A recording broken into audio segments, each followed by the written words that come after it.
Testing, testing. Hi everyone. This is my first stream, so let me know how do I do it. I hope everybody having a good day. So today I'm gonna start doing Lantern right, and if I have time, I will be doing the Novelette story quest also. I mean Novelette's new skin quest. So let me know what your thoughts.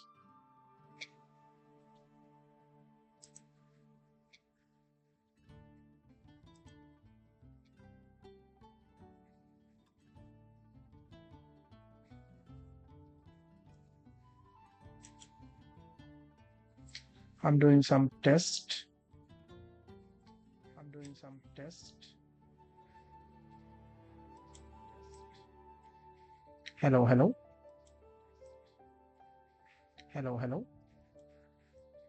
Okay. Hello, hello. Okay.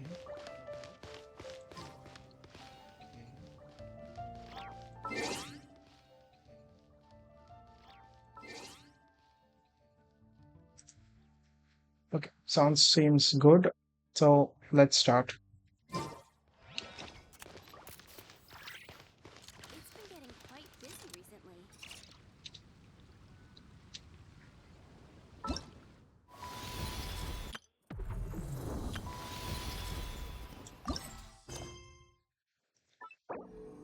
Let's enable the focus mode. So it will be, without any interruption, we can do this. Okay. So here we go.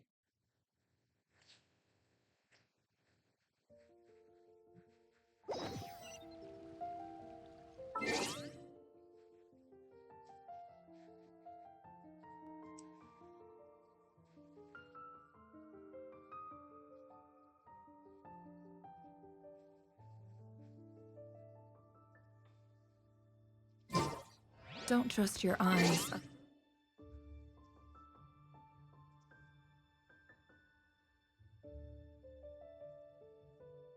Critically. People only see what they want to. So don't be your own fool.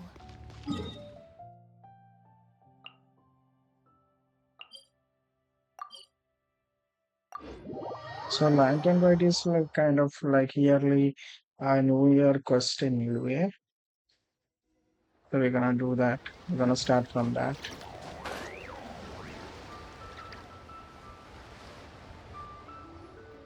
Split the bamboo in the morning, dry it till night. Shape and bend it nice and tight. Shape and bend it nice and tight. Cross the strands to form a Harry and pattern. Chichi. Coat in silk, and you have a lantern. That's how you remember how to make a show lantern. Did you get all that, Chi-Chi? Morning, split bamboo, traveler, then get silk, make paimon. What? No, that doesn't even rhyme. Look, it's them. Hey, Yao Yao! Hey, Chi-Chi! Whoa, Traveler! Paimon, you're here! Happy Lantern, right? Happy Lantern Rite. What you up to? I'm teaching Chi-Chi to make Shao lanterns. It's a real test of finger dexterity, so it'll help keep her nice and loose.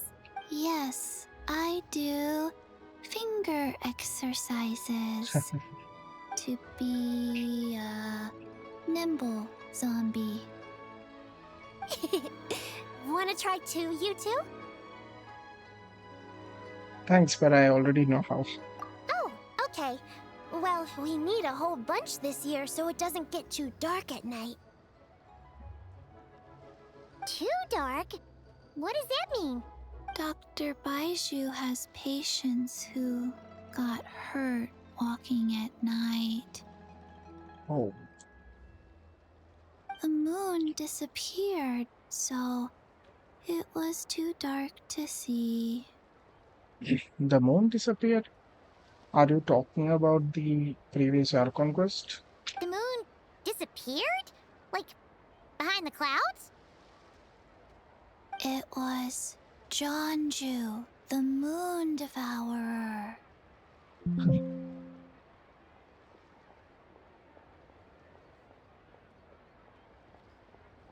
Changshan told me about it, but now I forgot. It's an old myth from Chenyu Vale about a giant toad in the sky that eats the moon. What? The moon gets eaten? It's just a story. It's not like there's actually a giant toad in the sky. I asked Master about it, and she said myths are just insights into how the people of the past understood the world. So did the moon really disappear? Well, I didn't see it that night. But I've checked several nights since, and it's been there same as ever. According to Chi-Chi, though, the Ministry of Civil Affairs sent someone to do some kind of serious investigation. So, I don't know. Maybe something did happen. Ministry of Civil Affairs? This is starting to sound bad. It's okay. You can fly. Even if it's too dark, you won't fall and get hurt. Yeah, exactly. So turn that frown upside down, Paimon. Or someday you'll get a whole bunch of wrinkles and wake up looking like an old granny. What? Okay. No more frowning. You don't need to get old to get that frowning effect. I think you can just get that frowning by being a corporate slave. But the traveler can't fly. He can still fall and hurt himself, right? Don't worry. That's what the shout lanterns are for. As long as we make enough, Liyue Harbor will never go dark. That's cute. Yeah, and there's the giant lantern too. Oh, right! I almost forgot! Look! This year's Grand Lantern commemorates the Adeptus who guards the moon! With her watching over it, the moon will Zibai. be safe for sure. A white horse? Wait! So that's the white horse Adeptus? Yeah! Legend has it she used to live on the moon. So if it were ever in danger, I'm sure she wouldn't just stand by and watch. Huh! We've heard of the White Horse Adeptus before, but we never heard the part about her living on the moon. Yeah. Probably because it's a folk legend from Chenyu Vale, so not a lot of people know about it. True. But recently, some ancient artifacts were unearthed in Liyue, and the archaeological team even found evidence of ancient people worshipping an Adeptus who lived in a palace on the moon. I think it's related to that trailer, Zibai new trailer. If you want to see my reaction on that, you can watch my YouTube. And obviously you can watch the trailer in Genshin Impact main YouTube channel.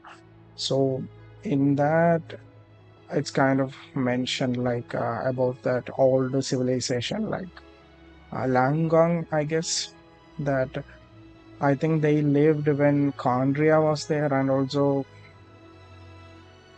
they were also a victim of that celestial nails, I guess. It's kind of like how we write wishes on Shao lanterns and release them during Lantern Rite.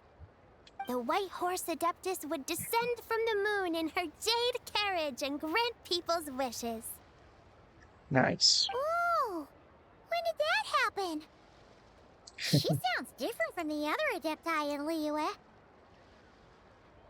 It must have been a super long time ago, 'cause even Master barely knows anything about this Adeptus.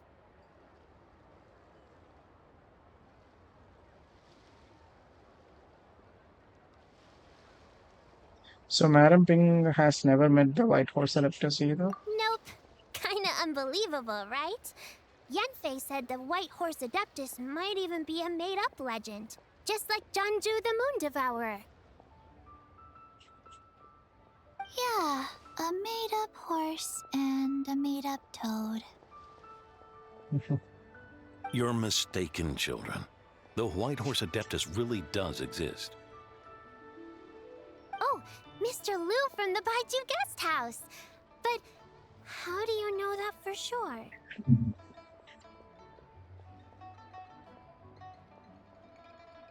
Have you ever wondered how the guest house got its name, Yao Yao? You bet. Huh. Baiju... White Colt. So, it's named after the White Horse Adeptus? That's right. And that's because one of my ancestors was once blessed by the White Horse Adeptus. Wait, really? Tell us more! Tell us more! Yeah. It was a long, long time ago, when this ancestor of mine was still a young girl. She was out gathering herbs and accidentally fell off a cliff, but the White Horse Adeptus rescued her. Is it about the story that showed in the trailer? I feel like rather than rescuing, she like I gave her a PTSD, I guess. Oh, that's it? Paimon was expecting something a bit more... special? We've heard a whole bunch of stories like that before. Patience, young one. Let me finish. After the White Horse Adeptus saved my ancestor, she told her a story about the moon and the ancient kingdom of Langan. Yeah. My ancestor was so captivated that she completely lost track of time. So much so, in fact, that when she returned to her village, she found nothing but a desolate ruin in its place. It was as if, without her knowledge, countless years had passed in the mortal world. Huh? The most extraordinary part of all is that it turned out to be a dream. Other than her medicine basket, now filled to the brim with rare herbs, it was as if nothing had happened, until out of nowhere, a horse's whinny echoed through the air, and when she looked up, she saw a pristine white horse leaping over the cliff. Yeah, that's the trailer. A white That's really good. horse leaping over the cliff. Wow, that sure is a crazy story. But now, it's starting to sound a bit too far-fetched. Another skeptic. You sound just like my son. But I know it's true. Ancestral records don't lie. Wait, so your son doesn't believe it happened? Don't get me started.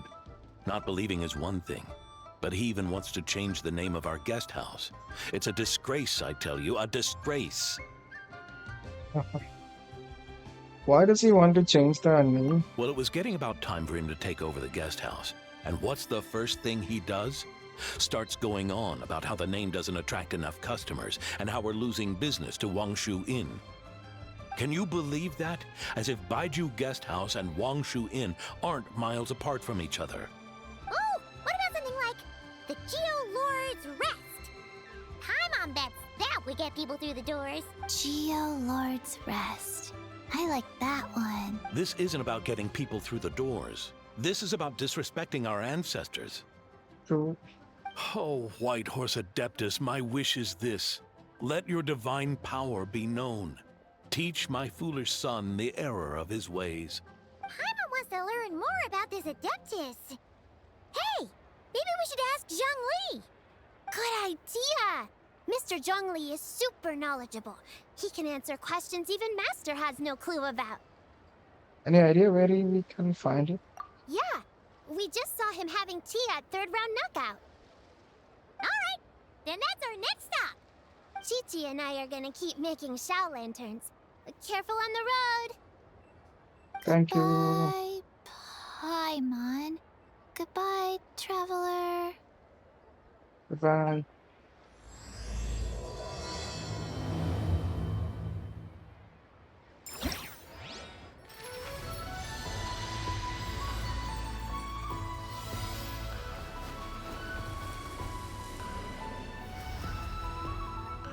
Here she is.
I think these are the new still landed and stuff. So let's do that.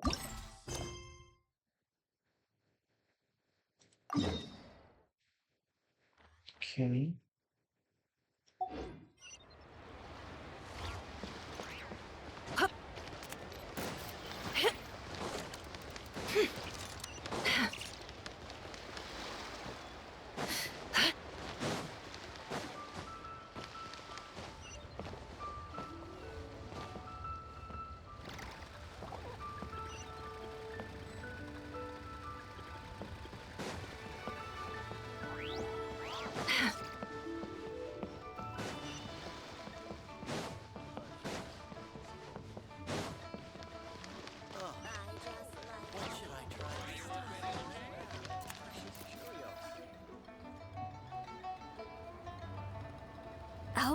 Oh? Hotel. Oh. Curious.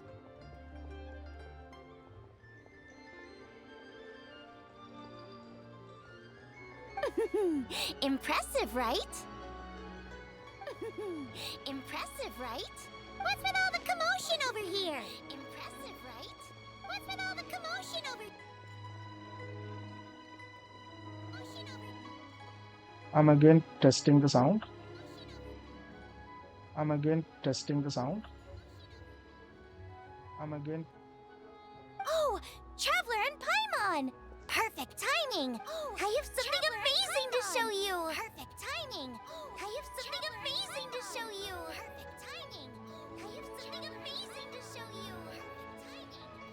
have something amazing to show you! What is it? What is it? What is it? What is it?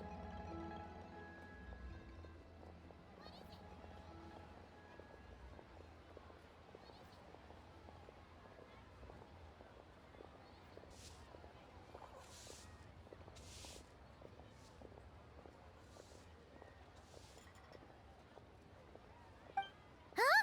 What the? Heart of the Moon is blacked out! Was it really eaten by a giant toad?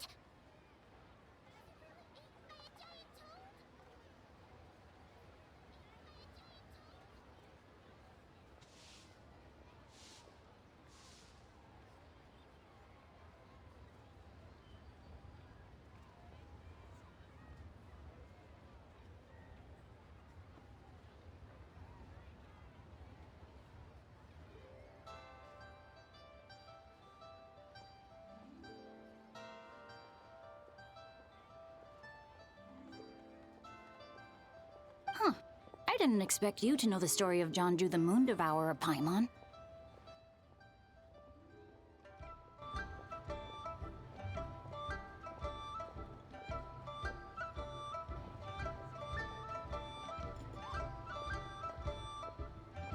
Don't underestimate Paimon.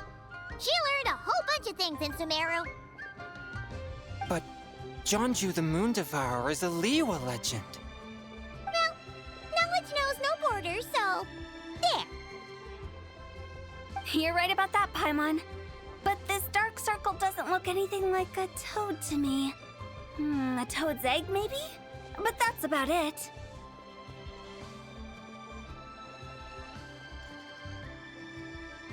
Oh, wait, Traveler!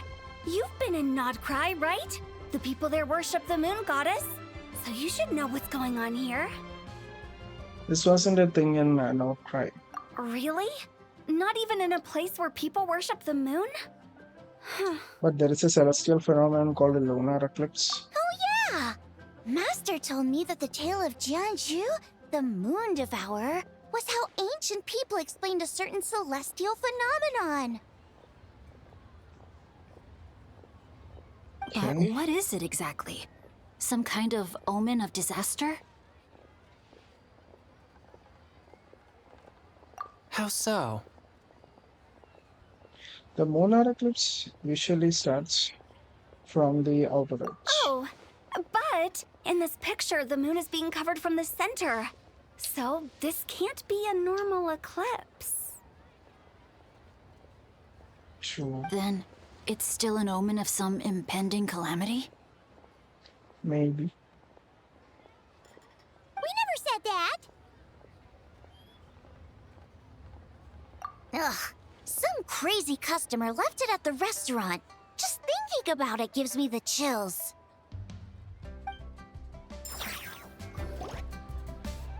Attention, everyone! As the auspicious festival season approaches, I have an announcement to make. I, Lu Xiong, am on the verge of becoming one of the most renowned archaeologists in all of Liyue Harbor. No, scratch that, in all of Tibet. Right. Even though I never trained at a prestigious academy, I've still managed to dig up tons of treasures. And I understand practically a whole dictionary's worth of big words, too. Like my pops always says, no pain, no gain. And I haven't had it easy, that's for sure. So, it's definitely my turn to make a name for myself. What's the deal with her? No idea. Maybe she ate a bad batch of perch stew? What? You don't believe me? I'm telling you, I dug up treasures from the ancient nation of Longan. I even got a picture of Jeonju devouring the moon. Long gone? Jeonju? What is she even talking about? Sounds like she's a few perches short of a stew, if you know what I mean. So what if blackback perch stew is my favorite? Stop talking about me like I'm not here. Whoa, what are you doing? You're just a stupid, ignorant man, and I'm gonna kill you. Young lady, you need to calm down. What? So you're looking down on me now too?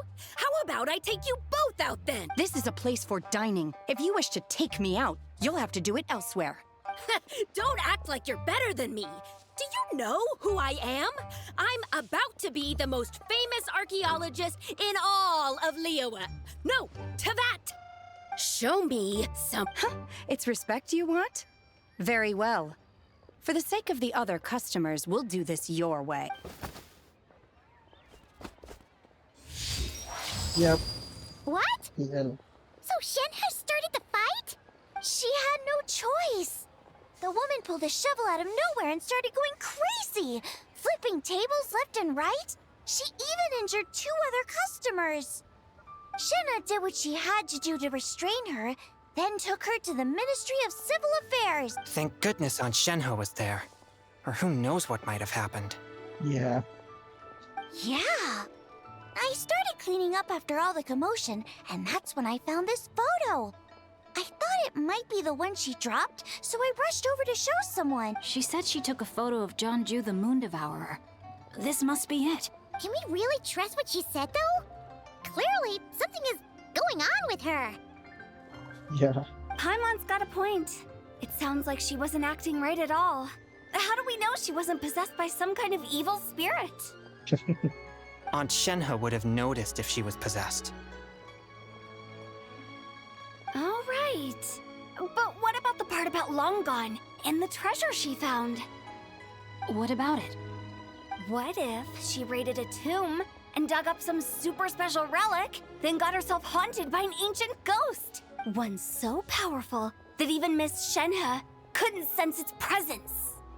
That can happen. Your imagination is something else, Hu Tao. Why would an ancient ghost come to Wanmin restaurant, huh? To eat my blackback perch stew? Hey, it could happen. I'd want to eat your food if I was a ghost. Wait a second. She mentioned the ancient nation of Longan, right? Paimon's heard that somewhere before. Yeah, in the trailer, Paimon. You know what? My brother mentioned that some ancient artifacts were unearthed in Liyue recently. Mostly colored glass, fine jade, and bronze relics. Some of the text inscribed on them has already been deciphered. There were some poetic verses, but the word Long Gone popped up as well.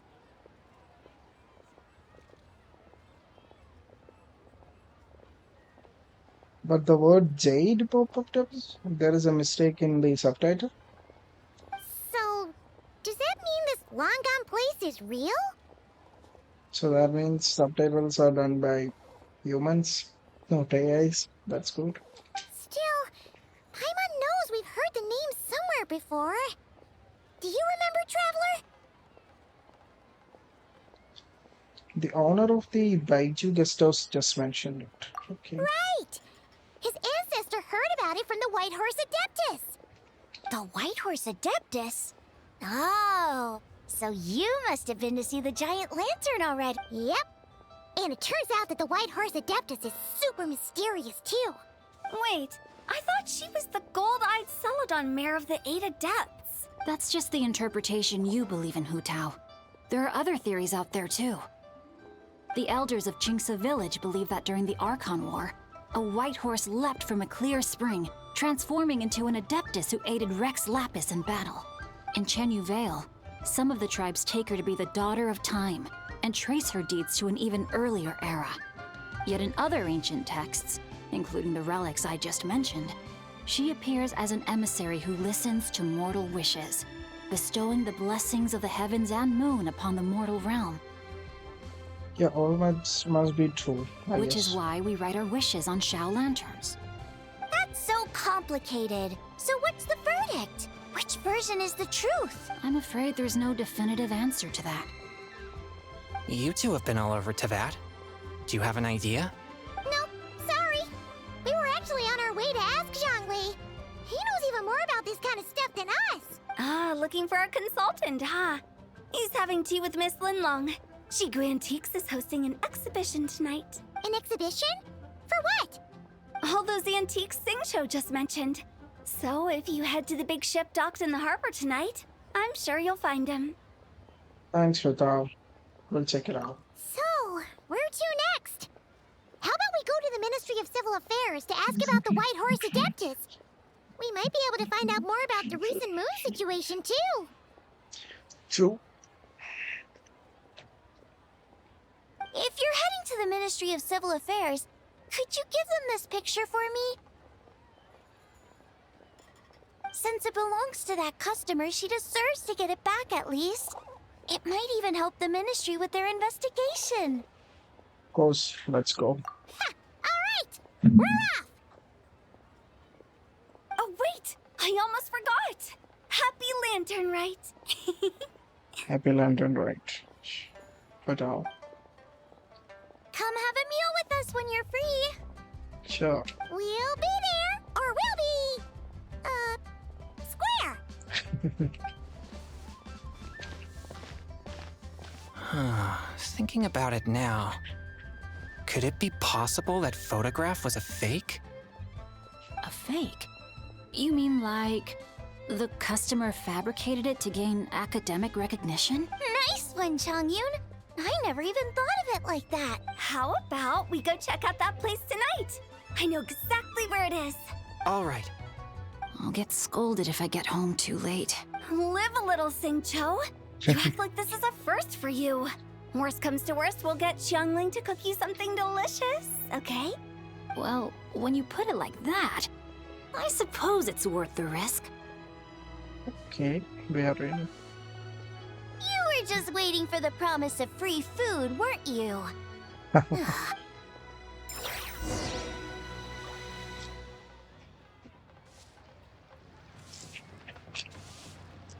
Go to Eugene Terrace.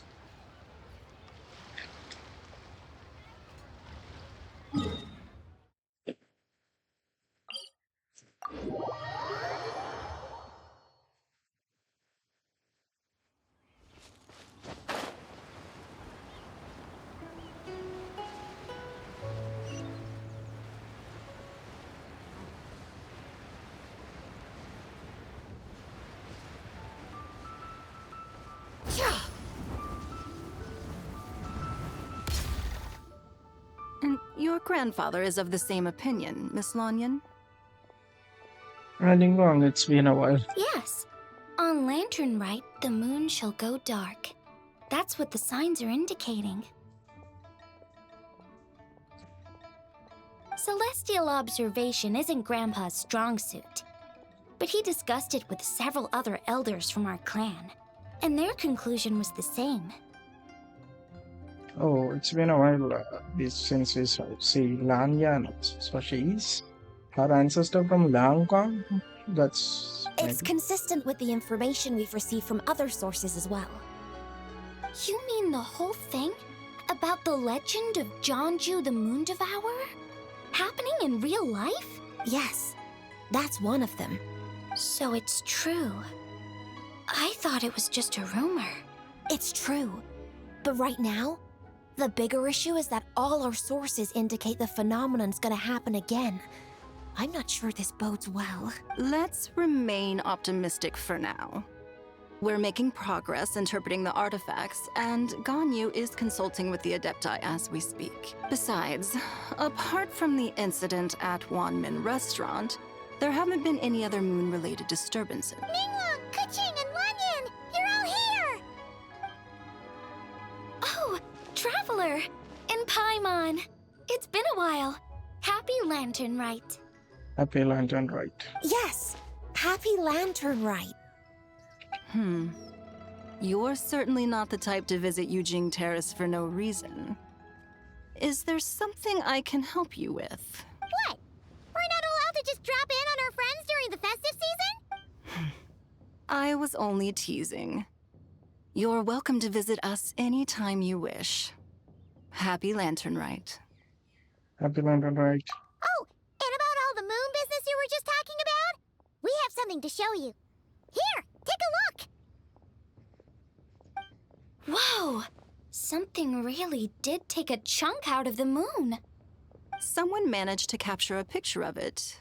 Is this Jeonju, the Moon Devourer, then? Even though we confirmed this event took place, I still can't quite believe what I'm seeing. From Xiangling!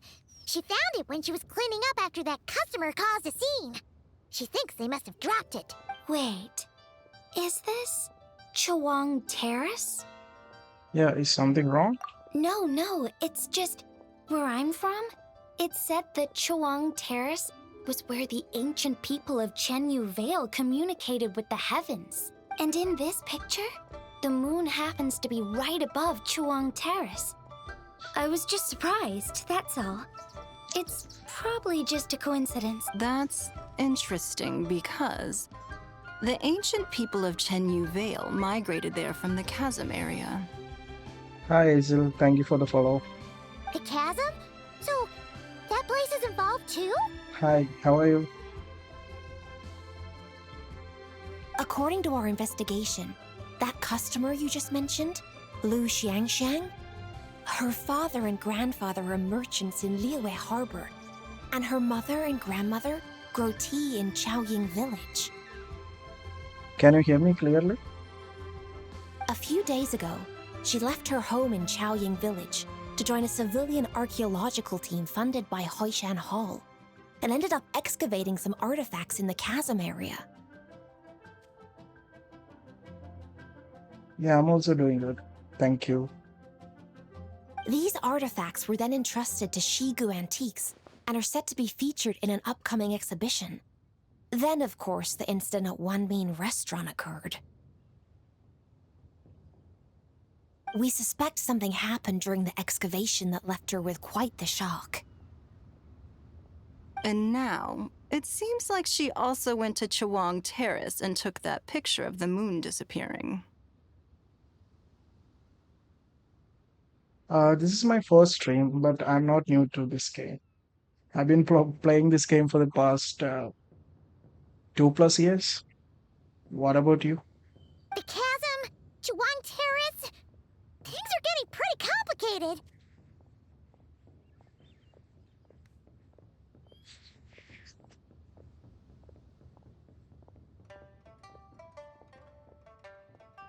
Yes, I love this game. She's not in a good mental state, so we took her to Boo Boo Pharmacy to get some help.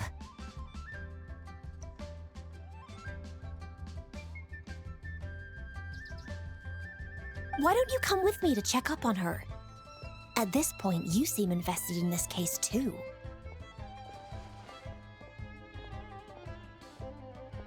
Gladly. Then let's head there now.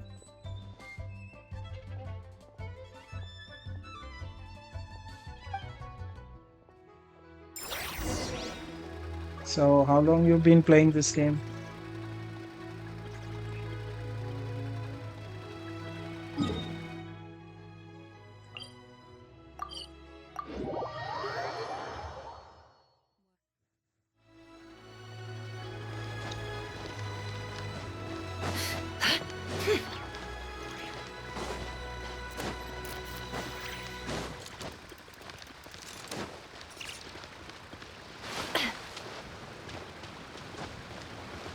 I don't want to. It tastes gross.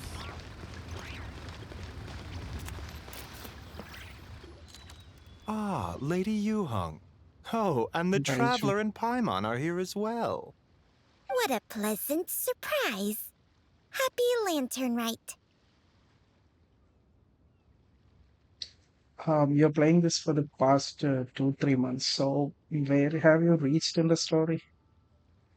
I've been playing this for the past 2+ years. I meant, okay, not months. I hope we're not interrupting, Dr. Baiju. Not at all.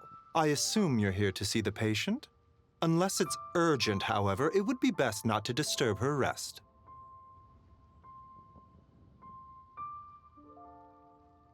It's quite unstable. She's even more agitated than when she first arrived. And she refused to cooperate when we tried to check her over. I had no choice but to prescribe a calming draught and to have her rest for 2 days. So she's getting worse? That isn't the news I was hoping for. It's just a precaution. Based on an earlier conversation with her, it seemed more like a fixation than anything else. She hasn't lost her mind. That's right. When we asked about it, she kept insisting she was going to be famous far and wide. Well, it might not be far and wide, but she certainly made a name for herself around Yujing Terrace. Even some of the Qixing know who she is. Not often, that's for certain. From my initial assessment, the patient appears to have experienced some sort of shock, and whatever it was seems to still be haunting her. But what could have caused such a thing? The relics from the chasm? Or the moon above Chuang Terrace that night? Come back in 2 days, and you might just have your answer. I suppose that's all we can do for now. We'll take our leave then, Dr. Baiju. Of course. If you need anything else, don't hesitate to stop by. Speaking of those relics from the chasm, aren't they being featured in an exhibition tonight? That's right. Are you planning to attend? Yeah! We wanted to have a talk with Zhang Li anyway, and now Paimon's even more curious about these relics. Hey, for now you can call me Craftnet. I would, except every item in the exhibition had to be registered with the Ministry of Civil Affairs. So I'm afraid it's been spoiled for me. There are some rather peculiar artifacts, that's for certain. We're still working on decoding the ancient text that appears on them. Yeah! The word jade appears a whole bunch, doesn't it? Huh? How did you know? Shincho told us. He said there were some ancient poems on them, too. He's quite well informed, isn't he? Well, he's right. We believe they're direct references to the ancient nation of long gone.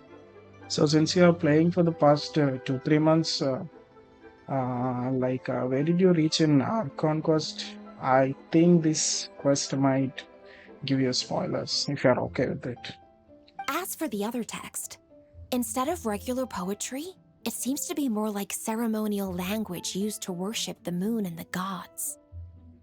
The moon and the gods? Well, looks like it's almost time for the exhibition. You two should head over. There's an usher at the harbor who will lead you to the venue. Not at all. The exhibition is free to the public. The people of Liyue have a great respect for our history and are eager to learn. Plus, the exhibition is being organized by Linlong, the owner of Shigu Antiques. As far as I know, it's been a long-time goal of hers to hold a cultural exhibition of this scale. where people can learn all sorts of information about the past. Guess we're in for a real treat tonight then.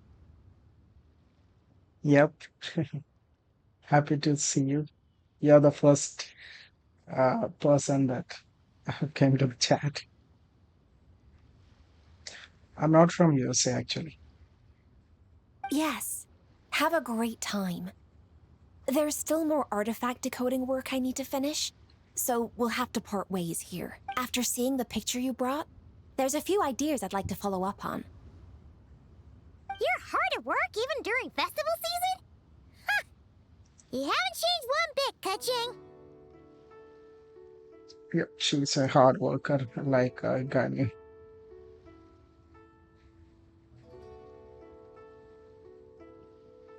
I'm simply fulfilling the responsibilities of my position. That's all.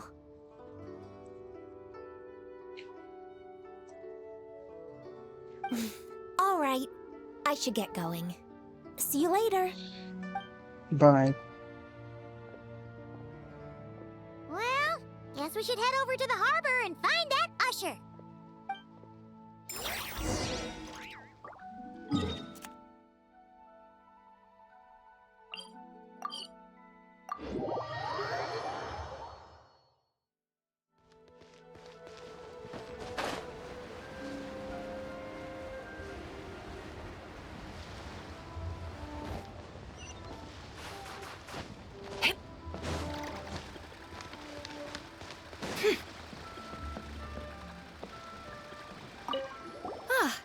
Here for the exhibition? I can take you aboard. After you. Whoa!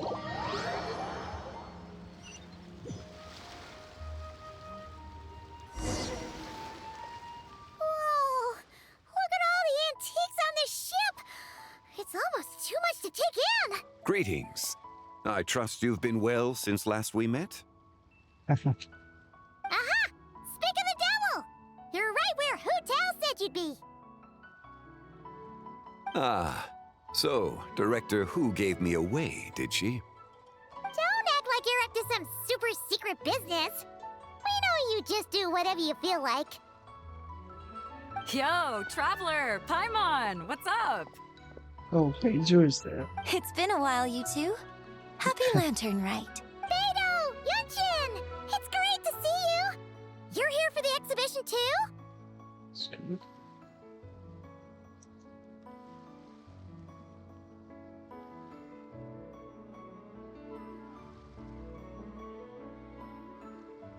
Yes. When I heard these artifacts were from ancient times, I just knew I had to come learn more about them. I mean, what a discovery, right? Yeah, Ningguang pretty much said the same thing. She thought coming here might help culture me up or something. Hey, actually, is that stream okay? This is the first time I'm streaming, so do you have any suggestions like is the voice is too much or less? What do you think? But as you know, I'm more of a fists and punches type of person. I doubt one exhibition is gonna change that. You're too modest, Captain. You're the leader of the Crux fleet. That takes far more skill than just fists and punches. Plus, at the end of the day, you still decided to come, even though you didn't have to listen to Ningguang. Well, she's the Tianquan. If she can't even get an average ship captain like me to do her bidding, how's that gonna look?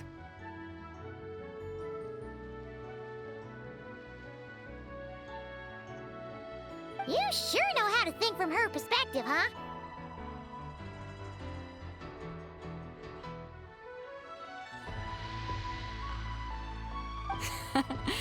I guess I do. Anyway, how's everyone enjoying the exhibition?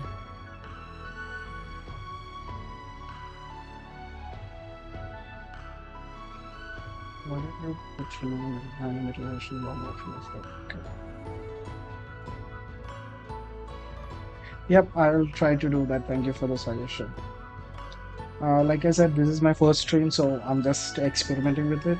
So, Yeah, I'll do a thumbnail art and everything. Let's see how it goes.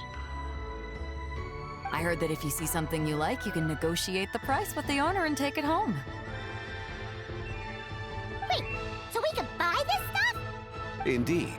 Although Shigu Antiques is hosting this exhibition, many of the items come from private collectors.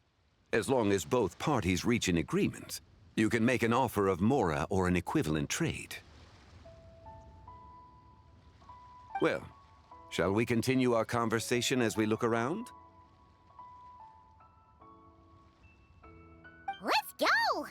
Paimon's super curious about all this stuff.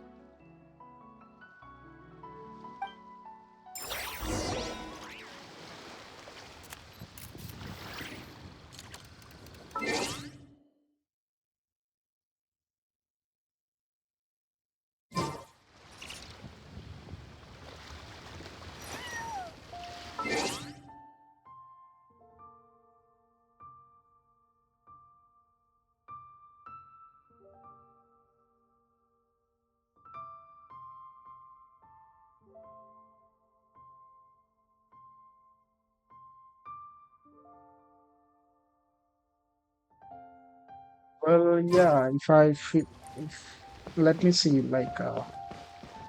I'll let you know if I need a designer. Thank you for the offer.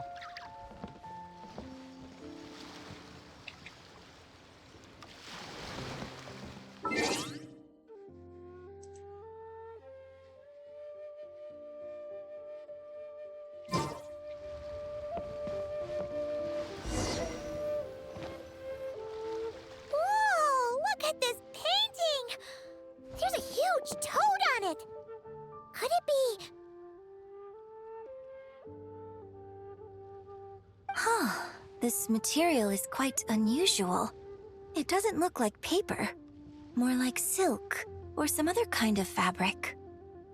Yeah, I was thinking the same thing. Well spotted. This is a painting of Jianju, the Moon Devourer, made Ha! Jianju the Moon Devourer! Paimon knew it! That toad made it super obvious.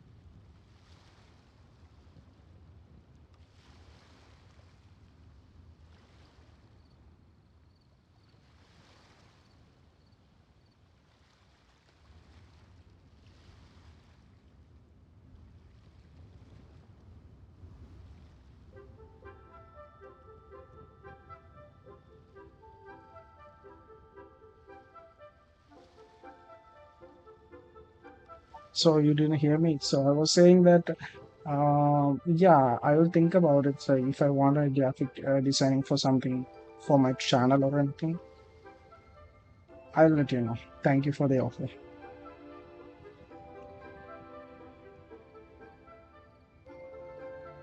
What's that? A new dish at Wan Min restaurant? What's that? A new dish at Wan Min restaurant? What's that? A new dish at Wan... No! It's a kind of lunar eclipse! You heard about how the moon disappeared recently, right? Oh, yeah. You're saying a toad did that? It's what the legend says! So, nothing to do with food then. Noted. And the figure next to the toad. Is that the white horse Adeptus? From the stories I've heard, her palace lies on the moon. That would seem to be a logical assumption. Was this excavated from the chasm? No. In fact, this item was discovered in Chenyu Vale, and many years ago at that. Oh, so it's from Chenyu Vale? Actually, that's not quite right. You see, this painting is primarily comprised of mineral-based pigments, such as cinnabar and azurite, which are usually found within stratified rock.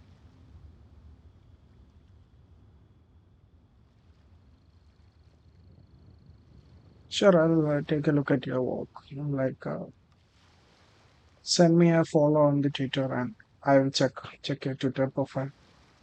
Thank you. Right now, I'm like stream. After the stream, I'll check it out. This suggests its place of origin may very well have been the chasm. You could have just started with that. You're as knowledgeable as ever, Mr. Zhongli. I had only ever heard the legend of Jianzhu the Moon Devourer, but now seeing it depicted in this painting, I wonder. Yep, you can share your Discord in my Twitter. Send me a Twitter follow, and I'll follow you back, and you can send me a mail. Sorry, send me a DM. Your Discord details. If I purchased it, perhaps it could serve as inspiration for a new opera. Though I'm not quite sure who the painting belongs to right now. A splendid idea, Miss Yoon. Perhaps in lieu of Mora, you could offer the lyrics to said opera as recompense. The lyrics? But to whom? Why, to me, of course. I am the owner of this painting, after all. Sure, I'll take a look. Don't worry. Thank you. Wait, so you're one of the private collectors of the exhibition? No wonder you knew so much about the painting. But lyrics in exchange for a precious antique? My work could never possibly be of equal value. I don't know about that. I'm not much of a scholar, but even I know your operas are in a league of their own. An astute observation, Captain Beto. In my possession, this painting is nothing but a lifeless artifact. In your hands, however, it could be transformed into a new piece of art entirely. Quite the worthy exchange, no? Hey, actually, right now I'm not in Discord. Like I said, if you have a Twitter, I will check your profile and see what I can do. But I'm not sure when I'll be able to finish writing it. It certainly won't be ready this year. Allow me to be equally forthright, Miss Yoon.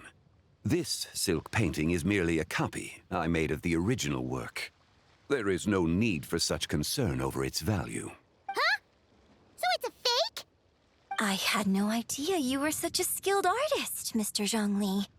I pride myself on having some knowledge of antiques, but I didn't notice anything that would point to it being a replica. Actually, I'm not on Discord. I think you didn't hear me. You can contact me through Twitter. I only have Twitter. Sorry. You never cease to amaze me, Mr. Zhongli. You flatter me. All that said, Miss Yoon, you must accept. Truly, I insist. Huh. He's gone from handing out fake Mora to fake paintings now, huh? Your kindness is impossible to refuse, Mr. Zhongli. Rest assured, I'll be sure to return the favor. I shall look forward to it. Man, that was quite the find. Huh, I should buy something too, if only so I can show it off to Ningguang. Let's keep going and see what we can find.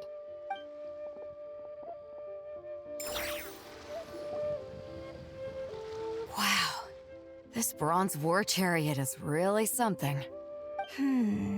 It must have quite the story behind it. I've never seen anything like it before.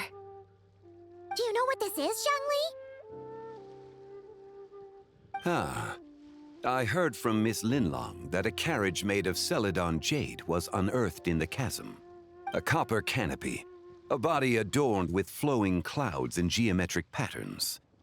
Yes, this must be the one. A precious piece indeed. This thing's gotta be thousands of years old, right? Crazy to think people back then were capable of such intricate metalwork. Too often, we view the past and future through the lens of the present. Objects that fascinated us as children seem crude later in life. And that's only after a few decades or so of separation. If one were to stretch time across hundreds or thousands of years, one might discover that time is not always a force that pushes things forward. It would seem the people of that era managed to create a remarkable civilization in their own right. Makes me want to get my hands on this even more. Ningguang's gonna be so jealous, don't you think? Ah, has this war chariot caught your eye, Captain Beidou? Oh, you must be Linlong from Shigu Antiques. Nice to meet you. This exhibition has been amazing so far. Well, that's all thanks to supportive patrons like you and Mr. Zhongli, of course. As for this war chariot, it was discovered by an archaeological team sponsored by Hoishan Hall. The price comes in at 90 million mora. 90 million more. I don't think Zhongli has that much. How much? 90 million? Woo, looks like my eyes were a bit too big for my wallet. Quite a bargain. A bargain? 90 million mora could feed Paimon for like 1,000 years! And if you actually went on an eating spree that long, perhaps you'd be considered an antique worth that kind of mora too. Sure. What, 90 million? Nuh-uh! Paimon's worth way more than that! Well, if Mr. Zhongli thinks it's a good deal, I'm sure it's worth it. Beidou's putting way too much faith in Zhongli. What if he's only here to drive up sales? I'll take the chariot, Miss Linlong. Someone will come by with the payment. What? Baiju is that much rich? I didn't know that. She's a pirate, so maybe. Quite the discerning eye you have, Captain. After the exhibition ends, I'll have someone deliver it to the Alcor. Actually, could you send it straight to Yujing Terrace? I'd like for the Tianquan to see the proof of my discerning eye for herself. Understood. Great! Yunjin and I both found something. What about you three? Want to keep perusing? And don't worry about the mora, it's all on me. Nobody's going home empty-handed tonight. I appreciate your kindness, Captain, but I'm afraid I have some private matters to discuss with Miss Linlong. In that case, don't let us keep you, Mr. Zhongli. Right this way. Traveler, Paimon, perhaps you would like to accompany me. What? So you can show us another bargain antique that's so far out of our price range it's not even funny? Other people are always demanding Mr. Zhongli's time, but it's quite rare for him to extend an invitation himself. I wouldn't pass up this opportunity if I were you, Paimon. Yeah, just don't forget to come aboard the Alcor for a drink later. We should at least check it out. Yeah, guess you're right. Taking a quick look isn't gonna cost us anything. Let's go!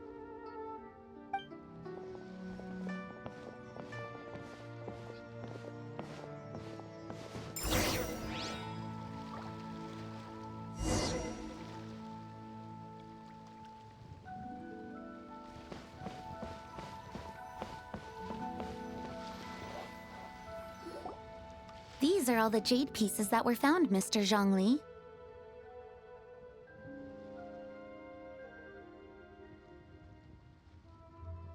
Wow! So many styles! What kind are these? These are a type of ceremonial jade. You're familiar with Chenyu Vale's rain jade, right, yes? Oh, yeah! So these pieces are all used in the rain jade ceremony? Well, you may not know, Paimon, but before the rain jade rite came into practice, Chenyu Vale was known for a different ceremonial tradition that also involved jade.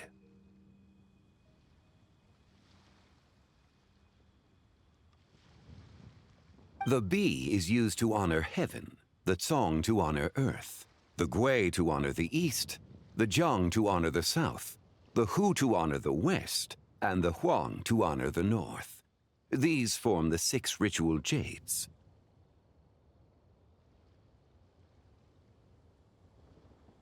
It's unfortunate, however, that Miss Linlong's set is missing both the Gui and Hu pieces. Oh, I know. These jade artifacts are from such an ancient time. It's proved difficult to track them down, even for our establishment. No matter. You happen to have precisely the piece I was looking for. Huh? This broken jade token? I didn't expect this to catch your eye, Mr. Zhongli. It isn't one of the 6 ritual jades. What is it? An affect belonging to an old acquaintance of mine. An old acquaintance? One of your collector friends, Mr. Zhongli? You could say that. Traveler, take a closer look.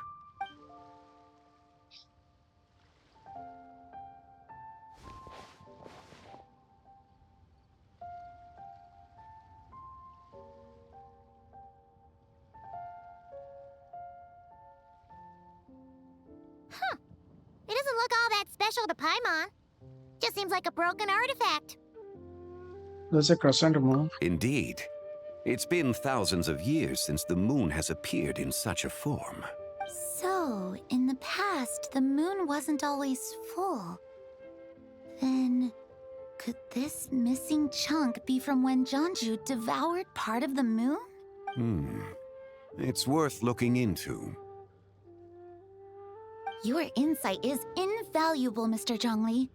I had no idea how special this piece was. Since it has caught your interest, allow Shigu Antiques to cover the cost. Oh, that is far too generous, Miss Linlang. Not at all.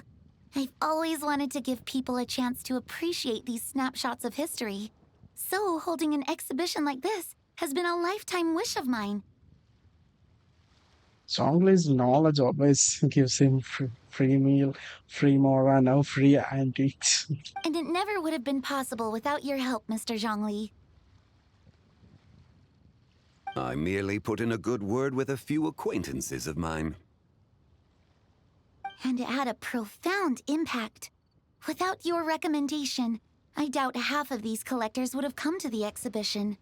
So, on both a personal and professional level, I owe you my thanks, Mr. Zhongli. Wow! Zhongli actually did something useful for once.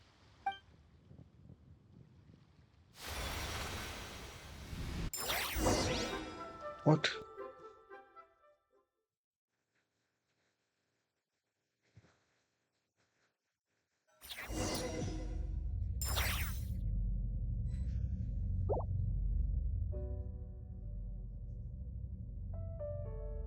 What just happened? How did I get here?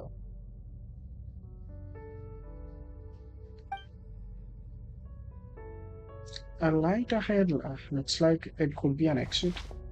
I should check it out.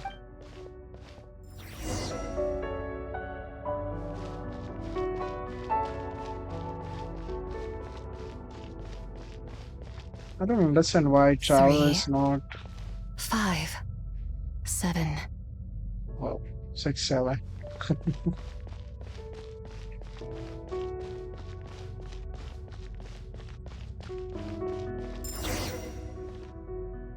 So I was saying, I don't know why 13, Traveler is not wearing the 17. new outfit in the cutscenes. I think they must have like animated before the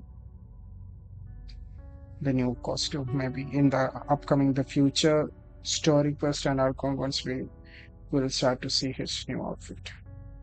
19, 23, 29. 31.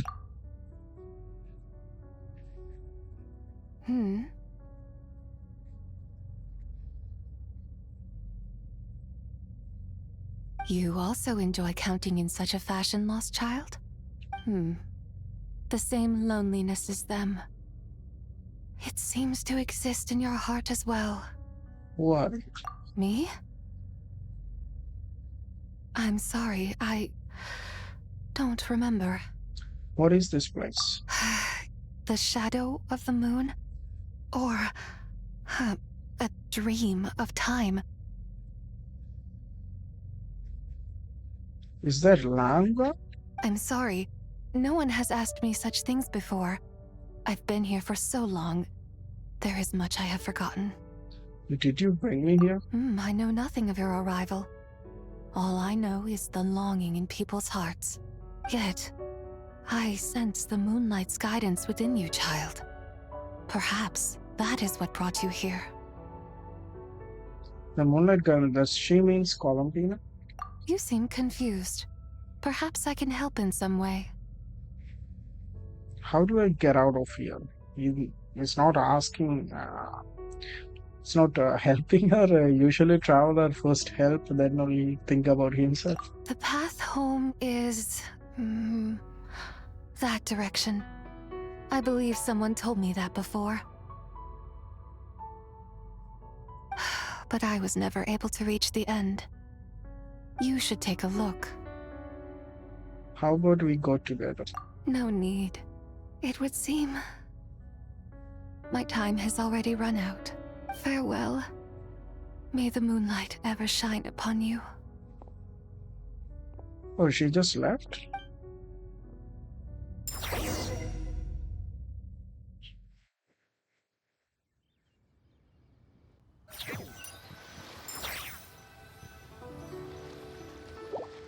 Wow! Jiangwei actually did something useful for once. I think there's not much time has passed. I guess she's a daughter of Istorothis, kind of confirmed. Your complexion looks rather ashen, traveler. Are you feeling all right? Yeah, what's wrong? Does your stomach hurt? I just met a strangest person. I was just in strangest place. Huh? What are you talking about? You were right here the whole time. Ah, I see. I'm afraid we must take our leave, Miss Linlang. My friend has taken ill and I must escort him to get some rest. Of course. Traveler, Paimon, please, come with me. Ah, yes. Regarding the payment for the jade token. Charge the expense to the Wangsheng funeral parlor if you would. Yeah, we'll cover it.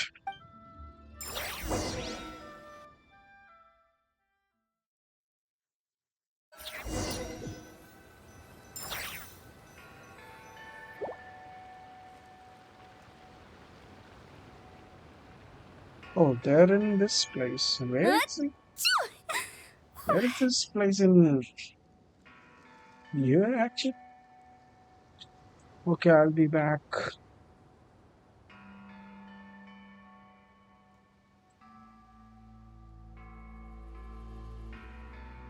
Hello.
I am back.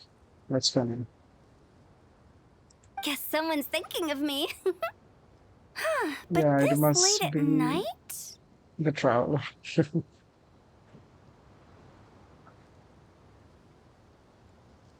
Must be that consultant of yours.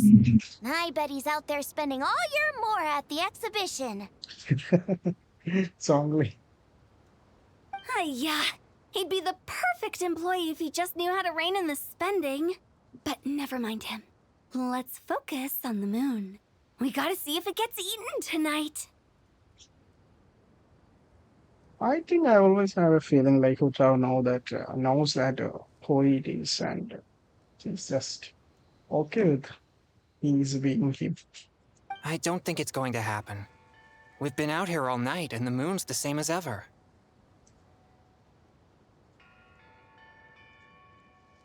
It is quite late, and Chongyun's getting tired.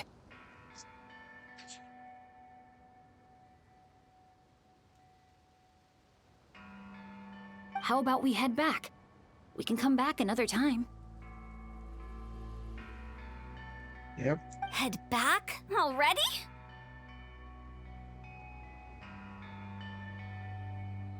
Actually, I do have a new dish I'm testing out tomorrow.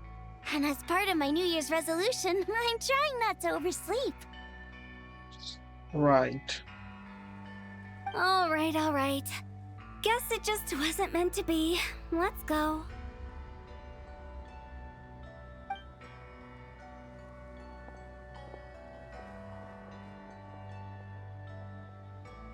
Nothing happened to the When the moon. sun's out, bathe in sunlight. When the moon's out, bathe in moonlight.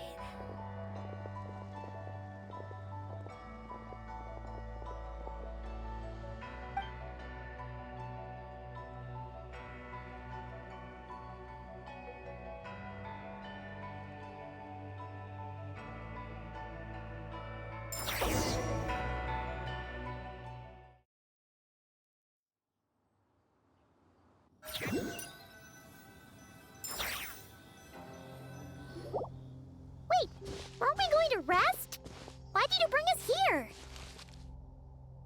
Because I imagine the traveler would like to know what just happened to him.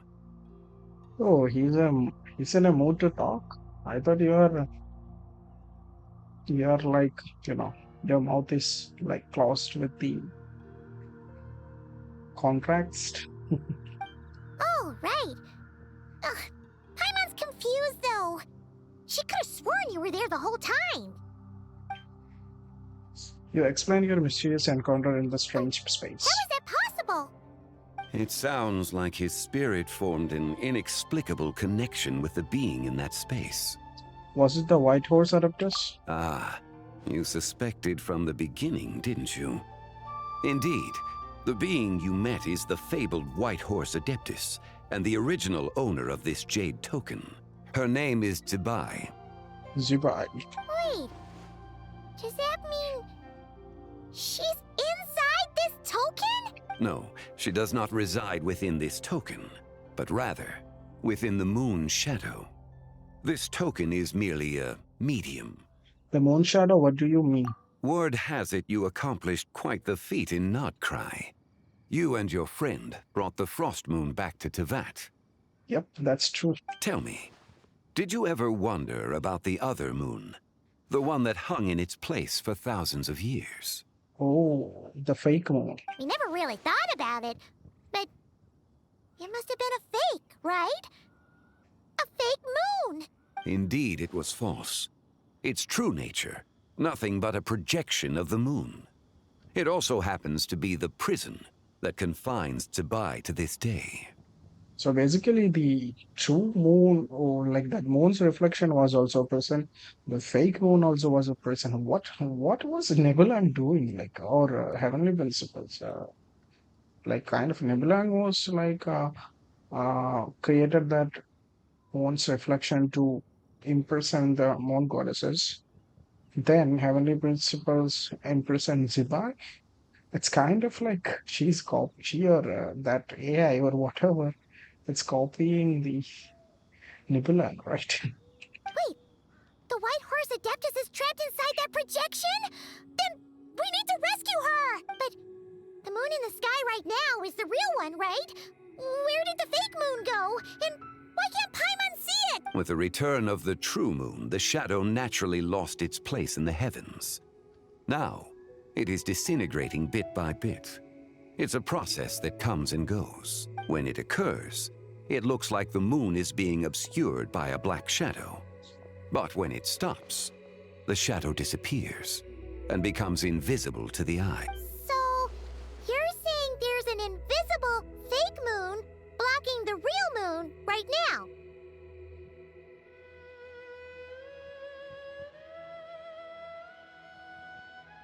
So the recent lunar eclipse, it was the fake moon, wasn't it? Indeed. Okay, this is not what Paimon was expecting. You said it's disintegrating. When will there be nothing left? My hypothesis is that people's wishes could be what trigger the periods of disintegration. After all, when you experienced that episode just now, it was precisely when Miss Linlong spoke of her own wish. Wait, is that because the White Horse Adeptus answers people's wishes? The legend must be true then. So, that means the more wishes we make, the faster the fake moon will disintegrate, right? Then it won't be long before the White Horse Adeptus is free! Quite the contrary. After countless years trapped inside, the two have merged into one.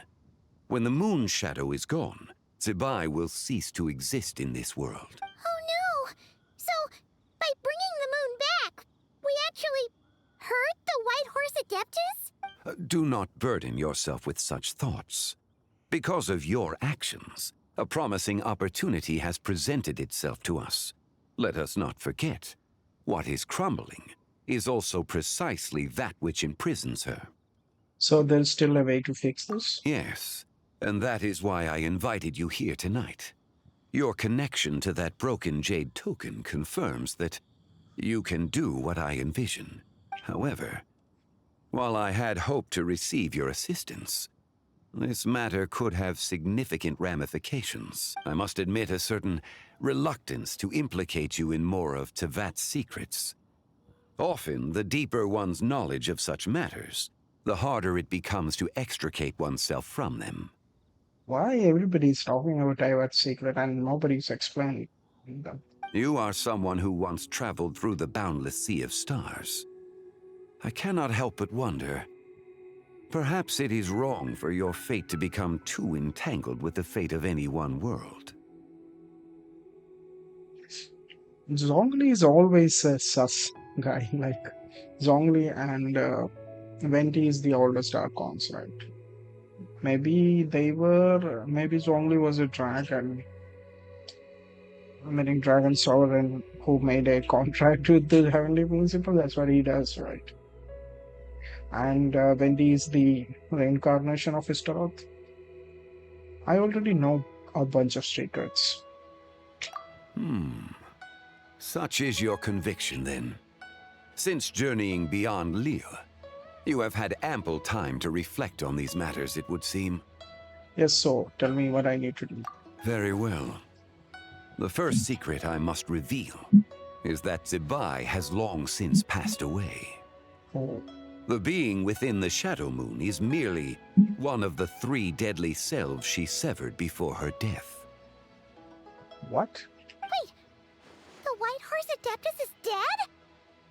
Weren't you supposed to tell us how to fix this? Now it just seems even more impossible! Please, remain calm, Paimon, and allow me to explain. The 3 deadly selves is a practice used by those engaged in spiritual cultivation. The intent is to sever the 3 vice-laden mortal selves to reveal one's true, pure self beneath. However, Zibai's 3 selves are more complicated in nature. Because in the moment before her death, someone preserved the shattered essence of her soul and placed the fragments within her 3 deadly selves. If we retrieve the 3 fragments of her soul, there is a chance we can restore her presence in the mortal realm. So that means we can bring her back to life? Yes, provided we retrieve the fragments of her soul's essence from the 3 deadly selves. I'm guessing I just met one of them? Indeed.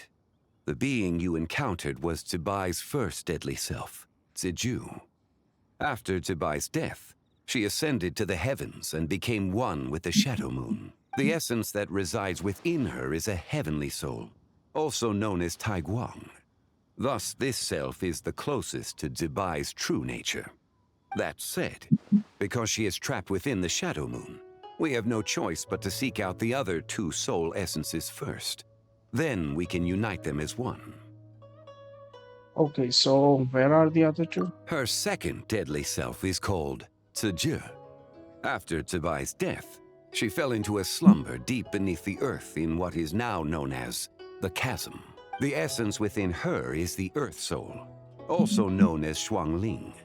She is the self that inherited most of Zibai's memories and wisdom. The chasm? So, do we have to go there to find her? That won't be necessary.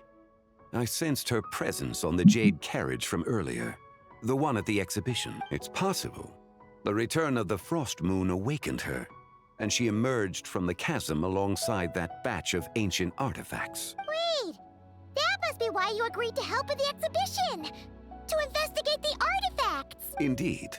So in truth, Miss Linlong was the one who helped me. What about the last deadly self? The third deadly self is Zichao. The essence within her is the human soul, also known as Yojing, Zibai's shade. Thus she is the most free-spirited among the three. She lent me her aid during the Archon War, 1,000 years ago. But later, as her powers waned, she retreated into the mountains. I imagine finding Zichao should prove the most troublesome, so I shall take it upon myself to track her down. So, we need to find the second deadly self, right? But where do we even start? Locating her should not prove difficult. In life, Zibai was fond of mortals, and as the self who inherited most of her memories and wisdom, Ziju should be the same. It's possible she has possessed someone, and is meandering the bustling streets of Liyue Harbor as we speak. Possess someone? Wait! Are you thinking what Paimon's thinking, Traveler? The customer who caused a scene at Wan Min restaurant? What if she raided a tomb and dug up some super special relic, then got herself haunted by an ancient ghost? Exactly! Lu Xiangxiang! It seems you have a lead in mind already. She'd still be at Boo Boo Pharmacy. She was super agitated when she first got there, so Baishu gave her some calming medicine and told us to come back in 2 days. Do you think it could be her, Zhengli? It's quite possible. The deadly selves are impure beings that can easily influence mortal minds. Let's start our investigation there in 2 days. A sound plan. Well, I should get started on my own investigation then. But you're leaving already? I must. Zichao went into hiding after the Archon War. If I am to have any success tracking her down, and there's no guarantee, I should start sooner rather than later. But there's still so much you haven't told us!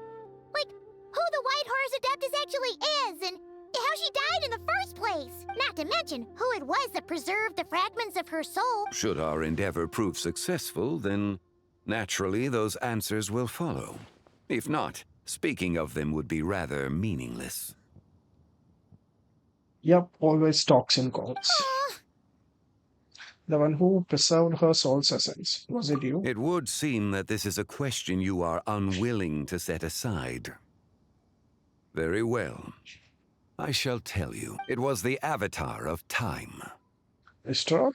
Ah, so you know of her existence. The ruler of time saved her soul.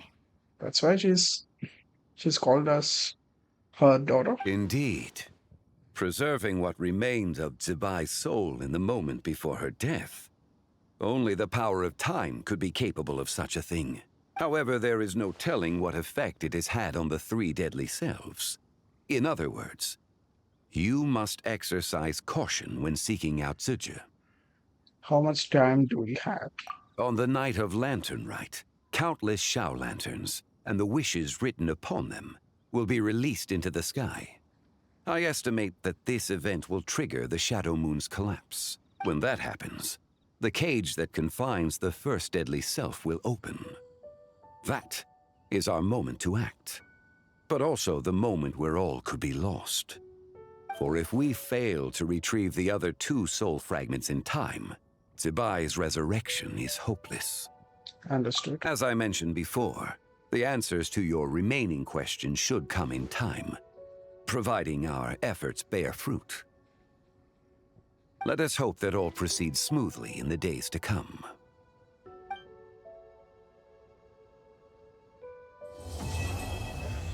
First quest complete.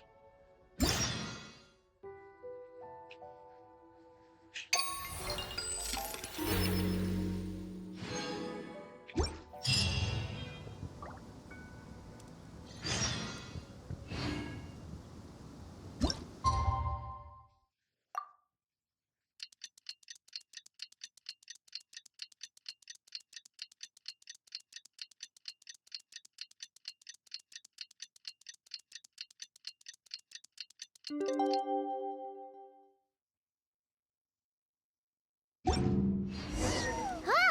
should we head to Boo Boo Pharmacy today? Fingers crossed we learn.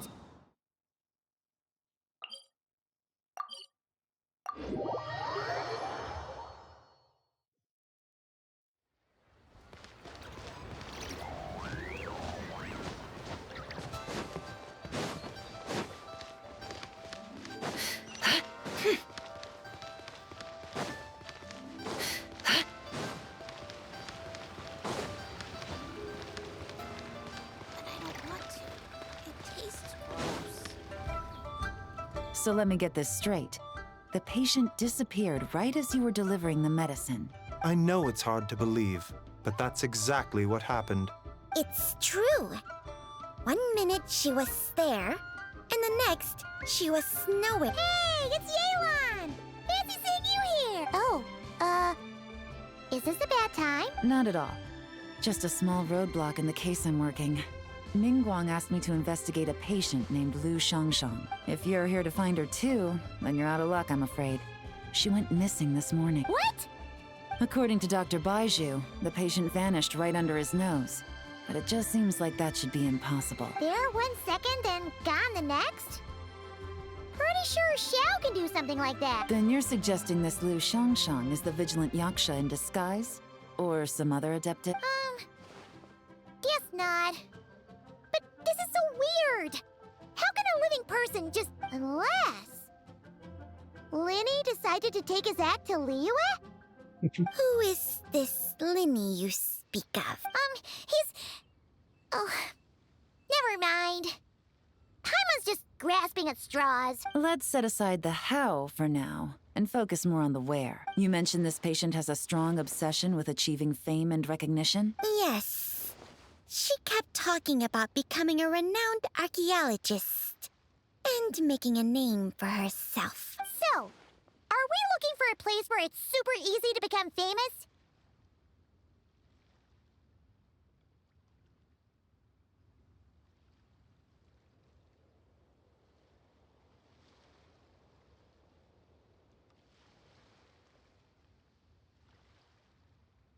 I think we should check out the Xiao Lantern crafting stalls. Because it's easy to become famous by making Xiao lanterns? Not exactly. When the people of Liyue need a solution to a problem, their first thought would be to pray to the gods and the Adepti. If her wish is to become famous, she might write it on a Xiao lantern in the hopes that the fabled White Horse Adeptus might make it come true. That certainly sounds probable. Turns out, the White Horse Adeptus might be a lot closer to home than she thinks. What was that? Nothing! Let's go check out those stalls!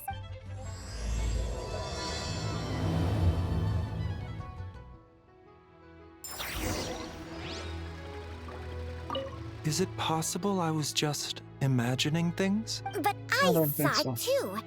We can't both have been imagining it. I can't read what this says.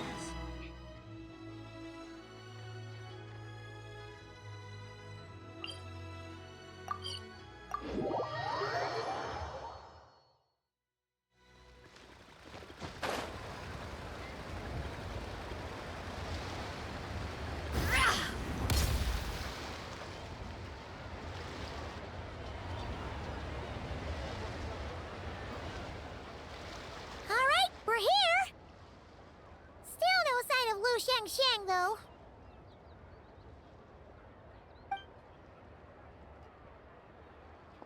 As long as you're patient enough, Paimon, you'll find that hunting down people is no different from hunting boars. We need to blend into the environment, or we risk alerting the target. So as far as everyone here is concerned, we're just ordinary tourists. Oh, okay.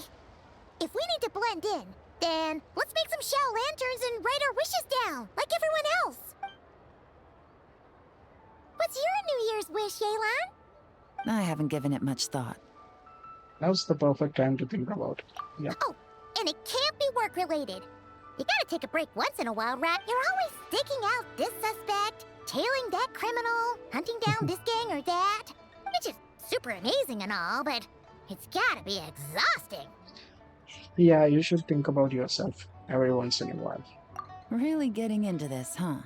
You set to blend in, right? Come on! It's all part of the act! So you gotta think of something! Then I suppose it'd be to go traveling the next time I get the chance. Traveling? That's our bread and butter! Wanna join us? Thanks for the offer, but my desk is piled high with reports on your exploits.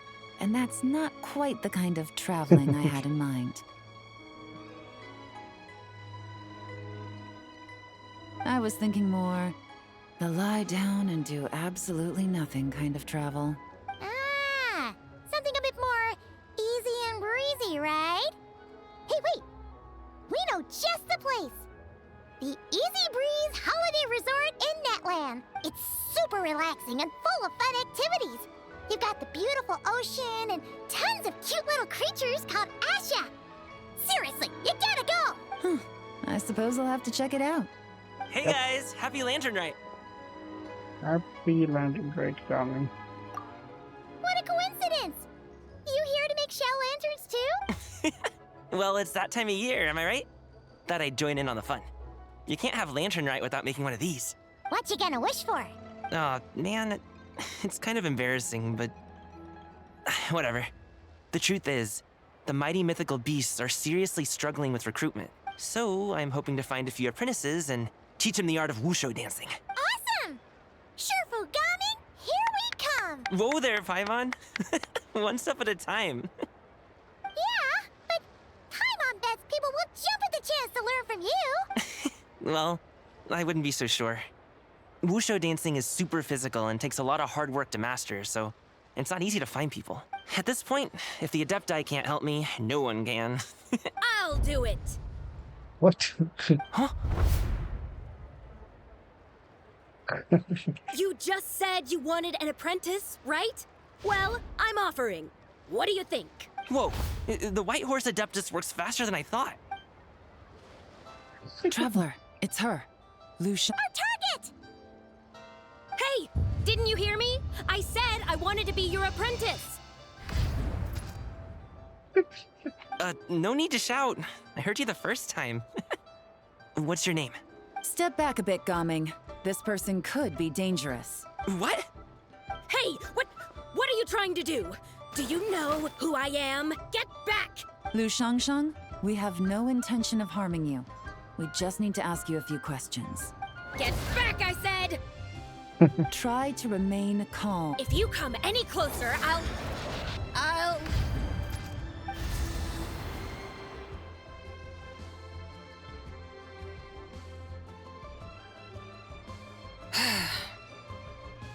Little wisp of a being. How are you able to see me? You must be Zizi, the second at least. Yeah, that. Sorry to burst your bubbles, but that stop timing stuff is not gonna work on December. So what if I am? Leave at once! I hope they resurrect the White Horse Adeptus and I need your help. You, a mere mortal, whose own life hangs by a thread, would dare reach for the power... Is that so bad? Unless you wish to be condemned to eternal damnation, you would do well to abandon this foolish I shall speak on this. Don't come any closer. How did I get here? Who are you people? Playing dumb, are we? Save it. We know you attacked those people at Wanmin Restaurant. What? No, I would never. You must be mistaking me for someone else. You don't remember. Of course not. How could I do such a... What about the photo you took near Chuang Terrace? What photo? What's going on? It's like she lost her memory or something. Well, this complicates things. I'll take her back for questioning and let you know what I find. Take her away. But I didn't do anything. I swear. That's weird. She seems so normal now, but she doesn't remember anything. This is just great. An apprentice falls right into my lap and now she's gone! Don't worry, Gaming. This is a special case. Paimon's sure you'll find one soon. Unless you're gonna pony up and offer a real solution, Paimon, I don't want to hear it. Gaming? What's up? I'm done here. I'm gonna go find an apprentice, and I won't take no for an answer. She paused the stream.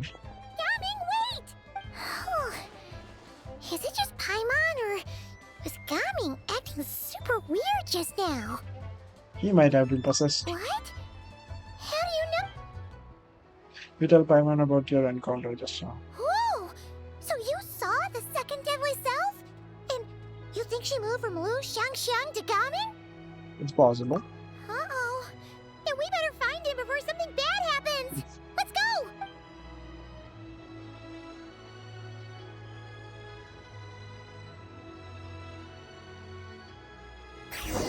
She's the angry self, I guess.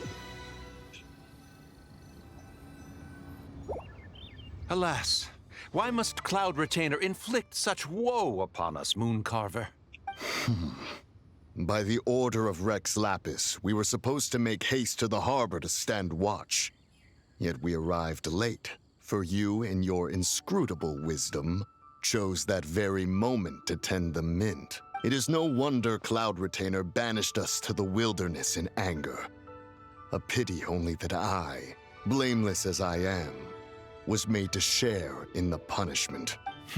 Blameless indeed. You speak as if it was not you who decided to plant all that mint in the first place. Yet now, in its wretched state, overrun by blight and vermin, you would turn away? Utterly heartless, I say. Were I truly that heartless, would I have rescued those seedlings from this desolate wasteland, granting them haven in your hallowed garden? Alas, if blame must be laid, let it fall upon Cloud Retainer for failing to recognize the virtue of our plight. Ah, at last a sentiment with which I can agree. If ever Cloud Retainer is away, we should steal into her abode and plant a veritable field of mint. A tempting little ruse, is it not?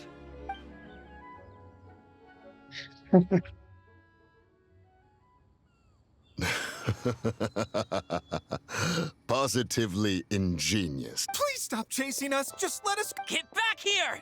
If you keep running, I'll kill you! Please, we don't know anything about wushu dancing. Just leave us alone. What? You think I'm not good enough to teach you? Just agree to be my apprentices, and then we can talk. That child looks somewhat... Ah, it appears to be the wushu dancer from Liyue Harbor. I have seen... Come, let us take a Has trouble befallen you, young one? Perhaps we can offer... Oh, thank the gods! Please, sir, you have to help us. This guy's trying to force us to become his wushu dancing apprentices, and he won't take no for an answer! Oh, so it is you who require aid, not the other way around. Get out of the way, old man! This is between us. Preposterous! You dare to presume we are of a mature age? Listen here, brazen youth. Skilled you may be in the art of dance, yet your offstage demeanor leaves much to be desired. Hold on, Mountain Shaper. Something is amiss. Look closer. Huh. Indeed, he bears the mark of something unclean. It spells trouble. You there, depart at once. Hey! You drove off my recruits, old man. You'll just have to take their place, even if you're a bit on the decrepit side. Many years it has been since a being has dared speak to us in such a manner. Now let us see what evildoer has sought to use you as its puppet, young one. You two, you're Adepti. Does that strike fear in your soul? Whoa! Two Adepti recruits just fall right into my lap? That white horse sure knows how to grant a wish. Coming! Jeez, take a hint, will you? I told you to stop following me. Traveler, Paimon, keep your distance from this youth. Evil has taken a hold. We know! It's one of the White Horse Adeptus' deadly selves! She's possessing God! The White Horse Adeptus' deadly selves? Could it be that Rex Lapis called us to Liyue Harbor for this very... Hey! What are you two whispering about over there? Who's gonna be first apprentice and who's gonna be second? It doesn't matter. I'm not the kind of Sufu who plays favorites. Insolent spirit! Be gone from this...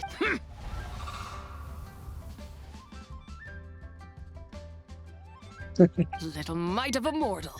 Getting in my way again, That is no concern of yours. You want to fulfill people's wishes? I can't help. No. Only by doing it myself. Will I find otherwise? Rage will consume me. If I lose control, all will turn to dust. What is the source of your anger? The curse of time.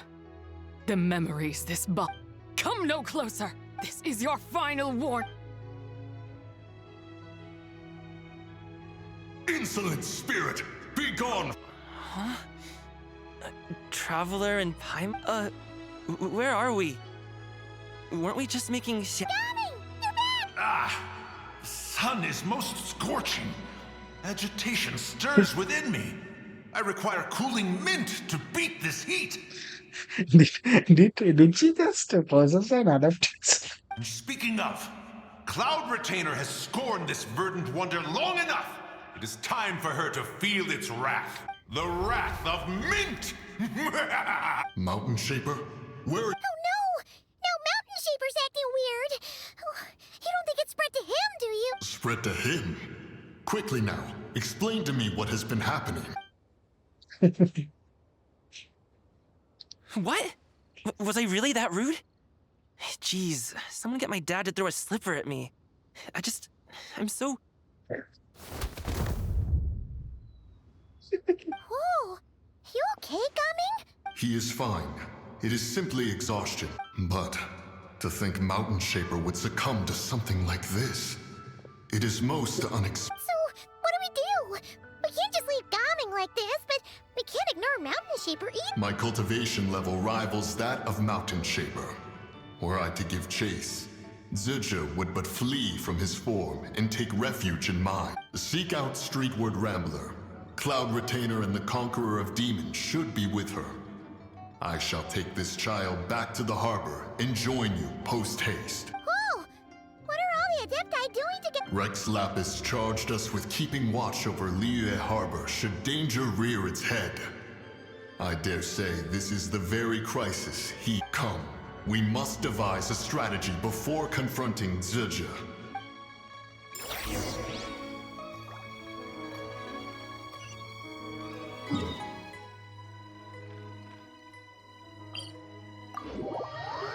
So she is powerful than Adaptai.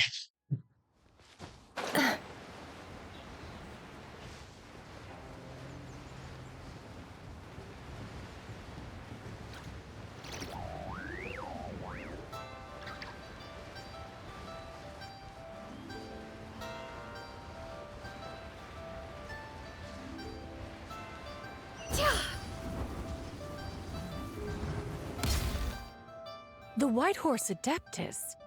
You mean the mysterious white— Even if it's not her, there must be some connection. She always— Rex Lapis's recent trip seems to be related to— Xianyun! Madam Ping! Xiao! Great! You're out here! Ah, Traveler. It has been quite some time. Yeah, great to see you again, Shaw. Oh, happy Lantern, right, Paimon? You're as lively as I remember. I trust things have been well. Sorry, Madam Ping. No time to catch up. Something terrible has happened. What is it? Has Mountain Shaper gotten himself into trouble? Mooncarver is here with you, but he is not—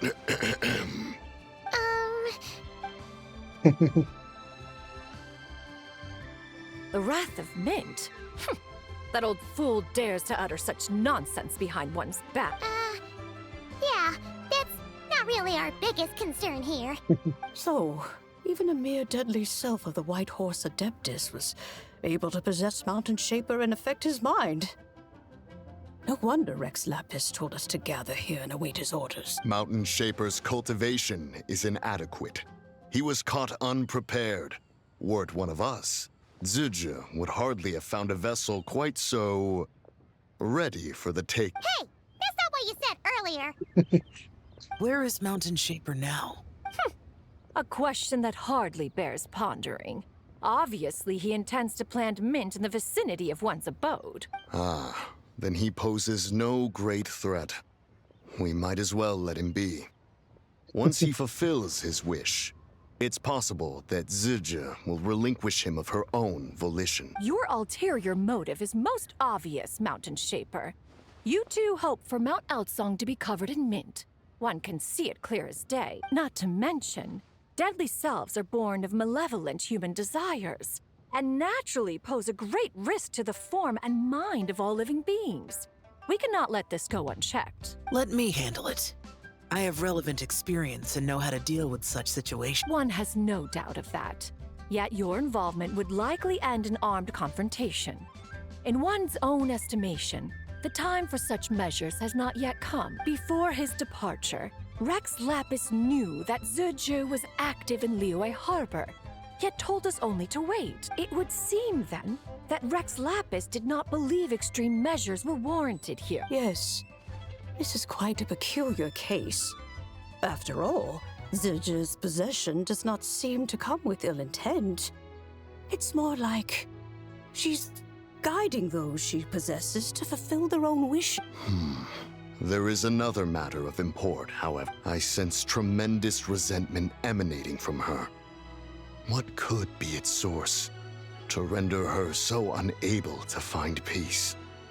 Threads of time, the memories this body holds. She was talking about the White Horse Adeptus memories, right? From what the Traveler said, it seemed like she was about to explode with rage. But why? With Rex Lapis away, if we wish to understand that which occurred in the past, we shall have to ask her directly. She also mentioned the Curse of Time. What could that be? Perhaps erosion. Indeed. We are of the same mind. I heard that ancient clans in the mountains once regarded the White Horse Adeptus as the daughter of time. It seems there was some truth to that, after all. The Daughter of Time. Cursed by time? Time does not treat everyone equally. The longer you dwell in this world, the more it takes from you. Then what do we do? One has devised a solution. What is it? Based on what you have told us, it seems that Ziju is in the habit of leaping to a different host when provoked. One's plan is for us to block all escape routes while you confront Mountain Shaper, forcing Ziju to reveal herself. Then, if prior experience stands, she will have no choice but to possess you. However, not only are you able to sense it, you are also unaffected by the peculiar state of stasis. In other words, in that moment, you would have the chance to either subdue or persuade her. That is akin to walking straight into the lion's den. Allow me to go instead. He really want to fight. Yeah! Isn't this plan a bit too risky? Why doesn't Paimon try first? After all, even if she got possessed, it's not like she would pose a danger to anyone. Yeah, but you might eat so much you become in trouble. Paimon's wishes aren't all food-related, you know. But suddenly she's wanted to help and want to be a bait when it comes to his throat. That is suspicious. One would not suggest this course of action if one had any such reservation. Time and again, the Traveler has proved immune to Ziju's influence. Consider for a moment why that might be. Because I bear the Moonlight's guidance? Oh yeah! That's what the First Deadly Self told you, right? Perhaps your time in Nodcry left you with the blessing of the newborn moon goddess Trav, and this White Horse Adeptus clearly has a profound connection to the moon. Indeed. Indeed. I see. Have you other concerns, Conqueror of Demons? I was just trying to fathom why Rex Lapis left without explaining the situation in detail. But now I think I understand. Rex Lapis entrusted this matter to the Traveler, which means in his estimation, the Traveler must be the key to its resolution. So I have no other concern. I trust Rex Lapis, and I trust you. Very true. Then we are all in agreement on proceeding with this plan? Very well. We should depart at once, lest we lose our chance. Let us see whether that old fool truly dares to face one's abode with Mint.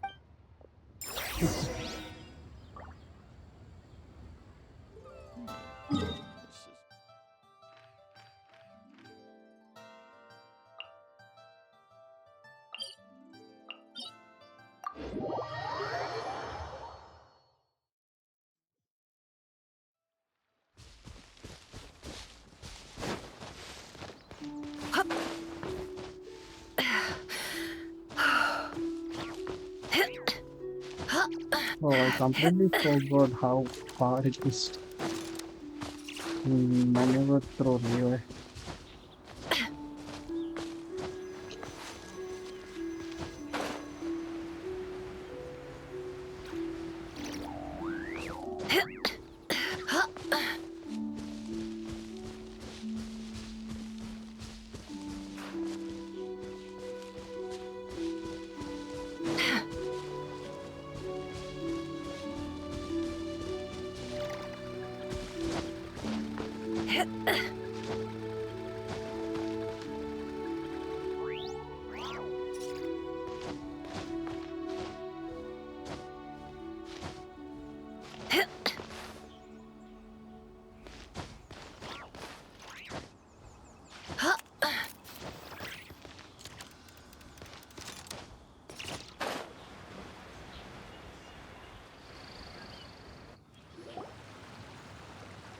One mint, two mint, let us plant a whole slew of mint. Once I reach 10,000, Cloud Retainer's abode shall be Mount Outsong no more, but rather Mount Mintsong. Oh, to behold the look on her face when she is confronted with such verdant splendor! Mountain Shaper, you dare disturb the tranquility of one's abode. Do not take personal offense, Cloud Retainer. He is not in control of his faculties. Exactly. Let it go this once. Zicha is the one driving him to do... Huh? But Zurger just helps people fulfill their own wishes and desires. Paimon is like salting down. Not now, Paimon. Oops. Sorry, Mountain Shaper. Paimon might have just thrown you under the bus. When he wakes up, we shall have words. Everyone, to your positions.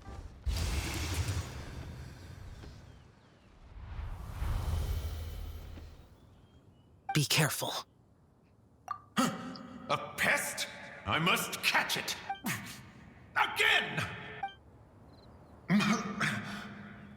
Oh, young one, it is you. Don't tell me. Cloud Retainer sent you? Yes, she told me to get rid of the meat. Ha! Such brazen insolence. And that includes your garden on Mount Full. Such presumption. Such boundless avarice. That wretched adept's impudence knows no end. If she dares lay a finger on my garden, I shall smash her cuisine machine to pieces. You sure about that? You think I am one to fold so easily?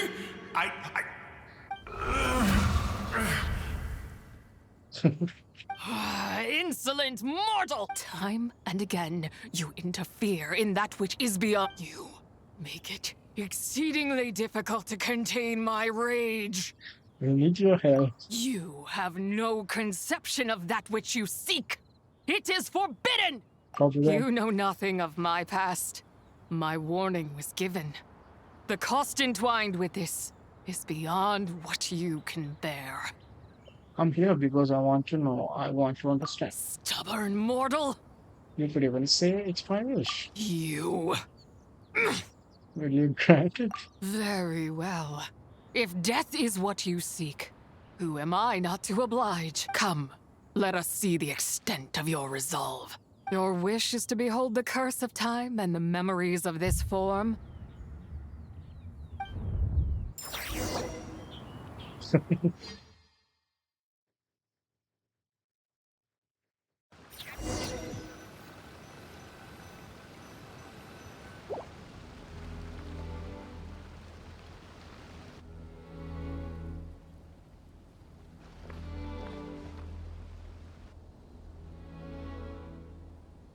You who seek death, stand before me. What is this place? My prison.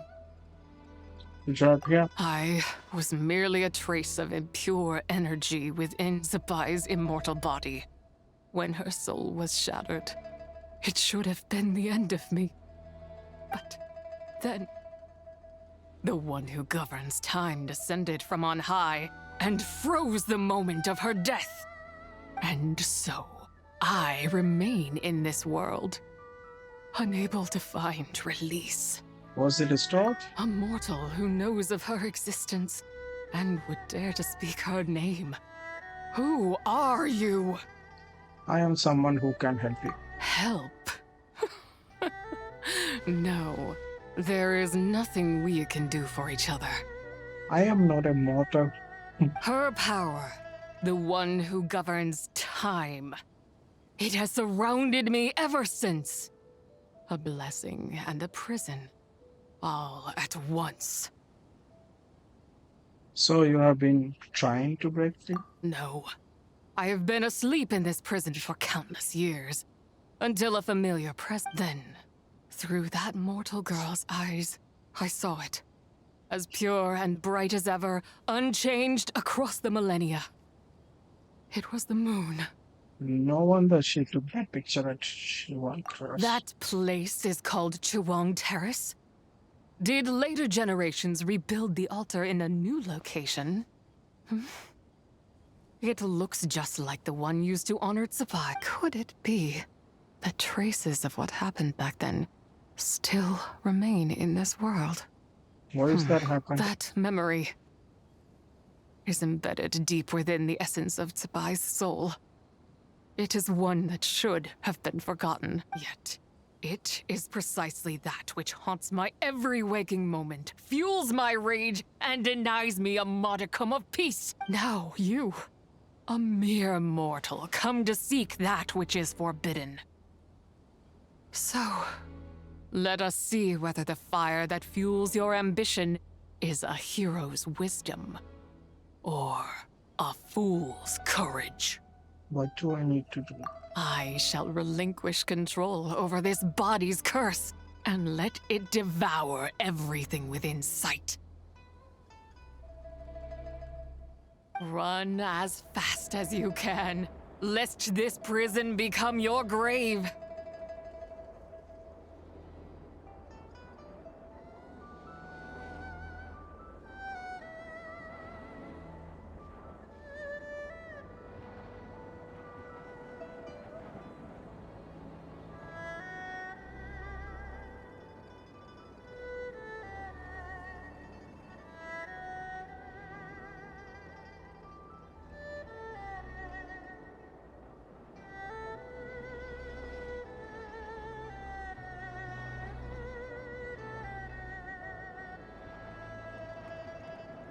Look, it draws near.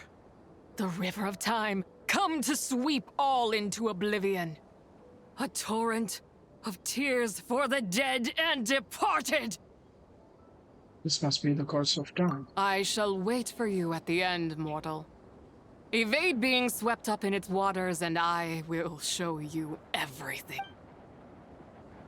Fail, and we shall sink into oblivion together. If you fall behind it, what?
Okay, that was not so far. I did not expect that you would make it to the end.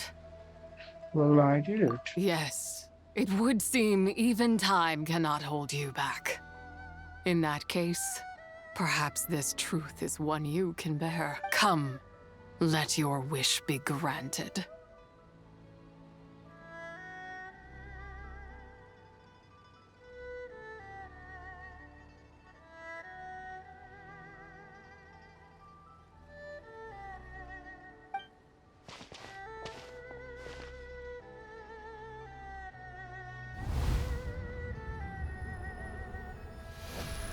Under moon eternal, in radiant night, a maiden grants silk, soft and light. Under moon iridescent, 3 moons. in night divine, The city of Langon, I guess. for cloth so fine. Under moon of frost, in night so great, a maiden grants tools to divine our fate. What are Mom and Dad doing? Shh, just make a wish. The kind Adeptus on the moon is listening.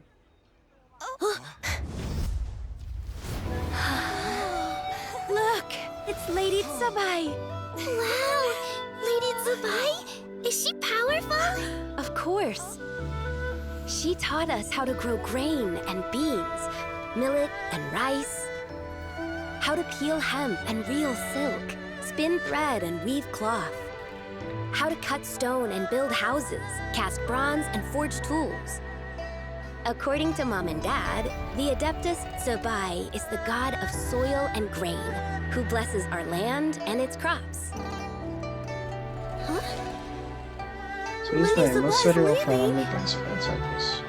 It's all right. We just have to wait till next year. She'll be back. Oh, the moon is falling.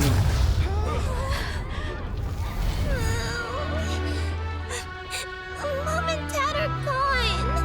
Why hasn't Lady Zibai returned? She'll come.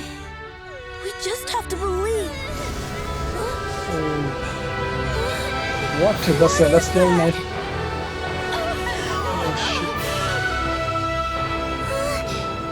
Lady Zibai abandoned us.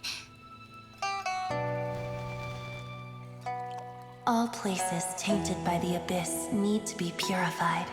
That includes Long Gone.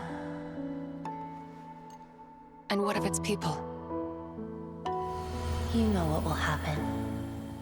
You are Who's but an this emissary to the mortal talking realm. This is heaven's will. There is no need for guilt, and no place for hope. I wouldn't dare. But the people of Langon honor me, worship me, pray to me. If I do not answer, the guilt will be too much to bear. Yeah.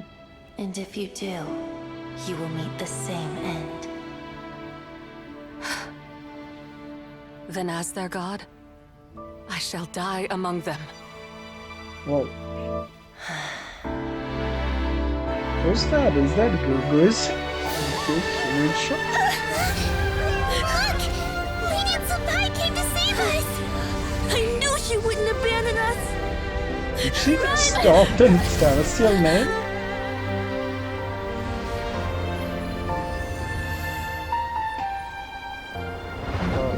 Stop the time. You have done enough.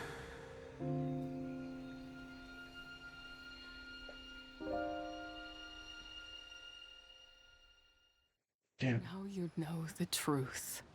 These are the memories that suffocate me where I stand and crush me under their weight. Your nation was destroyed. Not just my nation, but the people I love. Were it within my power, I would ignite a blaze fierce enough to burn a hole through the heavens themselves. Whoa. She's also one to fight with heavenly principles. But how did it all happen? It was a time of war, one that ravaged heaven and earth. Remnants of the battles, tainted with cursed power, fell from on high and devastated Langon. The heavens decreed that the tainted filth had to be cleansed. No matter the cost, if I just had more time, I could have helped more people to escape. You did give them time. But it wasn't enough! I just needed a bit more, and they all could have survived. You did more than enough. The descendants of Langong made their home all throughout Liyue. Their legacy lives on because of you. I never imagined there would come a day where I found peace. So long this rage has been within me. Yet here in this moment, it has stilled at last. Thank you. If you wish to bring Zibai back to life, mortal, then you may take the part of her soul that lives in me. Just remember, from this moment onward, the fate of Langan's fallen rests on your shoulders. And that cannot now be changed. What will become of you? As I said before, I am but a remnant of Zibai's adeptal form. A manifestation of her wrath that was not meant to linger in this world. By taking away this fragment of her soul, you take away my shackles as well. So, let it be done. Any final wishes there? Ah, it's your turn to grant one of my wishes, is it? Very well. In regard to my fate, and that of Langan's fallen, I know there is little I can demand of you. However, should another raise a war banner against the heavens someday, let my name be set upon its cloth. I ask for this, and nothing more. Now, take what you came for. I was a lone moon, shrouded and dimmed in cloud-veiled night. Now darkness breaks, free and unburdened. I reclaim my light.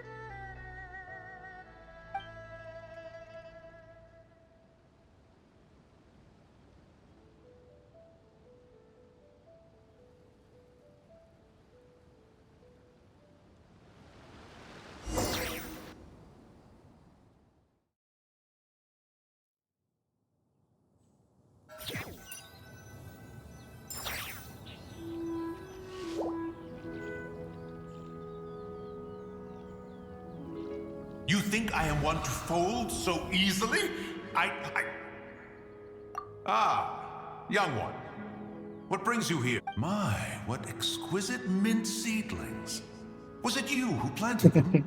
I had not taken you for one so versed in the horticultural arts. I must insist that you visit Mount Hulao. There is much we could learn from one another. Ah, but this is Cloud Retainer's abode. She does not appreciate the verdant wonder that is mint. We should leave at once. If she sees us here, there is little I can do to protect you. No, so the one who planned it. You weren't? Was it Mooncarver then? My, what nerve he has. It was you. What? Looks like Mountain Shaper is back to normal. Has the matter with Zibai been resolved then? Wow, that was fast. That took, what, like a second? A second to us, perhaps. But for the Traveler, I imagine it felt much longer than that. Gigi is gone now. One's plan was most successful then. And you're all right, Traveler. You don't feel strange in any way? No, I'm fine, thanks. Well, sounds like good news all around.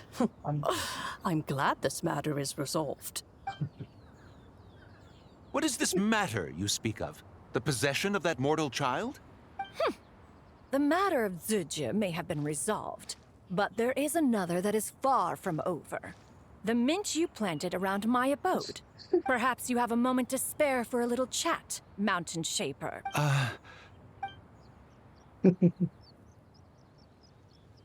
You seem reluctant to talk in detail about what happened with Zibai.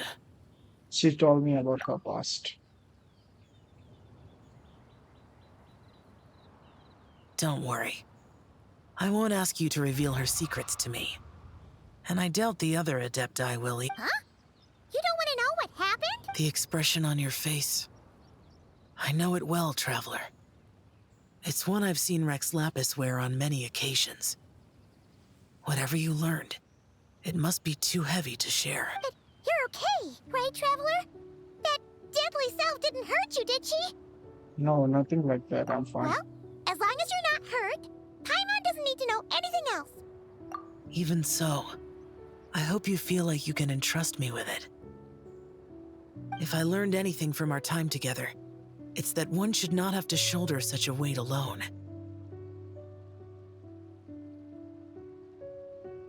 Not to mention that certain knowledge brings danger in its wake. I would never want you to feel forced to be the sole keeper of such secrets. Yeah. Kind of like how one person can't finish a whole slime, you know? Better to grab a bunch of friends and eat it all together. Can we call in some fellow slime connoisseurs? Okay? Exactly! Wait, no! Paimon's just saying we've got loads of friends who'll be more than willing to lend an ear. All right then. I never knew there was such a tragic chapter in the ancient past of this land. So, the people of that nation worship the White Horse Adeptus as the god of soil and grain. It would seem, then, that Rex Lapis had a similar reason for withholding the details of his recent trip. I've often wondered if he had companions to stand by him before we met, or if he was forced to face things alone. Regardless, Lantern Rite takes place in 2 days. Let's meet back up again there. If there's no news of Rex Lapis by then, we'll have to come up with a plan. All right. See you in 2 days. Fingers crossed it all goes well.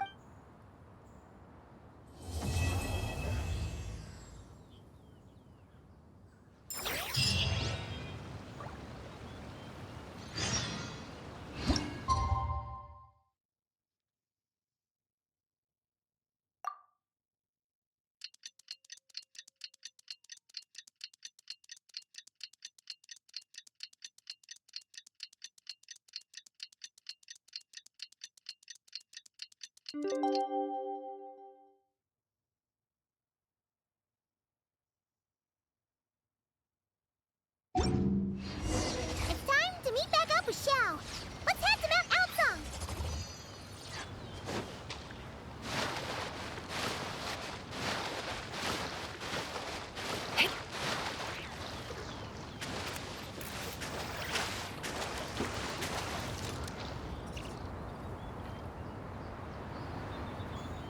Xiao, Cloud Retainer, Madam Ping, we're here. Any news on Zhongli? Wait, are we missing 2 Adepta? Well, Shenyun banned Mountain Shaper from Mount Outsong for 3 days. Oh, then what about Mooncarve? The scheme to plant mint in one's abode was one those 2 fools devised together? And when it comes to punishment, one does not discriminate. His banishment ends in 3 days as well. Wow, that's pretty harsh, Cloud Retainer. Let's get down to business. We have news of Rex Lapis. His pillar. Huh?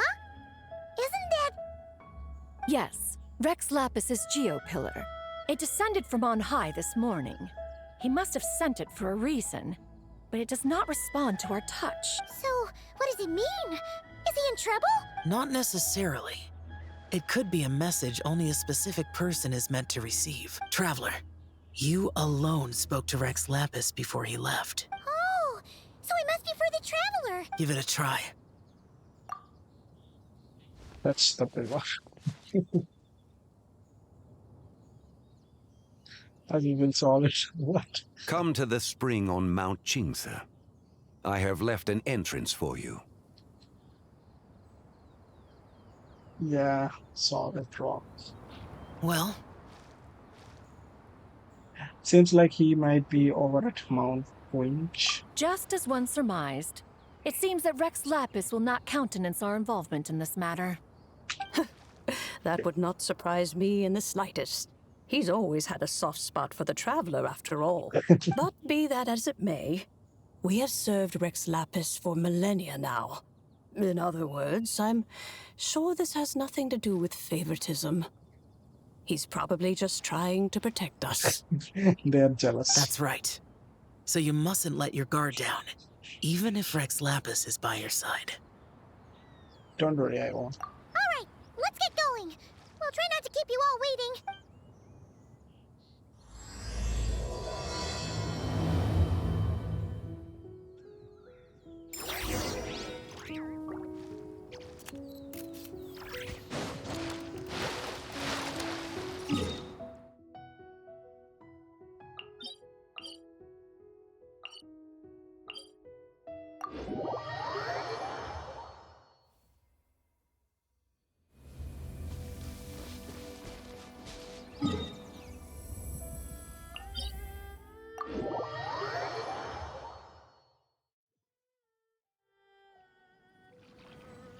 What's remaining just inside this place. I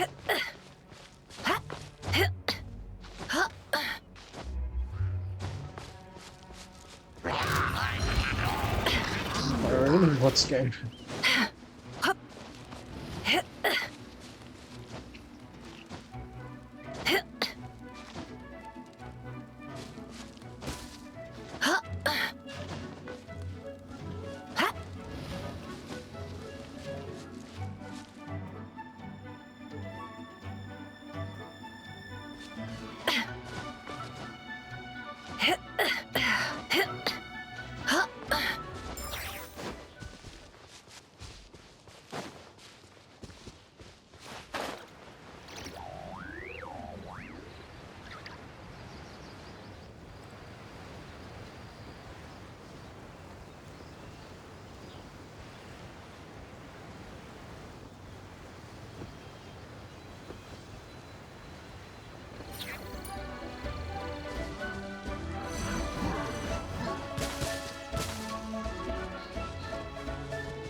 Keep your eyes peeled. They should be around here somewhere.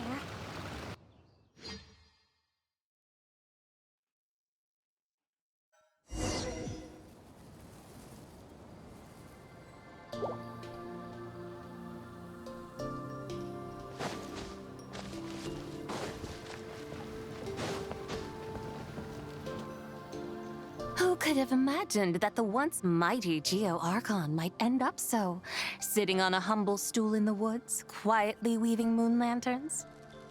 You really do look like an old man now. This is a Shao lantern, not a moon lantern. In ages past, when the gods waged war and the world was in turmoil, these lanterns were lit to guide fallen warriors back to their homes. Had you tarried in the mortal realm for but a little while longer, you might have become quite accustomed to them. Even so, it bears such a striking resemblance to the moon lanterns they used to offer up to the heavens. Could this truly be mere coincidence? Perhaps in some sense it is, yet in another, it isn't. For instance, who is to say that some of Langan's magnificent jade did not become part of the very foundations upon which Liyue Harbor now stands? It is conceivable that this ritual was transmitted in such a manner too. Now, let's not let ourselves get carried away. For all its splendor, do not forget that, in the end, even Langan could not escape its heaven-sent fate. Alas, it is just a pity that the little creatures of this world may never again lift their eyes to the moon, even should misfortune befall them. But you, Geolord, now that you rule this realm, why take the trouble, not to mention the risk, to visit one who bears such profound guilt as I? Are you not afraid that you might be sullied by the curse of time that was laid upon me? There is no risk to speak of. At least, not in comparison to that which you took when you defied the heavens all that time ago. As I have stated, time and again, it was not I who defied the heavens. Geolord, the ancient affairs of Langan have nothing to do with me, for I am but one of her deadly selves, severed before her demise. My name is not Zibai, but Zichao. Surely you did not take us for one and the same, solely on the basis that we may all assume the form of white horses? Sorry to break it to you, but you seem to have found yourself the wrong white horse. Anyway, do tell me, what urgent matter brings you here? Very well, then. I have come to ask for Zibai's shade. Oh? So, the Geo-Lord has set his sights upon Zibai's human soul. And what is it that you intend to do with it? The world outside is changing. With the new moon's birth, the confines of the Shadow Moon are gradually disintegrating. In other words, the heavenly soul is set to return. Consequently, strange phenomena have manifested within Langan's former domain, leading to the earthly soul's reappearance as well. The last of the trio, the human soul, is in your possession. Most intriguing. My intention is to gather all three together, so that an old friend may finally make her return. I must admit, it seems that some remarkable affairs are coming to pass in the outside world. Yet there is one thing you seem to have overlooked, Lord of Geo. Back in the day, it was you that freed me from that painting. And afterwards, I took up arms in your name. Together, we first subdued Chenyu Vale, then brought peace to Mount Qingse. It was for this cause that the contract between us was made. But now that the debt has been repaid, what cause have you to expect my aid? Zibai and I have long been friends. Given not only that you were manifested from a corrupt desire within her divine form, but that you also possess a fragment of her soul. How can you purport to be the wrong white horse? I think you'll find that we are now as separate and distinct as any two beings ever were. What once shone with radiant purity has long become dust. What you see is no longer what it was. Oh, great Lord of Geo. Should this still be unclear to you, I bid you take your leave. It seems that the fault lies in my own lack of consideration. As you wish. I shall let this matter rest. Wait! One moment, if you will. Should this not be your opportunity to propose a new contract? The part where you make me an offer I simply couldn't refuse? Even those puny mortals know how to haggle when striking their bargains. Should you, the famed god of contracts, not likewise strive for success through negotiation? Come now, enough with the posturing. It's time to name your price. Very well. I had, in truth, prepared a new contract for your consideration. I knew you would not come before me unprepared. Yet, you should know that I want for nothing. For I live in the mountains, carefree and untroubled. Occasionally, I even find sport in teasing the mortals who stumble into my presence. Then why persist in telling them those ancient stories? I speak of what transpired before the sky collapsed and the earth sank into itself. That is merely my way of passing the time. And what of it? Would any believe, much less remember, the ramblings of a mountain hermit? Those tales have long since spread throughout the mortal realm.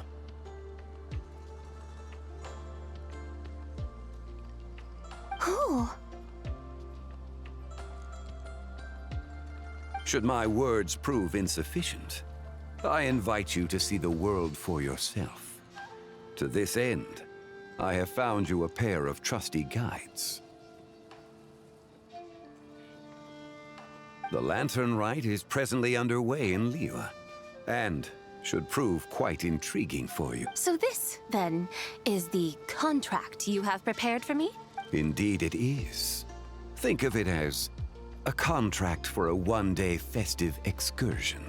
Surely you do not hope to offer this in exchange for Zibai's shade. The foundation of my very existence for a little excursion seems a little steep, wouldn't you say?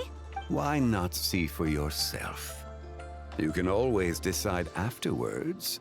The final determination, of course, shall rest with you. Is that so? Then perhaps this deal might not be entirely off the table after all.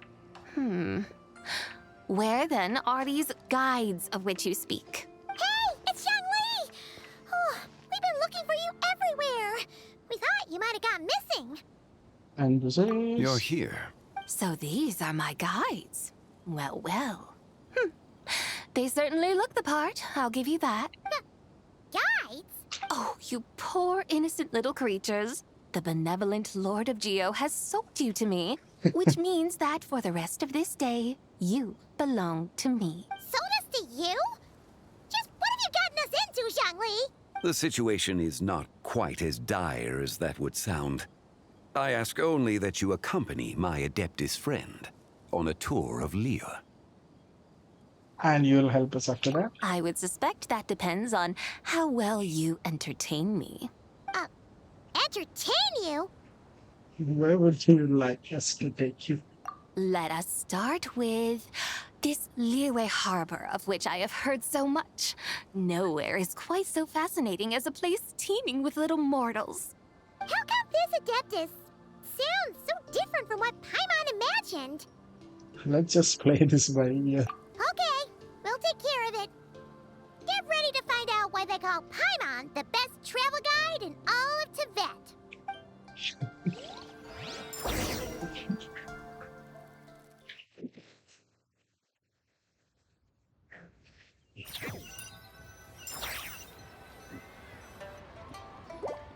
Look! We've arrived at Liyue Harbor! Not only is it Tibet's busiest port, it's also the beating heart of Liyue. So, dear Madam Adeptus, where would you like to go first? With humble fare and wine to sip, in comfort clothed and soul at ease, one eats, and all the heart's ills cease. So we're heading straight for the good stuff? Well, you're in luck, because Paimon's an expert when it comes to food. There are two main cooking styles in Liyue. Li cuisine, which is all about mountain delicacies, and Yue cuisine, which is centered on seafood. The most famous restaurants are Liuli Pavilion and Shinyue Kiosk. Oh, now Paimon's starting to drool. Guess our only option is to go try them both. 2 meals back to back. Both sound like excellent options to me. Are these the kind of establishments that most people might visit on a regular basis? Not exactly. Both Li cuisine and Yue cuisine are known for their pricey ingredients. Definitely not what you'd call the budget options. But don't you worry about that. Just think of it as Zhang Li's little treat. And putting Hu Tao on a tough spot here. Come on! Aren't you supposed to be pals with Hu Tao? I'm unsure we can afford to spend a little more of her mora at least. Just looking for an excuse to gorge yourself at someone else's expense, right? Hey! All Paimon wants is to provide our Adeptus with the best possible experience here. Don't you want that too? Both certainly sound like worthy choices. Just now, though, I happened to see a porter pass this way. Where might individuals like him go to eat? A hungry porter, huh? Oh! Paimon knows just the place! Yeah, Shangling's restaurant. One-man restaurant. Nothing fancy schmancy there. Just tasty dishes made with simple ingredients in a variety of different styles. Most importantly, it's great value for money, too. No wonder everyone loves it, huh? Oh, and the owner happens to be a good friend of ours, too. One mean restaurant. Yes, even the name itself feels lively and down to earth. All right, let's make it our first stop. Yippee! That's a great choice, too. Alrighty, let's head over there right away. Paimon can't wait to dig in. Wamin Restaurant, here we come.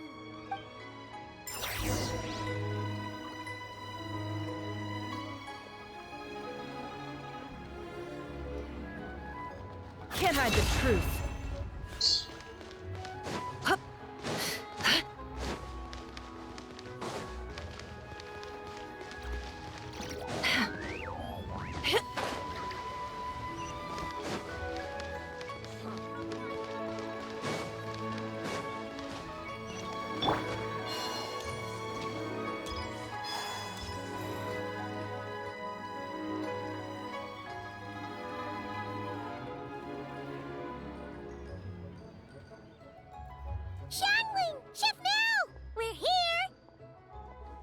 Oh, hello there. What a surprise to see you two. Welcome, welcome.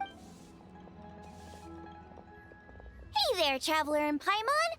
We're a little busy today, so grab a table while you still can. But I don't think I've met this lady before. Is she a new friend? You could say that. We got her here for Lantern World. Oh, I see. Well, hey there. A friend of the Traveler's a friend of mine, too.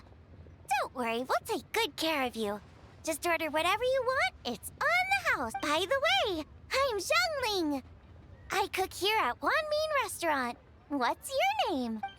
Miss Xiangling, have you ever heard of the White Horse Adeptus? Of course. What about her? I am her, and she is me. Huh? You mean you're an Adeptus? Oh, you young'uns crack me up. Come on, Xiangling. You've got to keep up with the time. Haven't you heard of cosplay? It's like a role-playing game where you dress up as famous characters and pretend to be them. Seriously, it's all the rage, and it looks like this young lady is quite the expert. Your friends sure keep their fingers on the pulse, huh, Traveler? Wow, Dad. Didn't know you were so tuned in.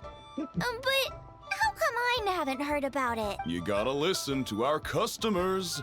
Didn't I tell you to spend less time chasing after wild vegetables and more time making friends? You're even more out of touch than I am.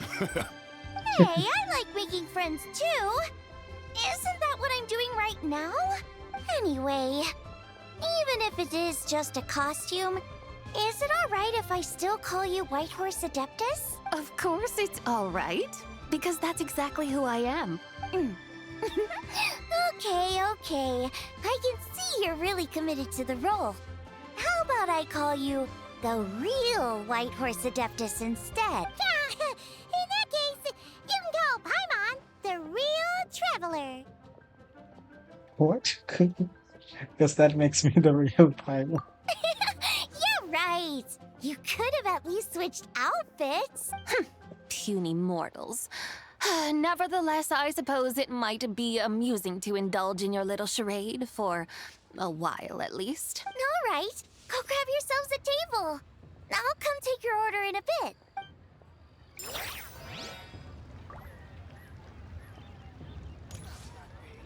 Wow. Leo's really got a lot going for it. Hello. May I ask if Miss Xiangling and Chef Mao are here? Yeah, they're just over there. Wait a sec. Aren't you? So, what would you like to... You're... Hello, Miss Xiangling. It's me, Lu Xiangxiang, the one who broke some stuff here at your restaurant a few days ago. I just wanted you to know how sorry I am. I honestly don't know what came over me. Please Oh, it's you. You really gave me a fright that day, young lady. You didn't actually get food poisoning from our black-back perch stew, right? Come on, Dad. She's come to say sorry. It's all right, Miss Lu. You must have been feeling a bit off that day. You're looking so much better now, though. Why don't you grab a table, too? This one's on the... No, I couldn't possibly... Hey, it's totally okay. We all feel under the weather sometimes, especially when we're away from home. Go on, find yourself yikes. Looks like all the tables are taken. Wanna come sit with us? We've got an extra seat over here. Must be fate, huh? Thanks, guys. So what would you like to eat today? Feel free to order I should very much like to sample your renowned poisonous blackback perch stew. It wasn't poisoned. That was all on me. So that's one portion of blackback perch stew. How about you guys? Paimon wants... Since it's on the house, why don't you choose for us? Sure thing. Looks like Paimon's having trouble making up her mind. Anyway, I guarantee... Let me think. Well, since the blackback perch stew is on the spicier side, I guess it makes sense to balance it out with a serving of stir-fried shrimp. And since it's Lantern Rite season, you better try out the triple-layered consommé and come and get it too. Those are our seasonal specials. As for the carbs, since we've got a full table, how about some right at home? along with our special chili mince cornbread buns. Trust me, you won't be disappointed. Then for dessert, I'll whip you up some Lucky Snow Delight. I just came up with it a few days ago. And wow! Sounds like quite the feast! Looks like Paimon's in luck today! Am I the only one who thinks that's way too much? Not at all. Don't worry, I know what I'm doing. And to top it all off, our star dish, Adeptus Temptation. You should know that we don't often serve this here at Wanmin Rest, but since this is my first time cooking for the White Horse Adeptus, I'm pulling out all the stops. Okie dokie, just sit back and relax. I'll have your dish. Hold on. Did I just hear Miss Xiangling mention the White Horse Adeptus? You did indeed. And you're looking right at her. That's a joke, by the way. She's cosplaying. Oh, I see. Phew, almost believed you there for a moment. Tell me, little one, what business might you have with the White Horse Adeptus? It's a long story. Basically, a while back, I took part in an archaeological dig over at the chasm. While we were there, we discovered our findings show that they date back to the era of Long Gone, an ancient nation whose people are said to have been the ancestors of some of the modern-day inhabitants of Chenyu Vale. And why might such matters concern the White Horse Adeptus? Because some of those relics not only seem to contain textual references to her, but even depictions of what she looked like. There have long been legends claiming that the White Horse Adeptus was a deity of that era, but there are plenty of other theories out there too. If I could just locate some more detailed records, I'm sure we'd be able to find out so much more. So you're into history? Well, to tell you the truth, I actually joined the archaeological team by sheer accident. But once I'd started down this path, I knew that I wanted to make something of myself. Recently, though, things seem to have taken a turn for the worse.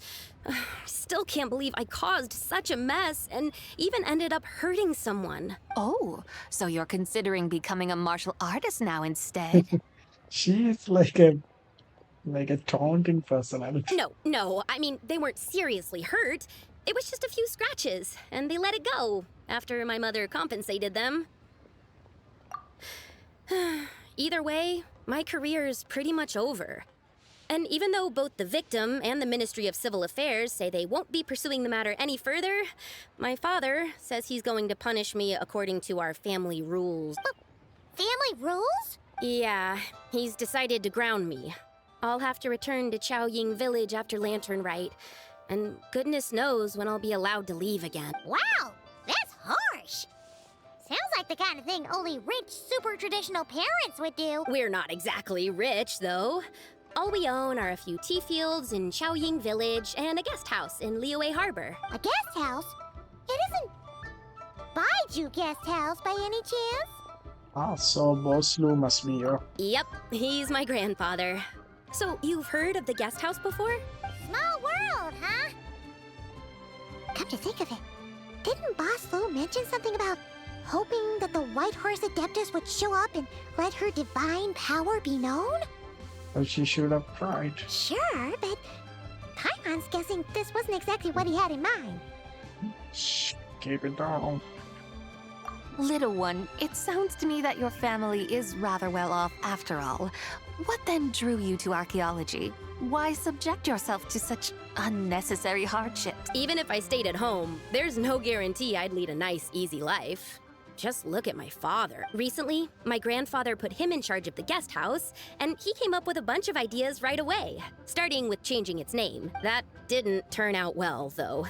My grandfather yelled at him for days, even calling him a bad son, and they still haven't let it go. Oh! Paimon thinks we might have heard about that too. Long story short, being dependent on others is never fun. You just end up being completely under their thumb. That's why I want to make it on my own out here, no matter how hard it is. What's so funny about that? You poor, innocent little creatures never fail to amuse me. To think you would endure all manner of hardships in your brief time on this mortal plane, and all that merely to rise above others. I would have thought that the wiser path would be to simply roam this world as I do. Huh? Tell me, what is it that you truly delight in? Archaeology? Martial arts? Tea planting? Or perhaps the keeping of a guest house? What I delight in? Yes. Surely there must be something you don't find quite so exhausting. Whatever delights you should not feel like a burden. But do things like that really exist? Of course! Take Miss Xiangling, for instance. I defy you to detect even a hint of hardship on her face when she wields her walking spatula. So, since it seems you are resolved to tread the rocky path, you should strive with all your might to pursue that which brings you delight. You mean, like cosplay? I suppose you might say that. Looks like the White Horse Adeptus is really getting into her role. I think I get what you mean then. Maybe I should have a chat with Miss Xiangling before I head home. Okay, everyone. Sorry to keep you waiting. Here's your food. Wow. It all smells so good. Oh, finally! I get to try that famous poisonous stew. Hey! Didn't you hear what Shang said? It wasn't the stew. If anyone's to blame, it's that other you. What's up? How fiercely this mortal fare burns upon the tongue!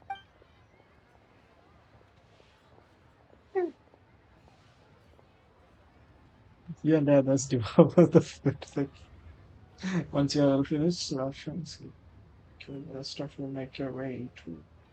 Yeah, it's too fast. Most satisfying as poisonous stews go. So, where to now? Time, I think, to seek out some diversion? Oh, there's plenty of entertainment options in Liyue. Paimon will tell you that. The locals like to drink tea, walk their pets, play chess, watch operas, attend storytelling performances. Storytelling performances? You know, like listening to people telling stories. They're usually based on old Liyue legends, just like their operas. Stuff like The Divine Damsel of Devastation, Through the Eyes of a Dragon, or The Sanctification of Tao Do. What about the story of the bright moon that sits in the sky above us? Paimon doesn't think she's heard that one. Still, the moon does come up quite a lot. It's even in the name itself. The Yue in Liyue actually means moon. Since we're on the subject, you like telling stories yourself, right? Why don't we go check it out? In that case, I'll have to trouble the two of you to... Awesome! Let's go! Third round knockout, here we come!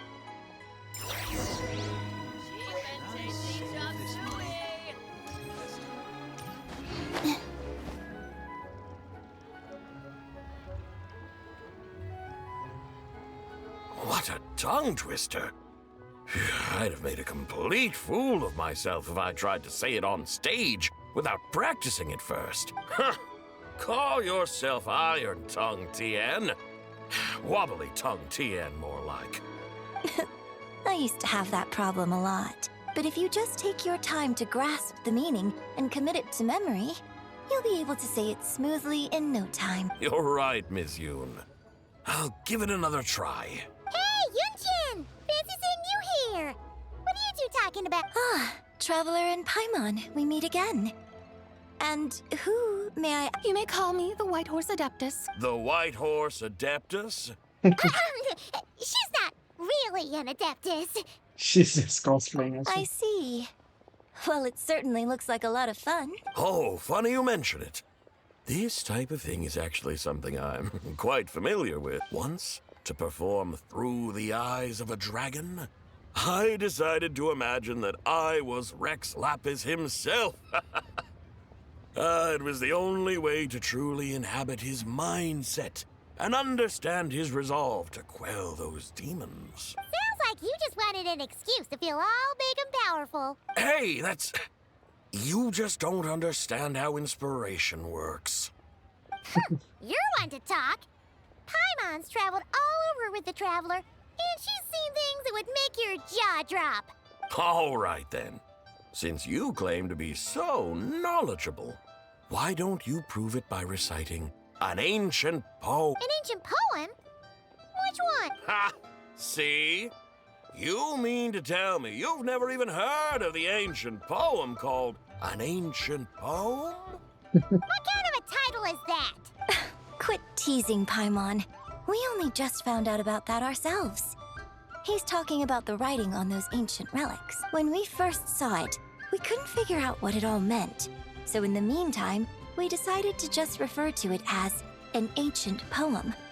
However, thanks to the painstaking work of the scholars who were tasked with decoding it, it seems like that's exactly what it was. Or rather, an ode offered in veneration of the moon and the White Horse Adeptus. Oh yeah! Didn't Kuching mention that before? It's got something to do with Longan, right? That is correct. The Ministry of Civil Affairs has issued a notice stating that, although it is true that the moon may disappear tonight, we should be in no danger. In other words, there's nothing to fear. But if you're worried, we can always take a leaf from the Book of the Ancients. By reciting this poem, I mean, and calling for the White Horse Adeptus' aid. If we do that, I'm certain she'll protect our moon. Oh, seriously? Paimon has to get a look at this. Until more eternal in radiant night, a maiden grants soft hand of light. Under more iridescent in active and a maiden grants fiber for clothes of fire. Okay. Under more in frost moon, in night so great, maiden grants tools to divine our fate. The fields are plowed, the seeds are sown, and from the earth life is gone. The seedlings stretch, the corpse to rise, and all unfolds before our eyes. Fruits are gathered, sweet wine is poured. These gifts we offer to our Lord. Pure as heaven, so fair and bright. She shines as light in this dark night, and with her does this wish take flight. Okay. Under moon eternal, in radiant night, a maiden grants silk, soft and light? What in Tavad's that supposed to mean? Under moon iridescent, in night divine. Blah blah blah, something cloth so fine. Something about fields being plowed, something else about seeds being sown from the earth. Seriously? What is this? The fields are plowed, the seeds are sown, and from the earth, life is grown. Whoa! You did that without even looking! Bravo! Bravo! We have an expert in our midst. Looks like this young lady really does know her role inside out. If I didn't know any better, I'd have taken her for the real deal. That's because I am the real deal. That's the spirit. This is exactly the kind of mindset I was talking about. Behold, mortals, I am none other than the indomitable Rex Lapis himself. Kneel before my godly splendor. Believe me, young lady, I know exactly why you do it. Back in the day, I was just like you. I must say you are rather amusing as mortals go. Miss White Horse Adeptus, it is a great pleasure to make your acquaintance today. I have some questions regarding the poem, and I was wondering, perhaps, if you might be able to shed some light on it? You want me to explain the full meaning of its verses? Your guidance would be much appreciated. Oh, she figured it out. Fascinating. Huh. Tell me, do all the people of Liyue still express such reverence for the ancient ways? Well, it's true that we hold a deep fondness for our history, but it is hardly our only pursuit. One of my good friends, for instance, is even more devoted to the modern Fontanian art of rock and roll. Exactly! And don't forget, great practitioners of the role-playing arts walk among us too. People like me and you, young lady. Yes. So rather than placing too much emphasis on our reverence for the ancient ways, it might be better to say that here in Liyue, 100 passions bloom, each with a voice of its own. I see. Then, I suppose it wouldn't do any harm for me to enlighten you. In truth, it is but a simple poem of blessings. Its meaning is this. As the eternal moon rises in the night sky, a maiden adorned with lustrous jade descends upon the earth. She blesses the kudzu vines and mulberry leaves so that they may be used to make coarse cloth that is nevertheless soft, light, and comfortable to wear. As the iridescent moon rises in the night sky, a maiden adorned with lustrous jade descends upon the earth. She blesses the kudzu vines and hemp so that they may be used to make fine, luxurious cloth. As the frost moon rises in the night sky, a maiden adorned with lustrous jade descends upon the earth. She blesses the mugwort and artemisia so that they may be perfect for divination. So she really did come down from the moon? She shows the people how to use the plow and spade to purge the land of weeds, till the soil, and heap up the earth to make it fertile. Then with the hoe, she teaches them to sow their grain, bestowing the promise of life upon every seed. She blesses the millet and the beans, ensuring that their stalks and vines stretch forth without end. She graces the wheat and the rice, so that their heavy heads are filled with plump, glistening grain. Sounds like she's a real pro at all this farming stuff. The fruits of the field are harvested and brewed into sacred wine for honored guests. This we reverently present to the divine maiden, with every ceremonial step flawlessly observed, so that she may witness the depth of our piety and respect. Oh, divine maiden, how can your graceful presence in the sky not seem like that of a fairy descending from the heavens? Oh, divine maiden, how does your pure and radiant form not resemble the guardian spirit of our land? I send my heart's desire, ascending to the heavens, beseeching you to grant us good fortune and blessings in the coming year. Huh? So, that's what it's supposed to mean? I find myself speechless, moved beyond the power of words to convey. Oh, young lady, you have shown me the heights to which a true role player might aspire. A truly remarkable performance. I did not anticipate that anyone could unravel this poem with such depth and clarity. And so soon after the Ministry of Civil Affairs noticed, too. I'd even begun to consider myself somewhat versed in the matter. But as they say, there's always someone more knowledgeable out there. Allow me to extend my thanks to you, Miss Whitehorse Adeptus. You are far too humble, young one. I must confess, it is I who have been surprised. Not only by you, but also by this Liyue Harbor of the present day. Ah, so you're not from Liyue. And what, may I ask, has surprised you about it? Oh, it's nothing really. Just some old memories scattered here and there. Very well, my guides. I suppose it is time we set forth on the next part of our excursion. I'd like to go see that wharf now. What say the two of you? No problem! We'll take you wherever you... Oh, leaving so soon? Before you go, allow me to introduce myself. I am Yunjin, director of the Yunhan Opera Troupe. May I ask your name in return? My own name is scarcely worth mentioning, but since you asked, perhaps I'll tell you the title of that poem instead. Huh? So, it isn't actually called an ancient poem? Of course not.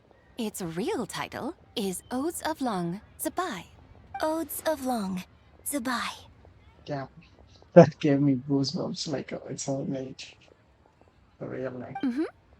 All right then, until we meet again.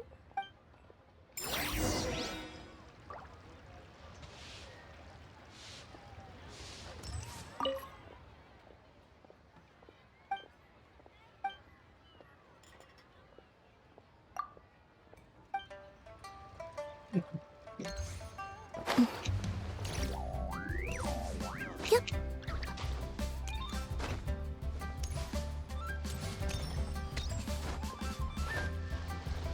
Try your luck betting on Jade?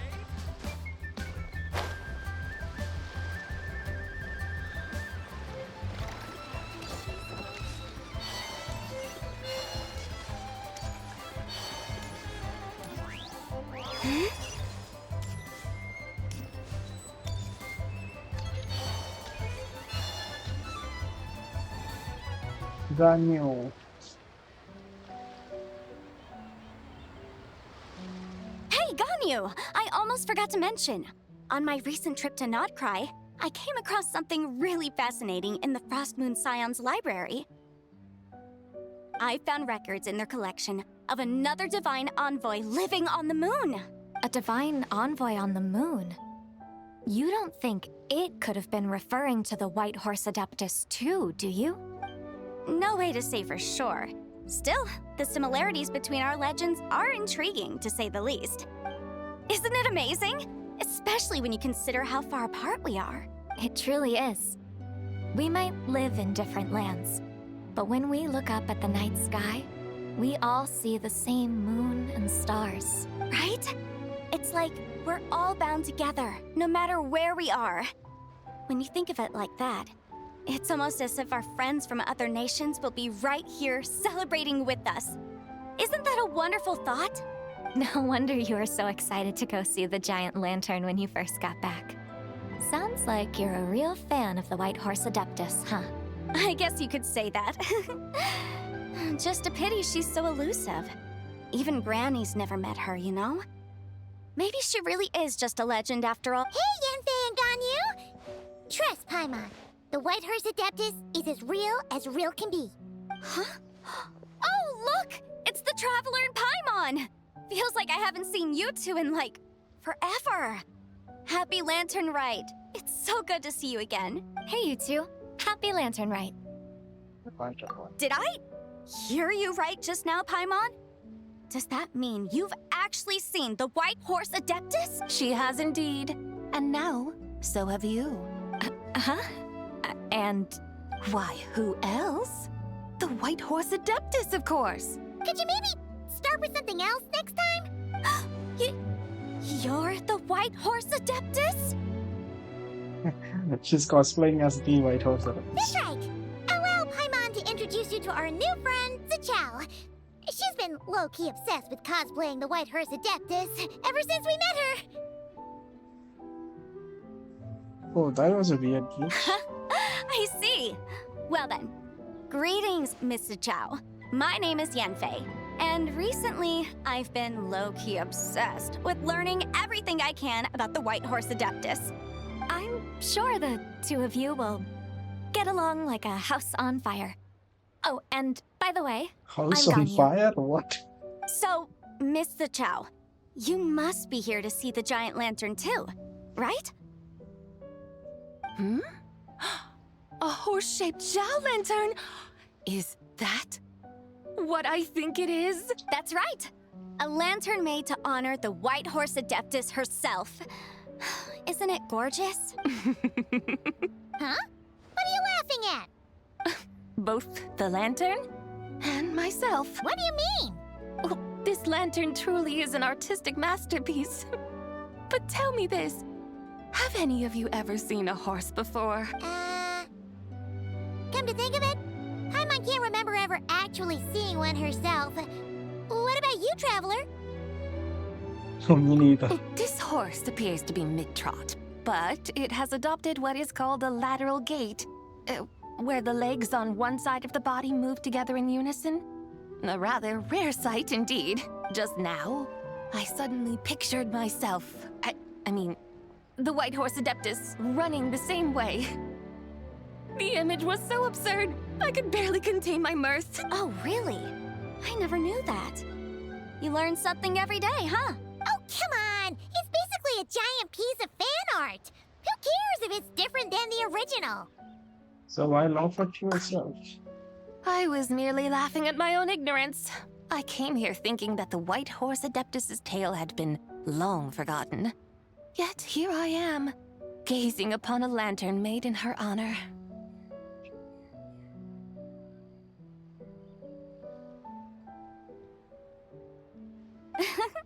Well, you couldn't have been more mistaken.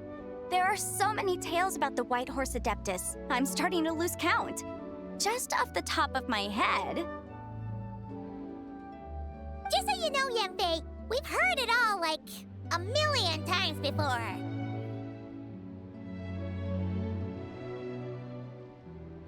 Aha! But there's one thing I can guarantee that you haven't. Huh?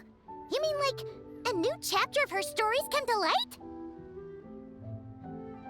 Mm-hmm. And I heard it from Ganyu just yesterday. Hey, why don't you share it with the others? Sure, no problem. Where to begin? Do you guys still remember? Of course! It's a festival held in honor of the Stove God.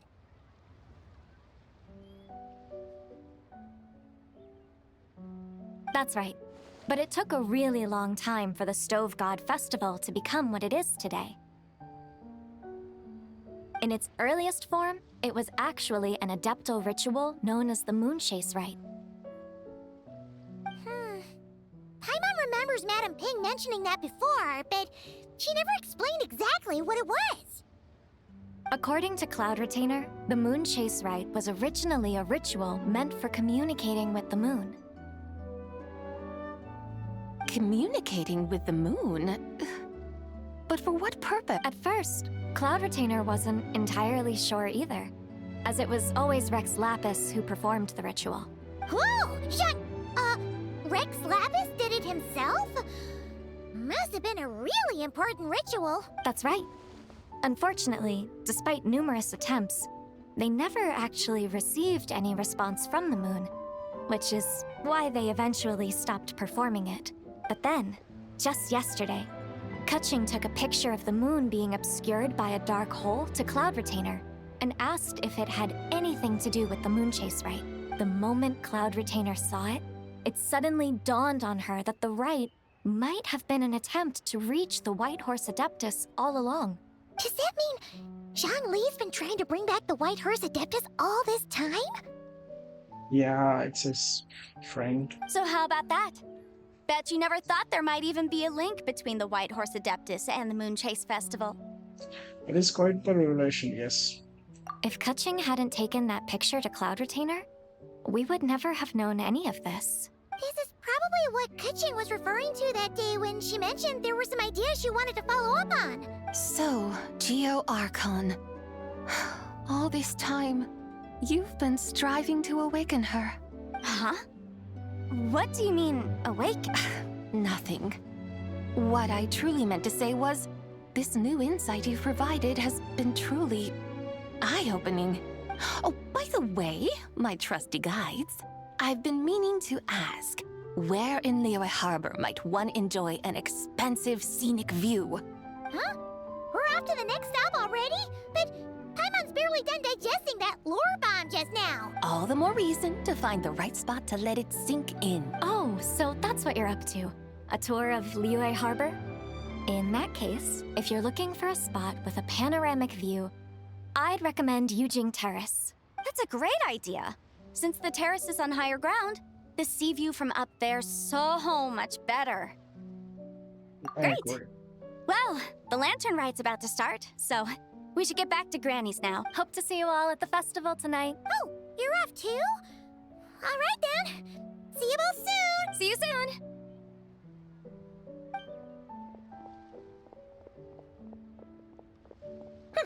Very well, my guides. What are we waiting for? Okay, you're the boss. Eugene Terrace it is. After all, the customer's always right. Something Hold on else a you needed second. to do? Let's take a photo here in front of the giant lamp. Oh, Paimon likes that idea. And what, may I ask, is a photo? It's this awesome invention that lets you record moments in the blink of an eye. Except, you've gotta try not to actually blink. Oh? What must I do in preparation then? Nothing. All you gotta do is choose a pose. The Traveler will handle everything else.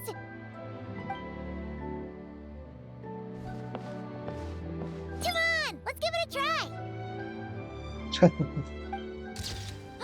Look, we got a great picture. Paimon's gonna call it The White Horse Adeptus Meets the White Horse Adeptus in Liyue Harbor. Huh. They've even discovered a way to preserve moments in time. Now I truly am curious to witness what else these mortals might accomplish. Very well, let us proceed. Eugene Terrace lies in that direction, does it not? Hey, wait for us!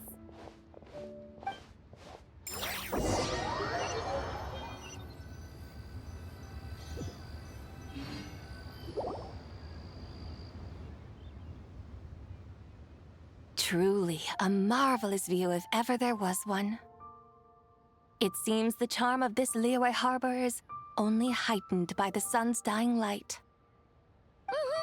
And soon, people will start releasing their Xiao lanterns to mark the most important day of the year. Practically everyone will be with their friends and family, eating a big meal, chatting, and even setting off fireworks. Trust Paimon, it'll look even more amazing then. What do you say? Want to stay to see that? No need. Let us bring this weary day to a close. Weary day? You mean you didn't enjoy your tour? I had imagined you would arrange for me to witness some grand spectacle. Perhaps the descent of divine beings, the manifestation of the sacred before mortal eyes, or the appearance of a selfless hero come to aid the helpless and downtrodden.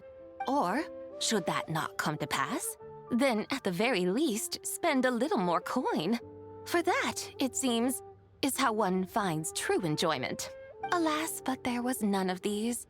Instead, we merely filled our bellies, listened to tales, and gazed upon a crude imitation of my likeness. And now the sun begins its descent. What a day of quiet tedium. Well, we're so sorry. If we'd known that was what you wanted, we'd have done it all differently. It's all that Zhang Li's fault for not making the customer's requirements clear.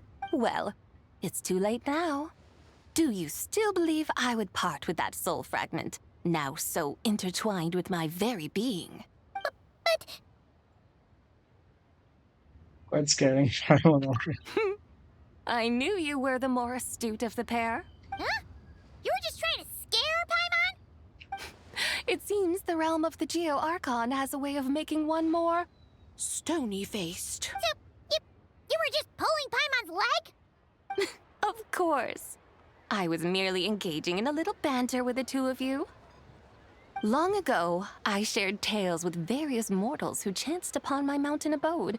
Never did I imagine that those stories would endure. It seems I greatly underestimated them. Perhaps, as your Geolord said, a few pieces of ancient Langan's magnificent jade have truly become part of the very foundation of this land. So, you've decided to help us? Again, that goes without saying. I made up my mind some time ago now. And when was that exactly? When I beheld a rather intriguing scene as I set foot in this city. I saw porters passing through the alleys, setting down heavy wooden crates from their weary shoulders. Peddlers pushing carts as the kites and lanterns upon them rustled gently in the breeze. I saw cooks cooking, actors acting, scholars reading, soldiers marching, children playing, elders resting, officials officiating, and the common folk absorbed in this or that, reveling in the simple joys of life. Some, it seems, have already found that which stirs their hearts, while others continue to fret, troubled by uncertain futures. Yet, in this gentle and serene order, each holds fast to their anticipation, not only for the celebrations to come, but also for the first light of the morrow. Scenes I once yearned to behold now unfold before me, no longer in Langan, but in Liyue Harbor, thousands of years on. How wondrous is this mortal realm? Thank you. Thank you, Whitehorse Adeptus! Thank you so much! Adeptus, Adepti, perhaps the singular art in which we are truly proficient is that of sequestering ourselves within the high mountains. But once we leave our mountain refuge, we find ourselves drawn back to mortal ways all the same. So, it is I who should offer my thanks to the two of you. Come now, and take what it is you need. You mean, like, right now? But don't you think we should wait for Zhang Li? That won't be necessary. All things shall meet again in their time, for the waters know no rest, and the flowers their appointed season. One need not fear that life is but a journey of goodbyes. it's in a one way it's sad. Like she's like gone, like to born as an old person or something.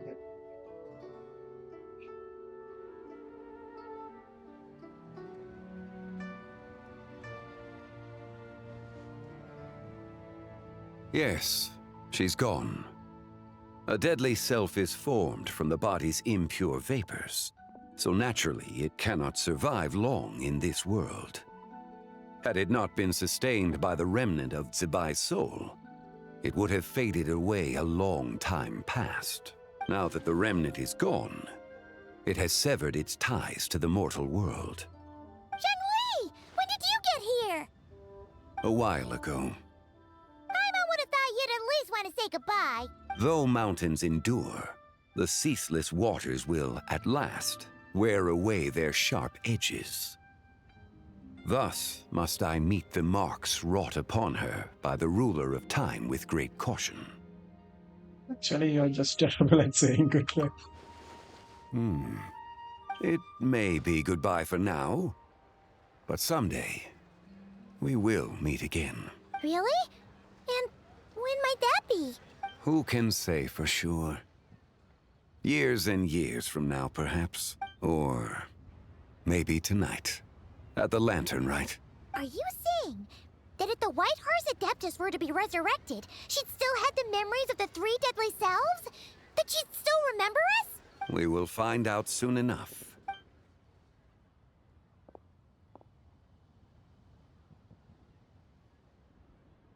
It is time. The rite is about to begin. It's going to be a cinema. The rite is about to begin. Is the moon really gonna disappear?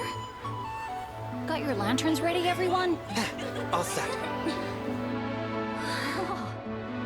Might be about time to put eyes to the sky. Wouldn't you say, Tianquan? Look.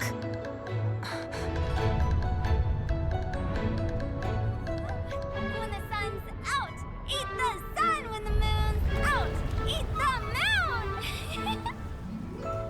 Whoa, is this the lunar eclipse? Under moon eternal, in radiant night, a maiden grants silk, soft and light. Under moon iridescent, in night divine, a maiden grants fiber for cloth so fine.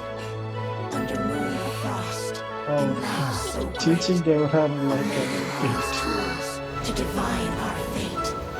The fields are plowed, the seeds are sown, and from the earth, life is grown. The seedlings stretch, the crops do rise, and all unfolds before our eyes.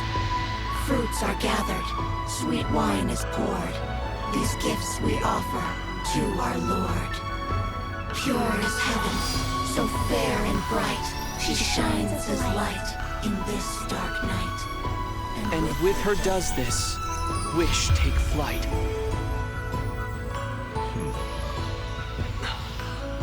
Devoted soul, scattered and unbound. Let this lantern guide you home. By its light be found.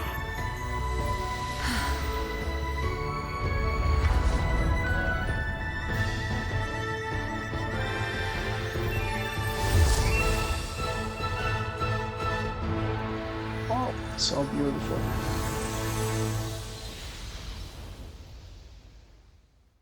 So the false moon is completely wiped out. Did we do it? Do we finally get to meet the real White Horse Adeptus?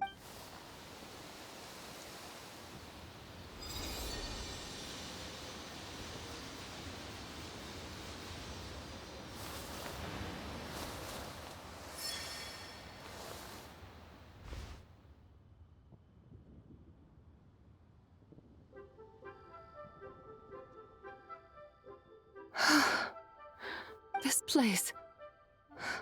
Where am I? A familiar land, now known by the name of Liyue. Liyue? The peaks adorn the clouded moon. Then, who might you be? Oh no! She seems to have lost all her memories after all. And those countless lights in the sky. What are they? These lights, each like a dwelling in glad accord, usher in this day of joyous rebirth. And whose rebirth might that be? That of my old friend, Zibai. Zibai? Yeah, that's you! Don't you remember anything at all? That's... me? Oh, yes. The envoy of the Lunar Palace. My name is Zibai, indeed. Then you must be the Lord of Geo, Heaven's Star. Heaven's Star? Many years have passed since we last saw one another. What? Zibai, my friend. Welcome home. How many names this guy has? Heaven's Star? Home? But why does this place, this Liyue, feel at once so strange and yet so familiar? Do you remember who we are? Who you are? Who are you? Ah, yes, I remember now. You are that young Wushu dancer, the one who seeks disciples. Yes. How fares your quest for disciples?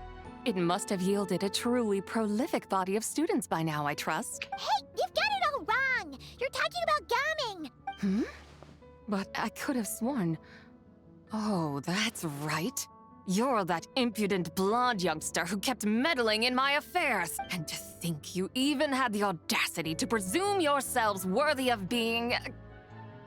What was it again? Ah, yes. Of being my guides. How very wonderful to see you again, my most faithful and beloved guides.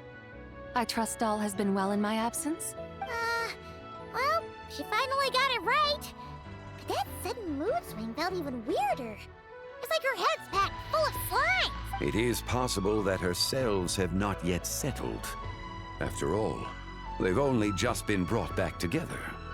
It may be some time before she fully recovers. Huh? You mean, kind of like she's still half asleep? So how long will it take her for her to fully recover? It's kind of a multiple personality. I like it. That I cannot say for certain. Perhaps a few days.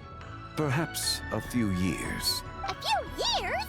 Mortal years are but a poor measure when divine beings tread the realm of dreams. Well, if you say so. Anyway, at least she's whole again, right? That already seems like a pretty good outcome to Paimon. Yes, there is little cause for worry. We need only wait and let time take its course. Say, what are those little creatures over there up to? Celebrating Lantern Rite, of course. And those lights up in the sky? Those are all Shao lanterns. This year, each and every one of them carries a little wish inside. Lantern Rite. Then, may I join in too? Of course! Why else do you think we've been running around like headless chickens these past few days? Tell you what, Traveler, why don't we take the White Horse Adeptus out to celebrate? Who knows? Maybe seeing some familiar faces might help her find her feet? Let's do that. Hey, Zhangli! You've got some time on your hands now, right? Why don't you come along with us? By no means a bad idea, Paimon. Oh, and Zibai, before Paimon forgets, when we meet the others later, remember to wish them a happy Lantern Rite. Happy... Lantern Rite? Happy Lantern Rite! Traveler's fault. Yes! Happy Lantern Rite indeed. Well then, let's go!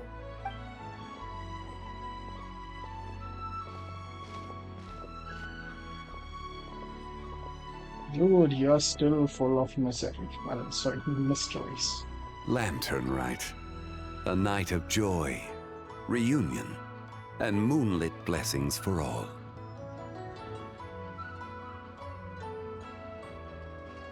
What?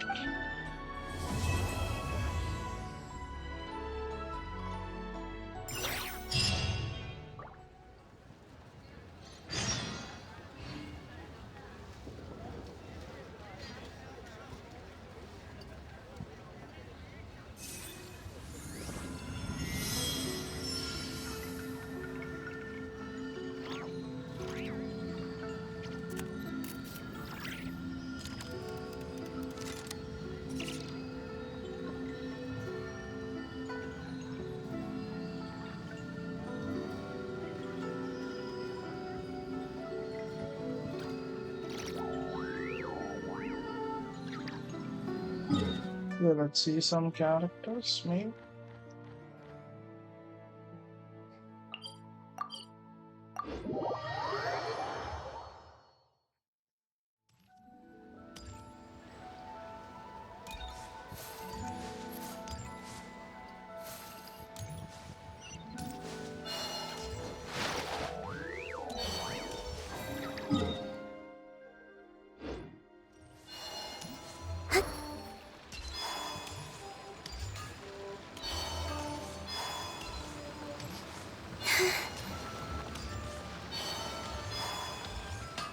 Unfung's Ironmongers, here to sing.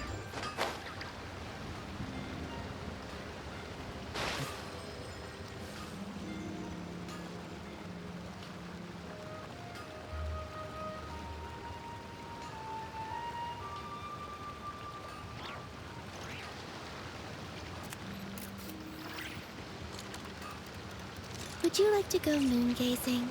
I You can guess. sit in my rocking chair and admire the view. Or we could go to the moon and gaze down to that.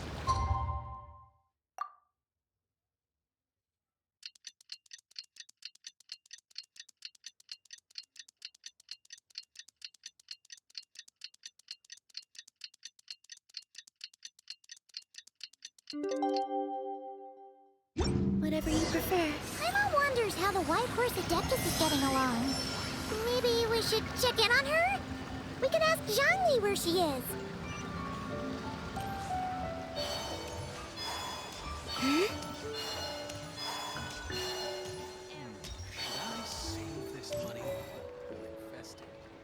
Oh, looks like Zhangli hasn't stopped by for tea today.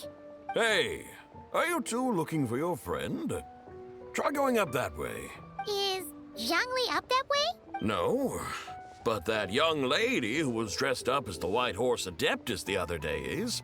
She's your friend, right? I just saw her head toward Wanmin Restaurant. I was wondering why she was eating alone. But then you two showed up hot. Oh, what luck! We were just on our way to find her. But what'd she do? I have no idea. I said hello, but she completely ignored me. She couldn't have forgotten who I am, right? I mean, we're kindred spirits. Maybe she's still half asleep. Her brain might be a little fuzzy. Oh, that makes sense. I was wondering why her eyes were so red. Her eyes were red? Oh, that doesn't sound good. Need to find out what's happening. You young people, staying up all night because you think you're invincible. Look at your friend. Missing out on sleep so she can pretend to be the White Horse Adeptus. That's where that leaves you, you know.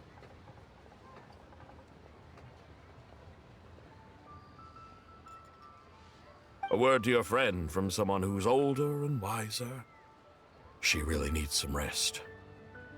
Paimon won't be so certain about the older and wiser part. Yeah, what was that?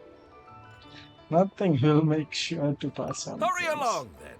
Oh, and don't forget to come back and check out my Rex Lapis cosplay when you're done.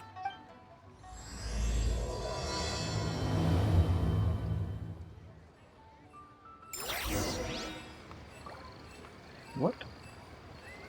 It's still not over? What happened?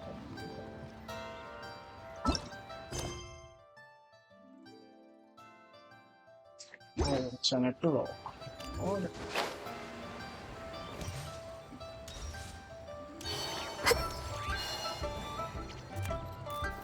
Where's the proprietor? Come out and see me at once!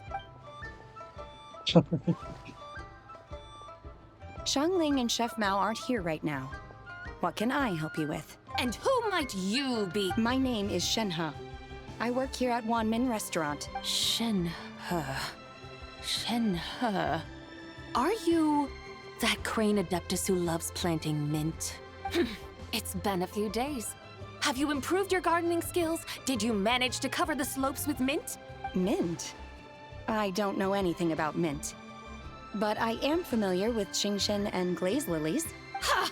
Already casting mint from your mind. How can a practitioner of self-cultivation be so fickle, chasing after every new plant that catches their eye? I'm not sure I get what you mean. Are you delirious from hunger? Would you like something to eat? Shenhe! Whitehorse Zibai! So this is where everyone is! Traveler, Paimon. It's been a long time. Happy Lantern, right? Happy Lantern, right, Shenhe? Is this customer a friend of yours? I guess you could say that. Don't mind her, Shenhe. She's just a little cranky because, she didn't sleep well last night and she's only just woken up. Look how red her eyes are. I see. In that case, Miss Zibai, I have a tonic here infused with Shingshin. It's cool and soothing when applied to the eyes. Would you like to try a few drops? Stop right there! Who are you two noisy children? Hey! Have you forgotten about us already? Hello, guys. Guides. Yes, I seem to recall something about some guide. Ah, yes, now I remember. What luck! I was just looking for someone to show me the way to Elong Wharf. Huh. Is she starting to come around? Why do you want to go to Shillong Wharf? Someone requested my help in purchasing some tea leaves. I was informed they have discounted prices during the festival and that I shall get a good deal there. Tea leaves? This sounds like Zhongli's doing. He sure knows how to get people running errands for him. Has Zhongli started buying discounted tea? Your friend Rex Zhongli initially requested the most expensive tea, but then a young lady in a hexagram hat mentioned he burned through the Wangsheng funeral parlor's yearly expenses at an exhibition a few days ago. As such, he is only permitted to buy items that are discounted this month. Oh, that's his boss, Hu Tao. It's about time she realized the problem and put a stop to his spending sprees. Oh, I see. So that's why you're here. Unfortunately, Wanmin Restaurant doesn't sell tea leaves. If you're truly in need, I could gather some wild tea from the mountain slopes. You don't sell tea leaves? But I remember your boss, Miss Lu, saying that she owns tea fields. You really should get some rest. The person you're talking about isn't the boss of Wanmin Restaurant. She's just like you. She came here to eat. Is that so? Life really is full of surprises. What surprises? Your brain really is as gooey as a pack of slimes. Paimon can't believe Zhongli entrusted you with going all the way to Yilong Wharf and buying tea. Why don't we show you the way to Yilong Wharf? That would be excellent, my dutiful guides. Yes, Miss Crane. I apologize profusely for my improper behavior just now. Please forgive me. I completely understand. Master often says that the human body is like a mechanism in need of regular maintenance. When a person cannot rest at night, they are sure to become irritable and on edge. Yeah, that is for me. I am actually not sleeping.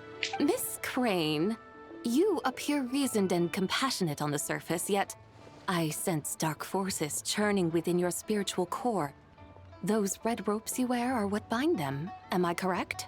Oh, you can sense that? Indeed. I also sense that with your strength, you might try undoing one or two of those bonds when training. Untie Shenhe's ropes? Wouldn't that be risky? Though the use of red ropes to bind the soul is a wondrous technique, practitioners must eventually learn to break free from external aids and look within themselves for restraint. Master has told me similar things, but I am not ready yet. Your self-cultivation has progressed far enough. Then I will seek further guidance from my master. If you still have doubts, you can find me at the Baiju guest house. I'll be taking up residence there for a while. For now, my dutiful guides, let us be off. Oh, she's started to help.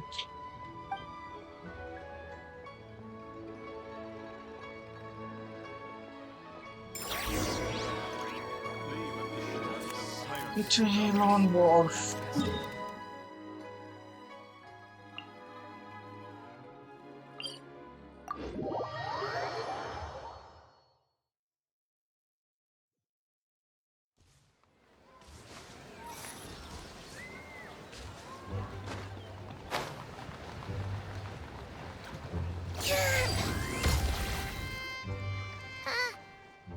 to Yilong Wharf? How do we end up on this mountain? Is that small town over there not Elong Wharf? I sense a familiar scent wafting through the air. You're right! Except for the smell part. Paimon doesn't smell anything. That is because this scent is the essence of jade, which can nourish the spirit. Oh, yeah! Shenyu Vale does have a lot of jade, but Paimon didn't think jade smelled like, you know, anything. Naturally, this has reminded me of something. Hmm? And what's that? A few simple tricks for mastering one's power.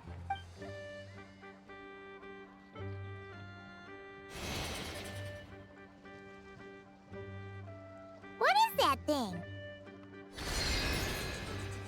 I'm sure you've been to Elong Wharf many times before, but I wonder if you've done so while cruising through the air. You've been such dutiful, dedicated guides, so allow me to offer this fresh experience as recompense. Please step in.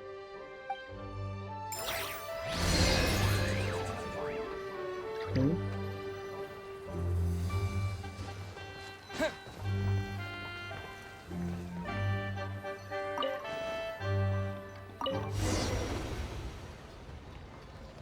That's so nice. This is amazing! Paimon feels just like an Adeptus flying through the sky. What is this thing? I created it from my memories of the chariot of the Lunar Palace.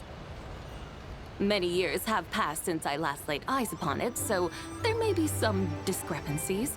Nonetheless, it is functionally much the same. A lunar chariot? Wow! Paimon never imagined she'd get to ride in one! So, Zibai, does that mean you used to work on the moon? Work. That's an interesting way to phrase it, though I suppose you are correct. I was once an angel, a member of a race tasked with guiding humanity. Then, graced by serendipity, I became a moon envoy. Huh? What's a moon envoy? Some kind of super important angel? As you would understand it, a moon envoy is a job title. Any angel, or non-angel, can become a moon envoy. Does that mean you're not the only one?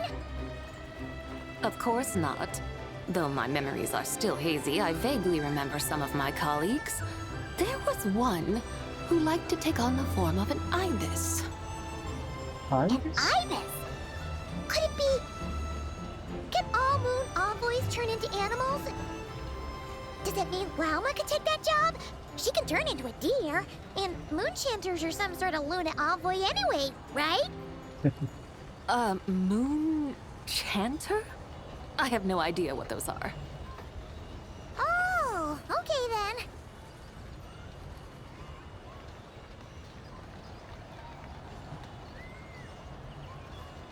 Look!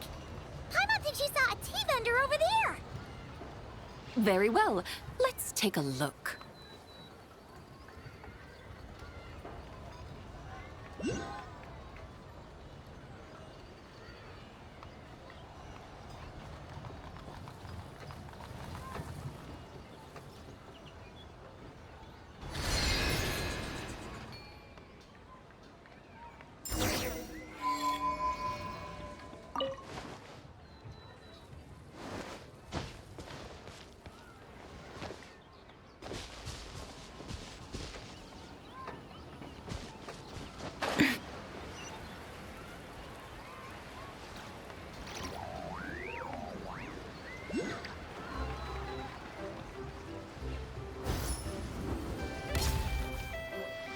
Welcome, please have a look around.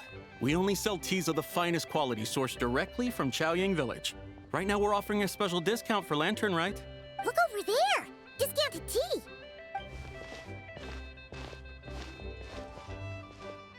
Dear customers, are you looking to purchase some tea leaves? I can see from your bearing that you are no ordinary customers. My humble shop has some exquisite teas that should satisfy your more refined taste. We're not here for quality. We're looking for a discount. A discount? Well, that's a coincidence. Our Sunglaw tea is on sale right now. A special festive offer. Something about the name of that tea sounds familiar. Buy 3 boxes of Sunglaw tea during the festival to get 10% off. Buy 4, get 20% off. Buy 10, but... Buy 10 boxes, get 50%. That's right. 10 boxes at half price. Have you been to our shop before by any chance? Oh, Paimon's definitely heard this spiel before. 3, 4, 10, 20, 50. Zibai, what are you muttering about? When purchasing 3, 4, or 10 boxes, the corresponding discounts are 10, 20, and 50%. The intervals between the two sets of numbers are 1 and 6, and 10 and 30. Look! Her eyes turned blue! That's gotta be a first! If the differences between intervals remain equal, the interval after 6 should be 6 plus the difference between 6 and 1, which is 11. Similarly, after 30, the next interval should be 50. Therefore, extrapolating upward, the next two numbers in each set should be 21 and 100. You're making Paimon's head spin! Those numbers, what do they mean? They mean that if we buy 21 boxes of Sunglaw tea, we should get a 100% discount! Numbers, Mason. What do they mean? 100% discount? You mean we'll get them for free? That is what you mean. Oh, there was a pattern to the discounts. Is that right? The pattern we speak of is mathematics, little one. A pattern that is always right. Yeah, she's right. That's amazing! You're a shopping genius, Zibai. Oh, wait. Something feels off here. I had no idea our shop's discounts were tied to the laws of nature. I've learned so much from you, dear customer. No need to thank me. Now, please give us our 21 boxes of free tea. Wait! What's the matter? Paimon just realized what it is that's not right. It took you long enough. We got the short end of the stick. Think about it. If we don't have to pay when buying 21 boxes, then if we buy even more, the vendor should be paying us money instead, right? Oh, really? Taiwan is...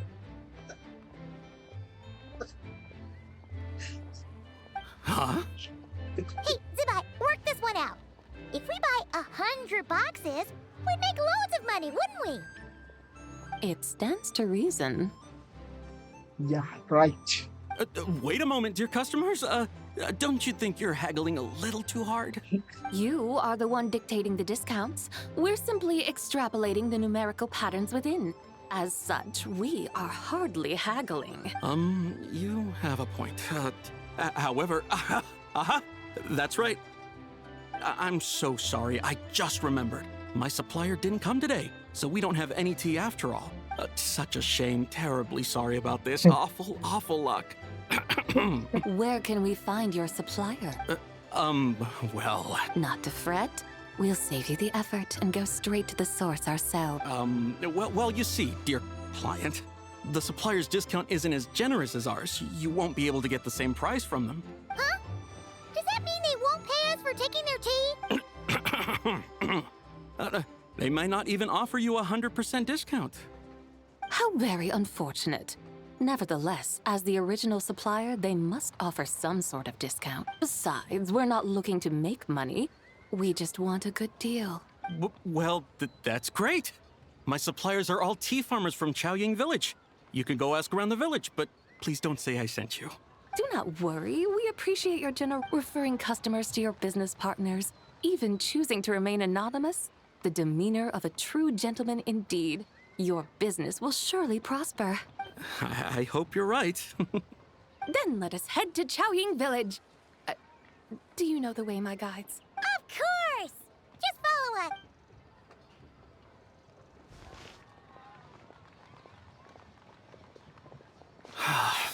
What otherworldly beings were those? Thank the heavens I managed to send them on their way. I should hurry home and pray to the White Horse Adeptus. May she bless me such that I never encounter such customers again.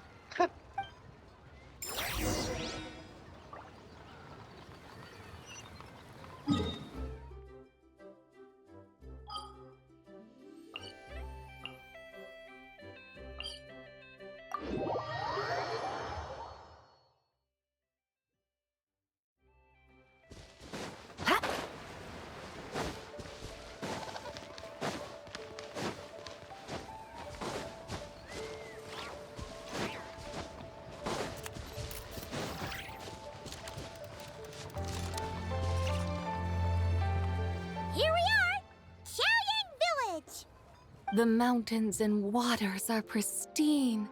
They embody the beauty of heaven and earth. It's a good-looking place, all right.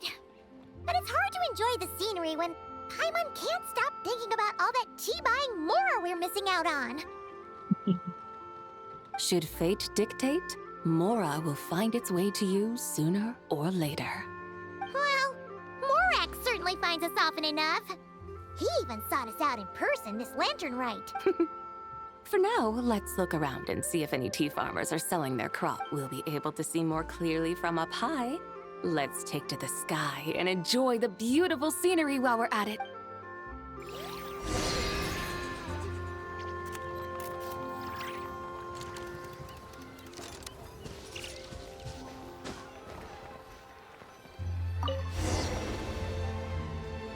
Oops, I forgot to sit. Wow! Xiaoying Village looks beautiful from up here. Indeed, the houses here are quite different from those in Liyue Harbor. They follow the natural contours of the mountains, forming unique, elegant structures. Yeah, it's super beautiful. The white walls and dark tiles frame the emerald waves of the terraced fields, while the curved eaves and tall gateways juxtapose each other with grace.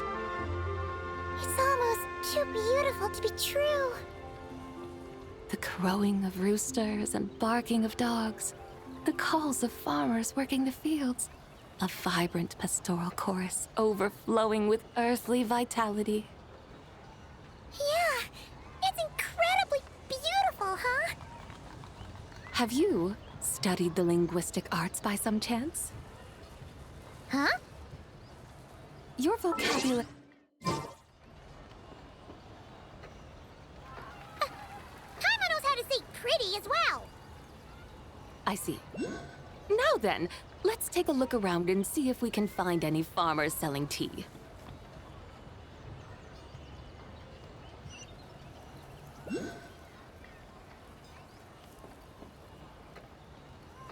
Look! There's someone in that tea field! And they look kind of familiar. Wait, is that Lu Shanxiang? And who is that? Oh, you'll remember her once you see her up close. Hey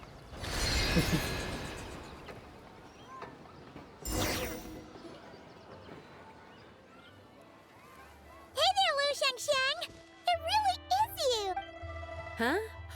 Paimon, Traveler, and the White Horse Adeptus. Fancy seeing you here. The White Horse Adeptus has a name now. You can call her Zibai. And you are... Wait. I remember now, you're... Don't say anything about food poisoning or fish. You're the young lady who wanted to rise above the rest, are you not? Yes, that's me. But I'm in a bit of a state right now. At best, I can say I've fallen below them. Fallen below them? What happened? Like I said the last time we met, I'm being punished according to family rules. My father, mother, grandfather, grandmother, other grandfather, other grandmother. Oh, that's a lot of family members. Yeah, and on the night of Lantern Rite, they held a family meeting to discuss my situation. So, they do care about you. There's no doubt they care. But they think that since I caused all that trouble in Liyue Harbor, it shows I can't be trusted on my own. They decided to ground me. Ground you?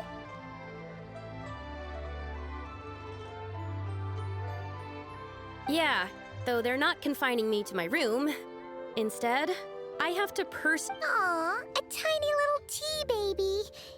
Do they want you to experience what it's like to be a parent? It's supposed to cultivate my character and temperament. They say this will help me calm down and reflect on my issues. What happened in Liyue Harbor really wasn't your fault. Oh well, at least this punishment doesn't sound too harsh. So, how long will it take for the little tea baby to grow?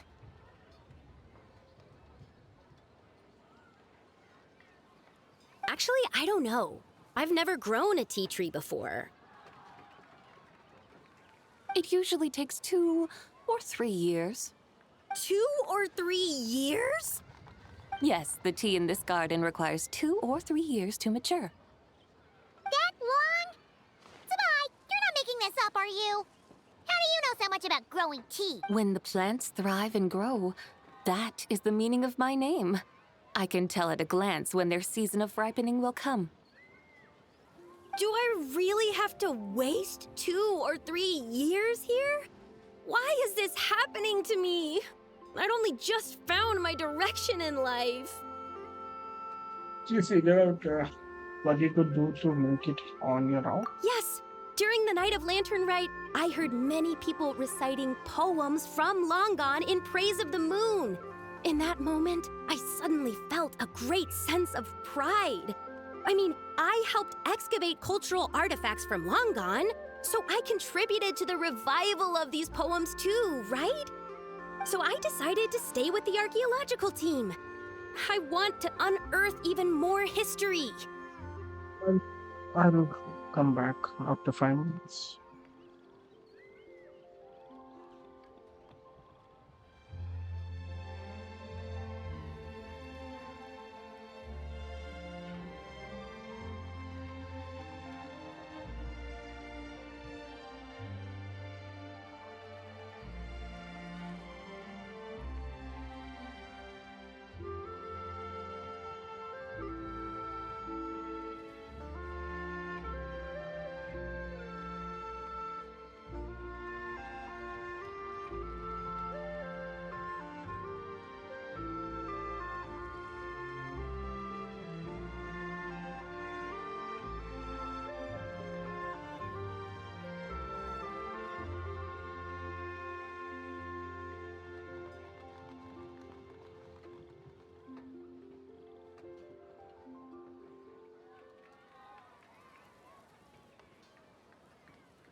Come back. I see. And are you sure that's what you want to do? If you don't achieve anything significant in the years to come, will you still enjoy it? Yes, because archaeology gives me that boom shakalaka feeling. Wait, did Xiangling teach you that? That's right. I was asking her for advice. She said that if something gives you that boom shakalaka feeling, then it has to be worth pursuing. I immediately thought about how, when I'm excavating in the ruins, I always feel like there's a ghost standing beside me, and not in a spooky way. It feels like my great-great-great-great-great-grandmother patting me on the shoulder and saying, "Keep going. You're about to rediscover some grand ancestral knowledge." That certainly sounds like a boom shakalaka sort of thing. Right? It feels like I've made some kind of connection with my ancestors. Isn't that amazing? Since you've made up your mind, you should give it your all. And I'd love to, but I'm still grounded. Run away. Summon up a little boom shakalaka and leave the tea garden behind. Flee this village. That might be going a bit far. You don't want to lead others astray, Zibai. Maybe you can try negotiating with your family. Yeah! Tell them about your great-great-great-great-great-grandmother. She must be the most super-duper ancestor to have ever risen above the rest, right? I'd be better off telling them about the White Horse Adeptus. After all, she's the supreme riser above the rest who saved my great-great-great-great-great-grandmother. Then it's settled. Tell your family that your decision has my blessing. Thank you, Zibai, but I don't think cosplay is going to work on them. They won't listen. They don't need to listen. You need only follow the rules they've set out for you. What do you mean? As I'm sure you know, some ancient texts refer to the White Horse Adeptus as the Daughter of Time. My family history contains such records. But what of it? If the White Horse Adeptus were to manipulate time to make your tea seedling grow overnight, then you'd be free, correct? Is that how it works? If the White Horse Adeptus were to really get involved, my grandfather would let me leave right away. But who really believes that she'd show up and help? It's not as if you have any other options. Why not try calling out for help? It won't cost you any more. Guess I might as well. I've got no better ideas anyway. White Horse Adeptus, if you can hear me, please save me from my predicament.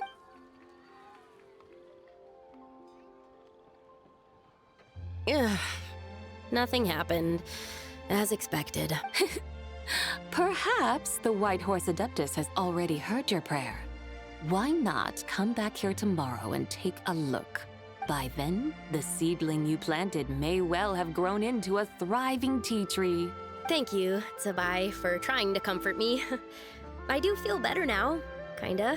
But can't you really do something like that? Curious to find out. Oh, it's getting late. Why don't you all stay at my house tonight?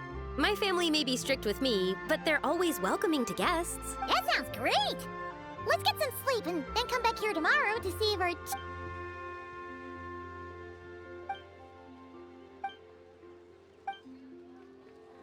Oh, Whoa! Your tea baby is all grown up!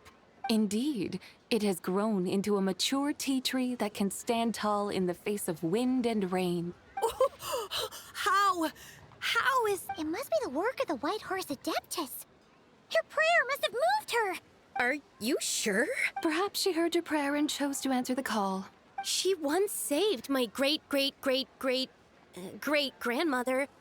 This time, she saved me. That's incredible! Your family must be blessed by the White Horse Adeptus. I guess so. I need to tell everyone the news right away. They should ungrown to you now, right? They'd better. Since this is the will of the White Horse Adeptus, I don't see how they could object. Go. And if you run into any more trouble, call out to the White Horse Adeptus just like yesterday. Thank you so much.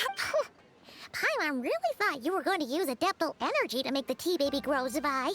When an Adeptus exerts effort, consuming their energy, is that not using Adeptal energy?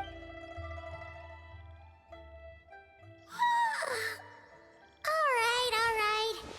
What are we doing out here in the middle of the night? We're here to help Lu Xiangxiang fulfill her wish, of course. Can you really make the tea baby grow? It won't be easy, but there are ways.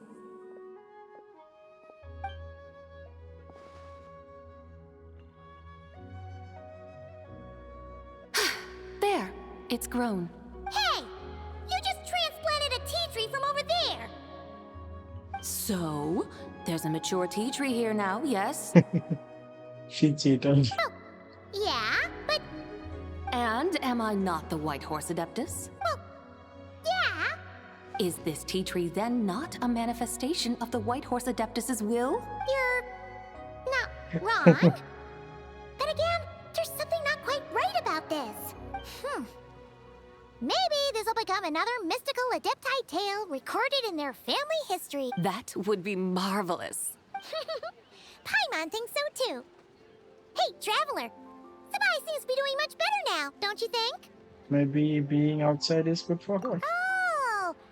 Hi, Mom Bets. That's why Zhongli chose to send her on this errand.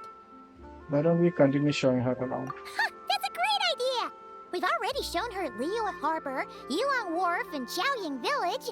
How about we head to Qingce Village next? Qingce. That name sounds familiar. The scenery there is really pretty, too. It's the perfect sightseeing spot. How about we show you around? I must say, I have been mightily impressed by the mountains and waters of Liyue. Please lead the way, my dutiful guide. Alright, let's go!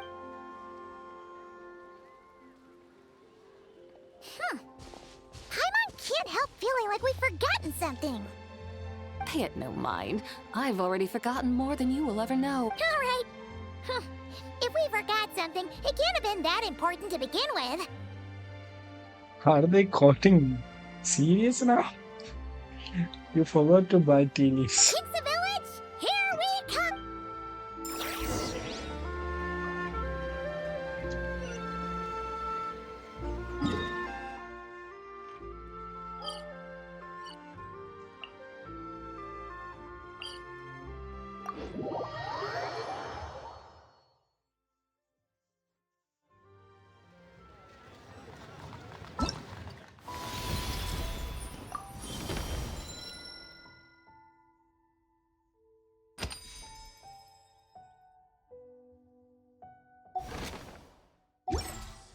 So it is part of Lantern work.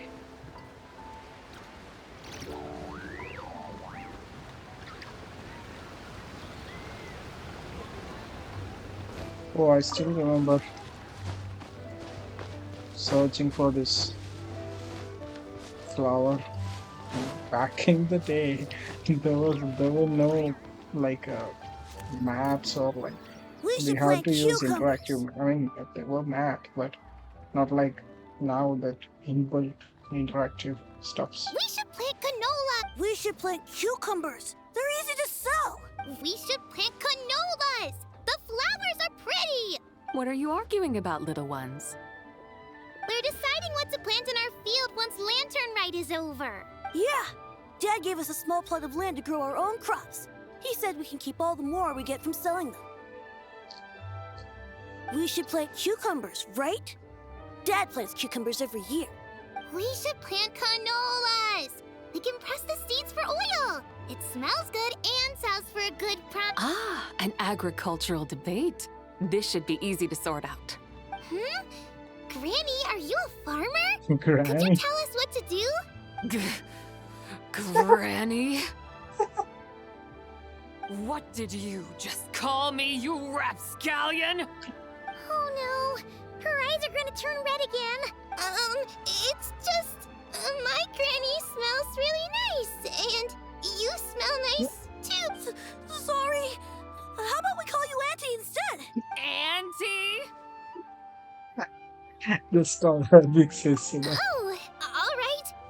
Big sis Zibai, can you help us decide whether we should grow cucumbers or canolas in our field? You little rascals. Using priceless land like this just for cucumbers and canolas? What a waste of heaven's gifts! Huh? What should we plant instead? With the coming of spring, when all things awaken, the fields should be sown with the 5 grains. What are those? The 5 grains are life's staples, the heart of the people's table. I notice the people here mostly eat rice, so that is where you should begin. Based on the local climate and soil, seedlings planted in mid to late spring should produce mature grain within 2 or 3 months. When autumn comes, you can plant a second crop, with time still to harvest it before the first frost. The rice you harvest can be sold at market or kept in your stores. It's a far better choice than cucumbers or canolas. Oh, but Big Sister Zibai, I like canolas. That's no issue. It is unsuitable for continuous cropping in any case. You can rotate it with rice to maximize your yields. After the second rice harvest, around wintertime will be the perfect opportunity to sow their seeds. And when they mature in mid to late spring, you shall be just in time to sow the first rice crop of the year in. This way, your field will sustain balance. Rice and canola in a harmonious cycle. Wow! That means we'll have crops to harvest all year round! Wait a minute! If rice and canola take up the whole year, what about my cucumber? A firefly dares rival the brilliance of the moon? In what twisted universe should cucumbers vie for land with rice? Big sis Zibai! You're going to hurt Lil Lee's feet! Auntie hates cucumbers! Stop crying this instant! I meant that cucumbers are simple enough to grow. There's no need to devote a whole field to them. Just find an empty corner of your yard, scatter some cucumber seeds in the earth, and before you know it, you'll have a thriving patch of vines. Cucumbers delight in sunlight and moisture, but they suffer in cold weather. If you wish to plant them this early in the year, you should make sure they're protected from frost. Wow. Is it really that simple? Let's hurry home and get started right away! Are you really in that much of a rush? Well, thanks, Big Sis Zibai, who's fierce but really good at farming. We gotta go! Thanks, Big Sis Zibai! See you around! Paimon never imagined you'd know so much about farming. What's so strange about that? The people of Langan called me the god of soil and grain. Are the fields not made of soil? Is rice not one of the 5 grains? Huh, that's true. So, if the god of soil and grain is a farming god, that means the White Horse Adeptus must be a farming adeptus, right? Put it like that, Zibai suddenly seemed very down to earth. Of course the god of farming is down to earth. Mind your tongue, impertinent child. How dare you diminish the lofty bearing of an adeptus? Hey! You're the one who said the god of soil and grain is all about farming. Enough! It's time for us to take to the skies once more. Join me now. Witness the majesty of...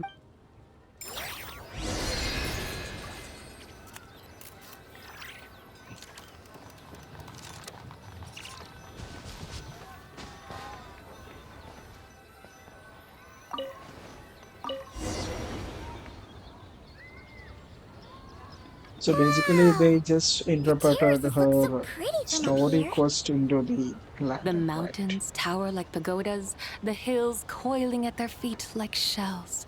Layers built upon layers, rising and falling in harmony. A truly unique and mesmerizing sight. Thinking about it, you have a special connection to this place, you know. A special connection? Yeah! There's a local legend about a white horse leaping from a pure spring to follow Rex Lapis into battle. Don't you remember? You must have been living in seclusion around here. That does sound somewhat familiar. Oh, and if we keep going up this way, we'll reach a super-duper spooky spot. You might have a connection to that place, too. There's an ancient array that seals away the remains of a fallen god. A god's remains? Yeah! The people Liyue turned that story into an opera called The Sanctification of Tao Do. Does that ring any bells? Tao Do. Huh. The 7 and 8 gates array. That's right, that's right! You do remember! Buna, the god of the underworld, who could pacify the forces of life and death. Huh? So, Tao Do had another name? Or Lord, Let's go take a look. it's Lord time.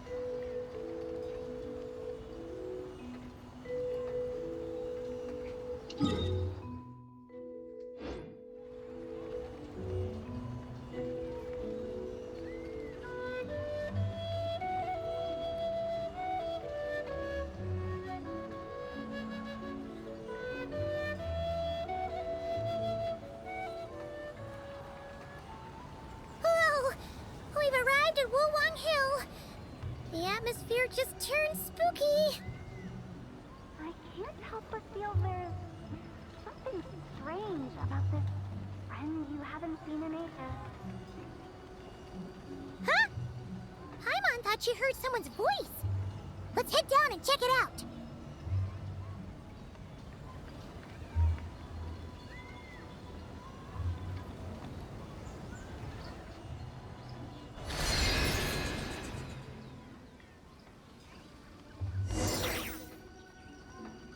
I can't help but feel there's something strange about this friend you haven't seen in ages.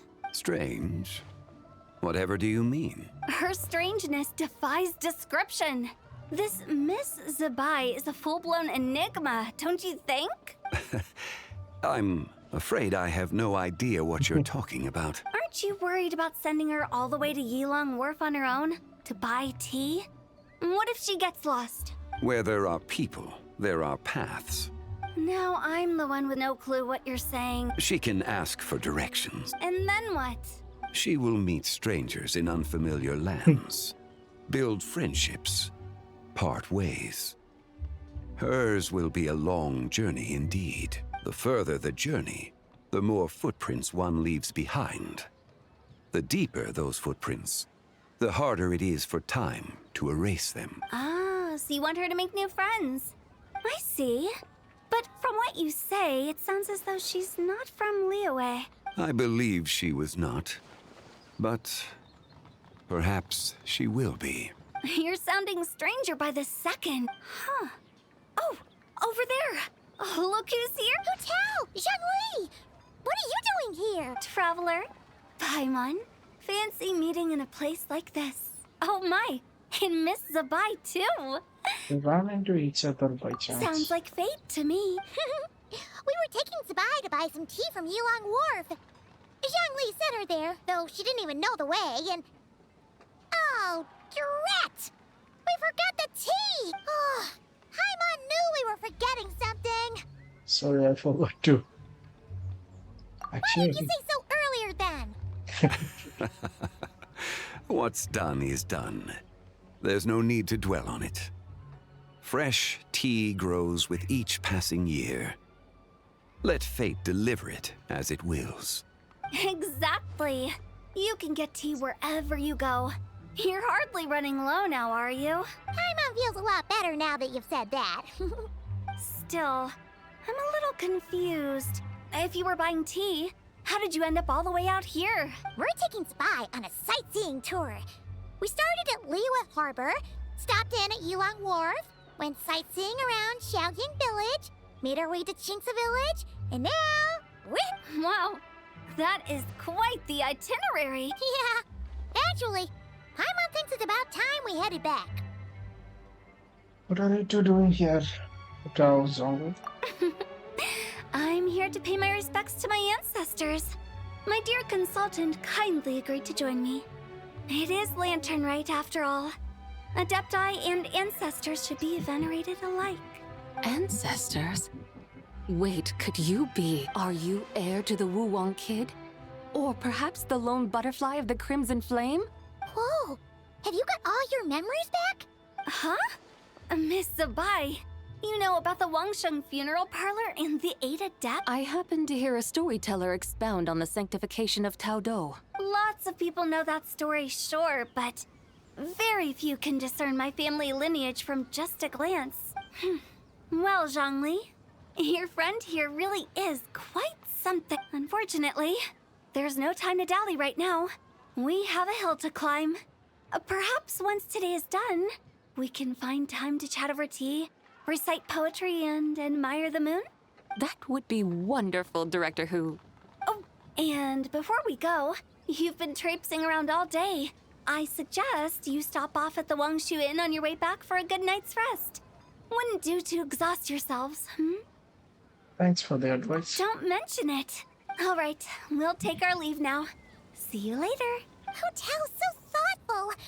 Why don't we follow her advice and stay at the Wangshu Inn tonight? Zibai, you can see the whole of Dihua Marsh from up there. The view's amazing. Plus, you can sample Smiley Yanxiao's cooking. Wangshu. An intriguing name. It couldn't hurt to check. Awesome. Let's go.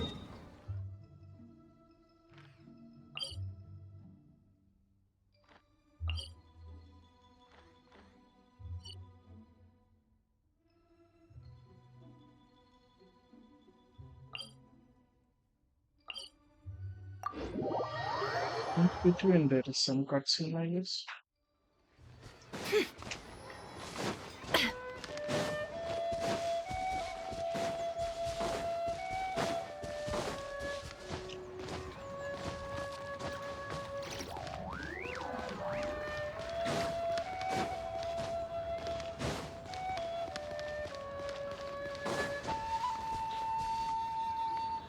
Is that towering structure Wangshu Inn?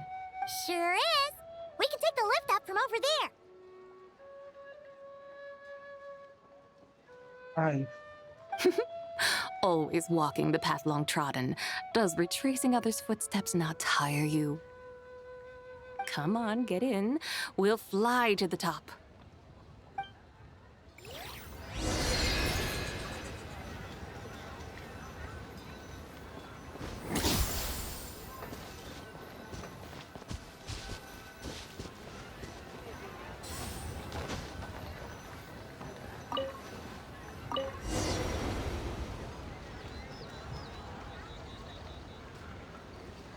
Are we really going to fly up to Wangshu Inn? Isn't that a bit showy? All the guests are going to see us. Is that a bad thing? To be able to witness an Adeptus. This will surely add to the inn's appeal, not to mention the room prices. The owner will thank us. You seem to really like showing off your powers. This inn's architecture is incredible, and the surrounding countryside radiates a picturesque charm. No wonder the new proprietor of the Baiju guest house thinks he can't compete and has decided to change his own establishment's name. The new proprietor? Ah, you mean Lu Shengsheng's dad. So you know about that too. Personally, Paimon thinks it should go with something like Rex's Rest. That's a contender's name if Paimon's ever heard one. A fitting name indeed. So you think the guest house should change its name too? Paimon kinda thought you'd say something like, such sacrosanct traditions must never change. Time flows ever onward. Why should the rules of yesterday be carried forward into the world of tomorrow? The people of today should determine what is to be kept. Huh. You're not as old-fashioned and stuffy as Paimon thought. The years ebb and flow, seas recede to reveal fields. In the vastness of time, I am but a wild horse in a boundless sea of dust. Even Rex Lapis, having waded through the waters of the river of time, is not quite the same as before. Zhongli, what was he like before? That is another story for another time. Yep, they're not going to reveal that.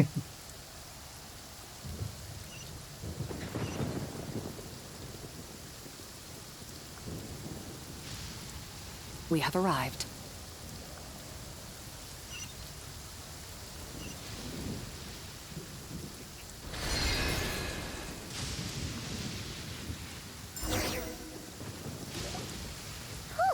This is the first time Paimon's ever flown up to Wangshu Inn on a chariot. Everything's so different when you're up high. Wangshu. Like moon lanterns and shao lanterns. Might it all be a coincidence? What's a coincidence? Do you not know what Wangshu means? Is it meant for me? Not bad. You're clearly much sharper than your diminutive companion. Wangshu can refer to the moon, but its original meaning is actually the goddess who rides the bright moon's chariot. And you must be the conqueror of demons. Xiao! Paimon was wondering if we'd disturbed you by flying down from the sky. Not at all. I sensed an unusual presence long before you arrived, though I didn't expect it to be you in a flying chariot. Ah, a witness at last. I was starting to think we should fly a bit lower. It would be awfully dull if no one ends up marveling at my lofty bearing. No need. This is already showy enough. I'm not one to do good from the shadows, as Rex Lapis is wont to do. Then you must be She's the White Horse Adeptus. Nay, I'm only cosplaying as the White Horse Adeptus, in truth. Cosplaying? What's that? Ugh, ignore her nonsense. She's a genuine article. The one and only, completely authentic White Horse Adeptus. It's just, Xiao, did young Lee say anything about her being a teensy bit not quite right? Mental instability, perhaps? Did young Lee tell you that? No, this is my own speculation. Oh, you pretty much hit the nail on the head. It's like her brain's filled with a bunch of slimes right now. All gloopy and messy. There's a hot-tempered pyro slime, a math-obsessed hydro slime, and a mischievous little animo slime. But don't tell her Paimon said that, or she'll come and tell us all off. You white-haired rascal! Do you think I can't hear you? Uh-oh! We're in for it now! White Horse Adeptus. You must be weary from your journey. Why not take a rest? Oh, yes, yes, yes! You must be hungry, right, Zibai? How about we get some food? The chef here is incredible!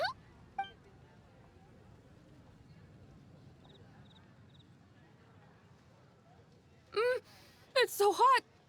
So spicy! Are you okay? Do you want Paimon to get you some water? Don't worry about me. I just need to pace myself.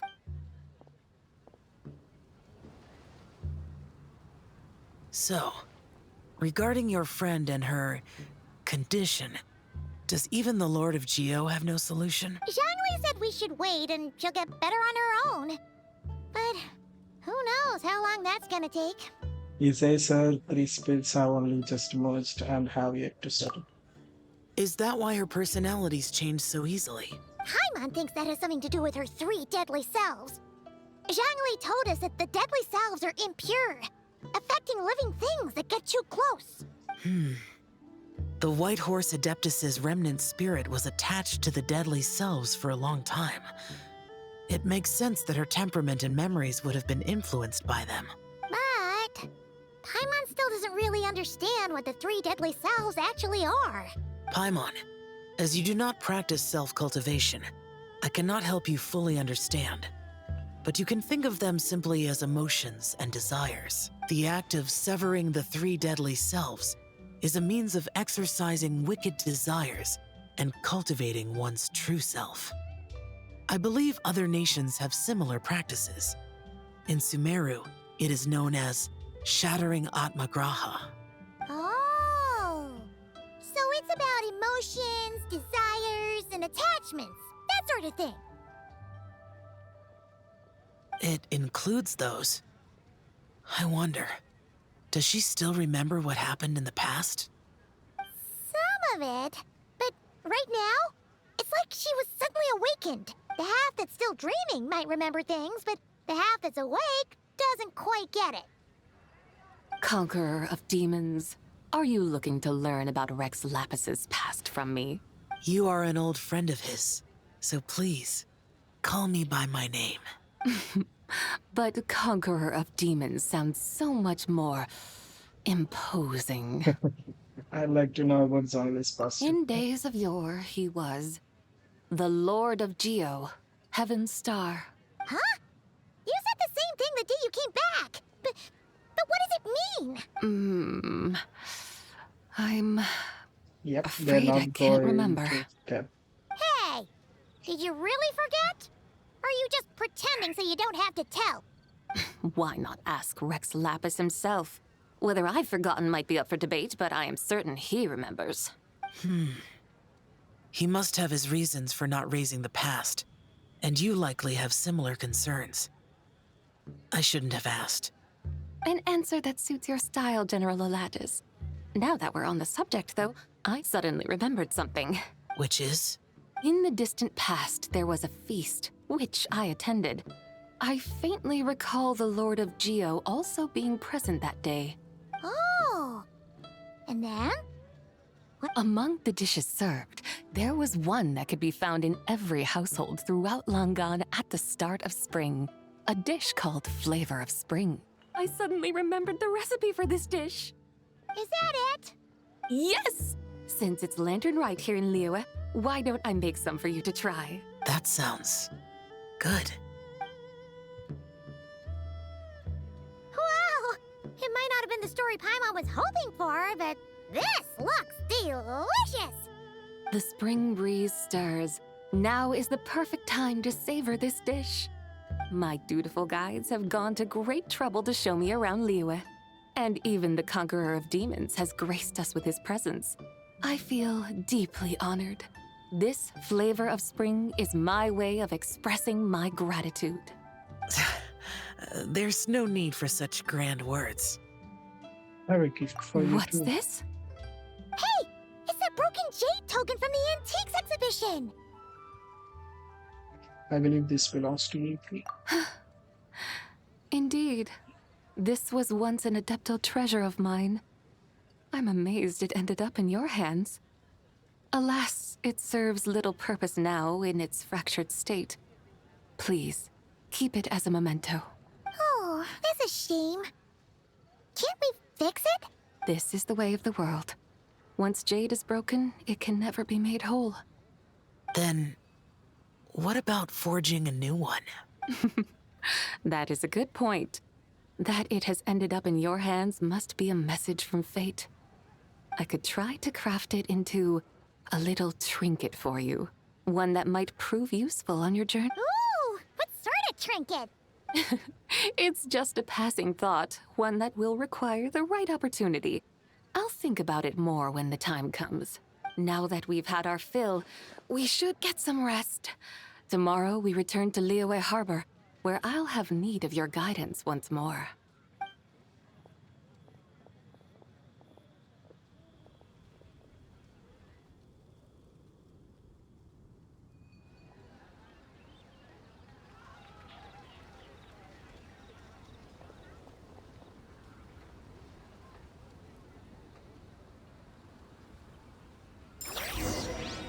This could be an obstacle or pantomime.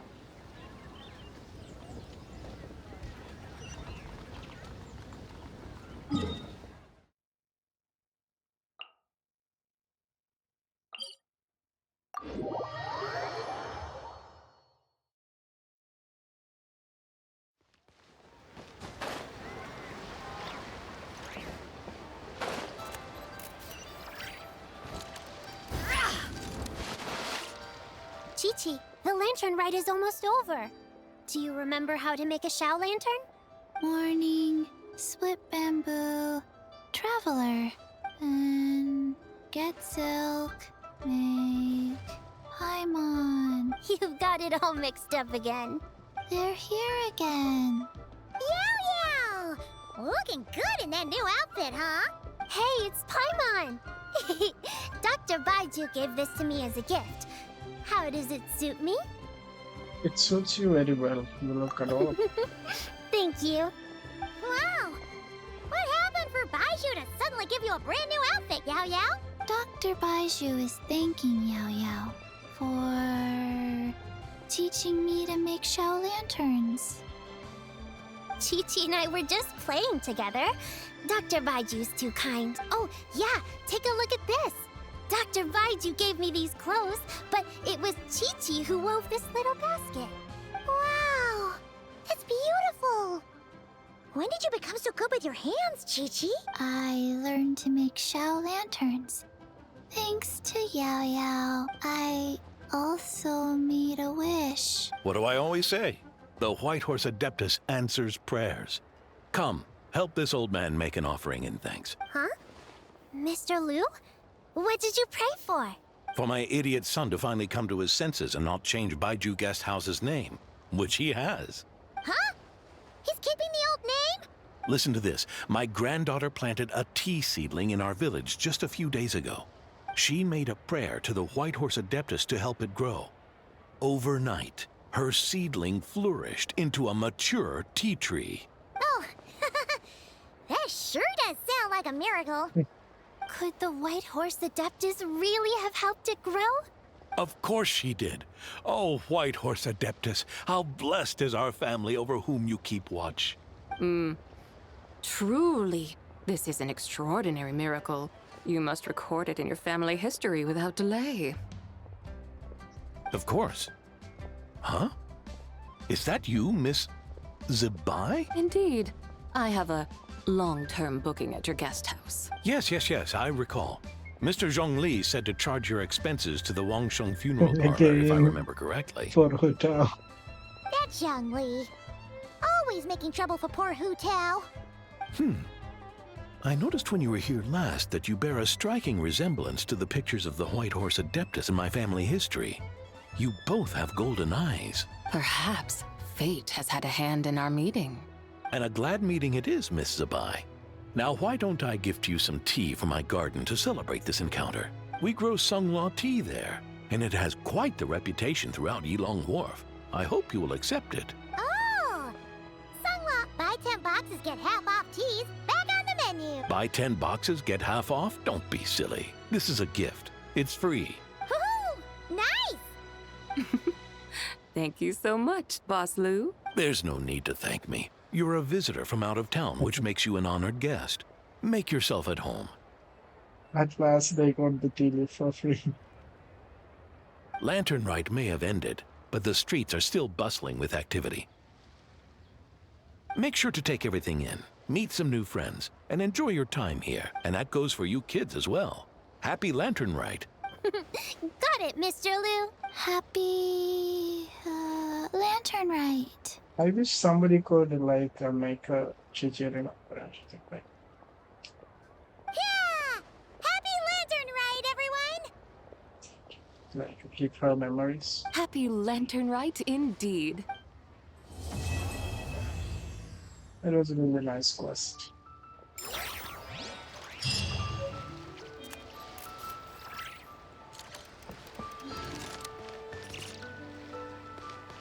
I think that's the last time we're ever gonna meet her, at least. Or maybe she's gonna come back in another quest, maybe. I like Genshin is giving like materials. And there are some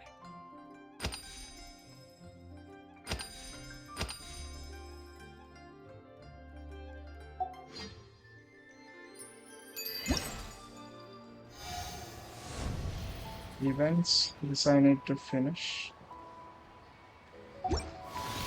That I will mostly do it on my mobile.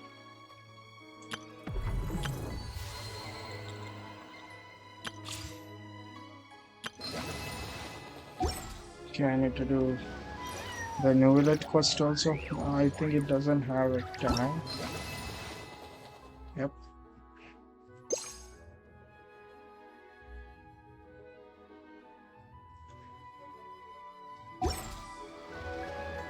So I think on our next stream we can do that.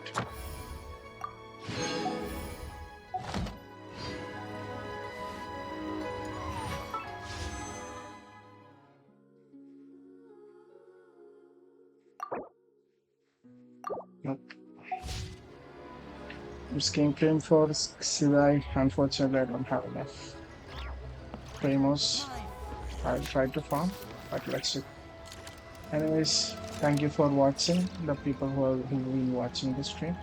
I'll try to upload this in the YouTube, and if you're watching from YouTube, let me know your thoughts, and I will see you in another stream.